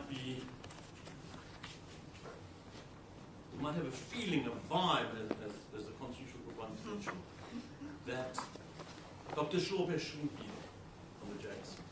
That's not what the case is about. The case is about, he is an MP. Now some people might not like that. Too bad, too sad. He is an MP, he's sworn in, and once you're an MP, you have that which all MPs have. Some are not better than others. There are 400 of them. Some are men, some are women. Some belong to some political parties with particular political bents, others belong to others. Some have got different pasts to the others. We know, we've seen. Some have been kicked out of one party, gone to another party. Some have been impeached as a judge, just one. But he's equal. He's equal to others qua MP, not a judge. That's finished. That career of his is over for now. He's an MP, he's a member of parliament. And the question is whether that member of parliament, despite his checkered history, such as it may be, disqualifies him from that which the other 399 members of parliament may be entitled to and may have the right. And the answer is no. His past, whatever it may be, is in the past and remains as it was the day that he was sworn in as an MP. If there was an objection to his past, then that was the time to deal with it. And if I'm understanding you well, your submission is that his past is irrelevant. Well, his past is irrelevant. Irrelevant to his position sitting as an MP being designated by vote by the National Assembly. Yes, then you are saying it's irrelevant to these proceedings. In that sense, yes. His conduct is irrelevant. That's your submission. Yes. I don't want to make it in a blanket. That I make that submission in the context of the relief that is being sought today. Yes, but it must be if it's in context of the relief, it's in context of these proceedings. Yes, no, I accept that. But let's say, for example, a party came along, and I'm just hypothetically making a hypothetical. Excuse me? Hypothetical. Thank you, Malek. It's not. Let's say a party came along and said he was impeached as a judge, therefore he has no right to be an MP. I could not in those... No, nobody has argued that. No, that's my point. Yes. But if that was the argument, yes, that would be different to what we have today. That ship is sailed. That's the point that I'm making. If somebody had argued that, then his past might be relevant to that case. But that's not the argument. Excuse me? But that's not the argument. That's not the argument, so therefore we don't have to worry about his past. Yeah. That's the point. His past isn't irrelevant in the broader scheme of the world, but it's irrelevant because he's a member of parliament and he's being designated qua member of parliament, it becomes irrelevant in that context. If there was some other case about what he could or couldn't do, whether he could be a member of parliament, of course his past might be relevant. Depends what the challenge is. This challenge is the challenge to the National Assembly designation. And so vote. And the National Assembly might have been unwise, they might have been wise, they might have been for good reason or bad reason. The principle is that's what the National Assembly chose. When that happens, the court must see those red lights flashing. Should we intervene, the National Assembly, who does what we as a court think is a terrible thing. Red light. That's all. And we explained it in our heads, and we don't want to get involved in what he did or didn't do, what the speaker did or didn't do. And we submit that the speaker gave a very useful and we think entirely appropriate explanatory effort of explaining what happened. There was a vote. And this court shouldn't intervene. We submit in vote. Then the court would have to find, and again it's a pleadings question, the court would have to find the vote was irrational. It's a vote. How do you find that a vote's irrational? You might find that somebody does something, the president calls his friends in and says, who should be for? That might be irrational. Or the Similani proposition, where the president appointed Similani, and the court found he didn't consider the past. This is a vote. We don't know what's at the head of those 400 people. Some voted against, some voted for. How can 400 people come to an irrational decision in that sense? As a piece of Thank you, Mr.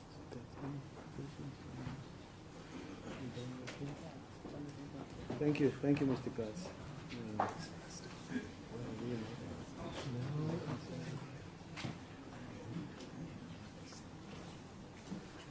This is the end of today. I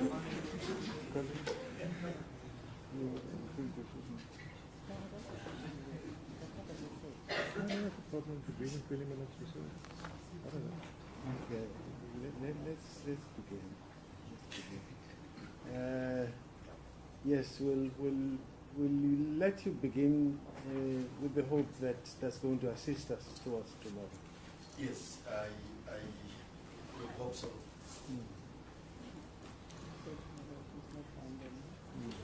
I actually don't like arguing behind my learned friend's backs. Can I be allowed to come in front? And this will do tomorrow. Yeah, let's say we save time. Just keep in what we have left. Yeah. It's 20 minutes now. Yeah, 20 minutes. Plus.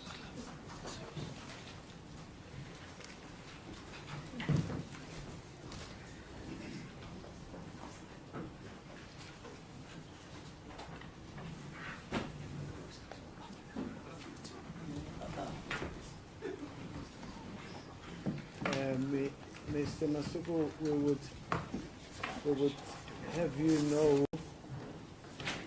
that you have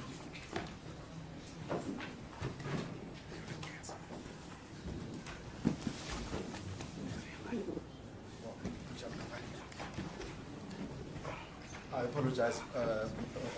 No, that's the logistics side.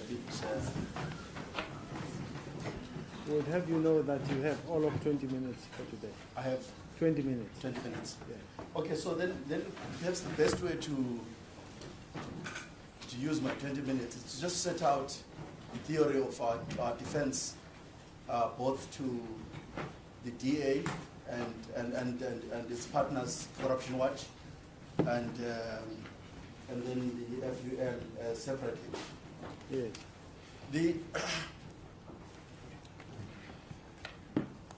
There are certain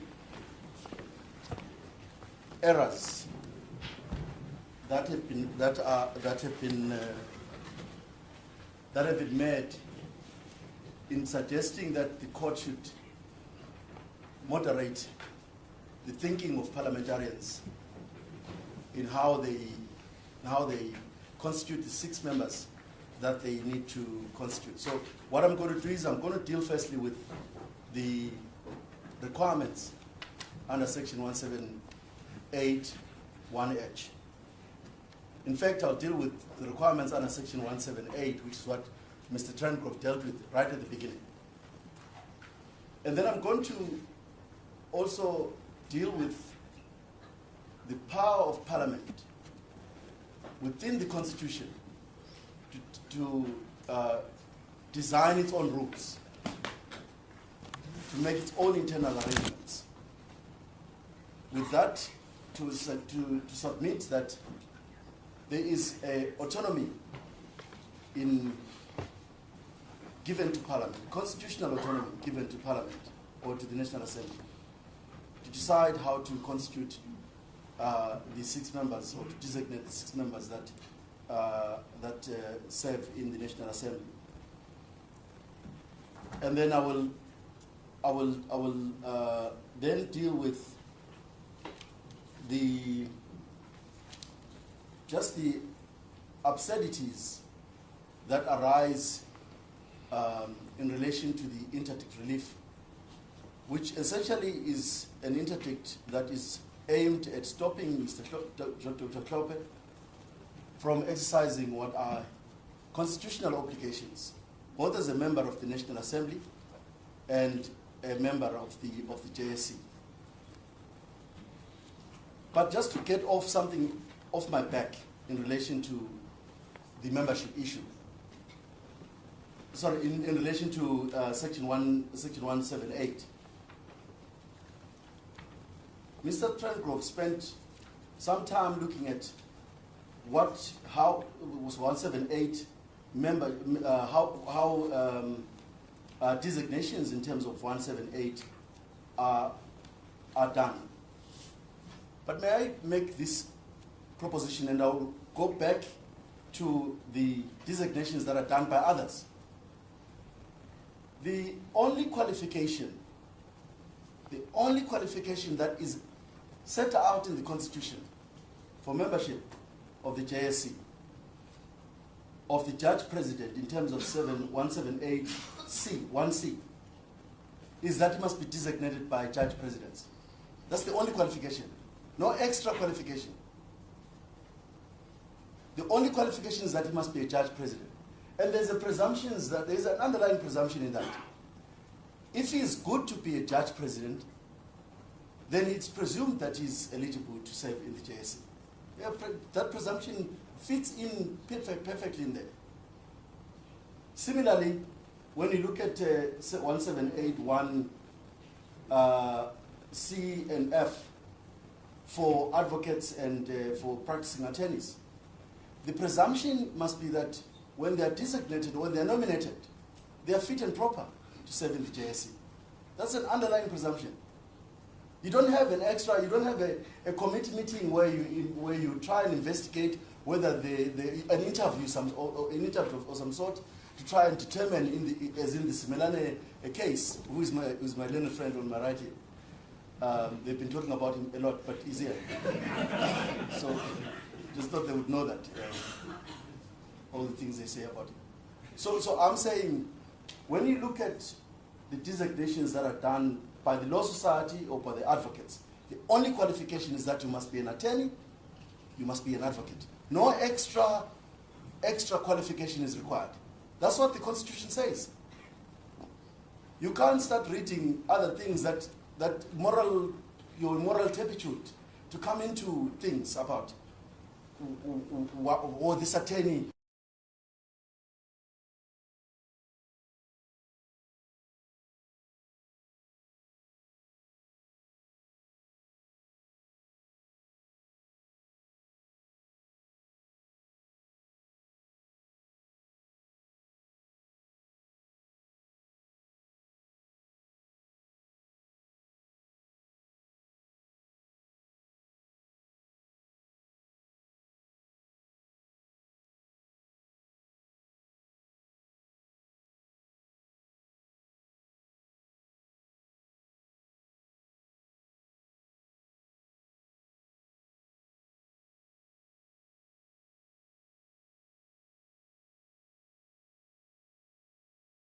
If you found this video informative, please like, subscribe, and hit the notification bell for more content like this. And as always, let us know your thoughts in the comments below. Until next time, stay informed and stay engaged.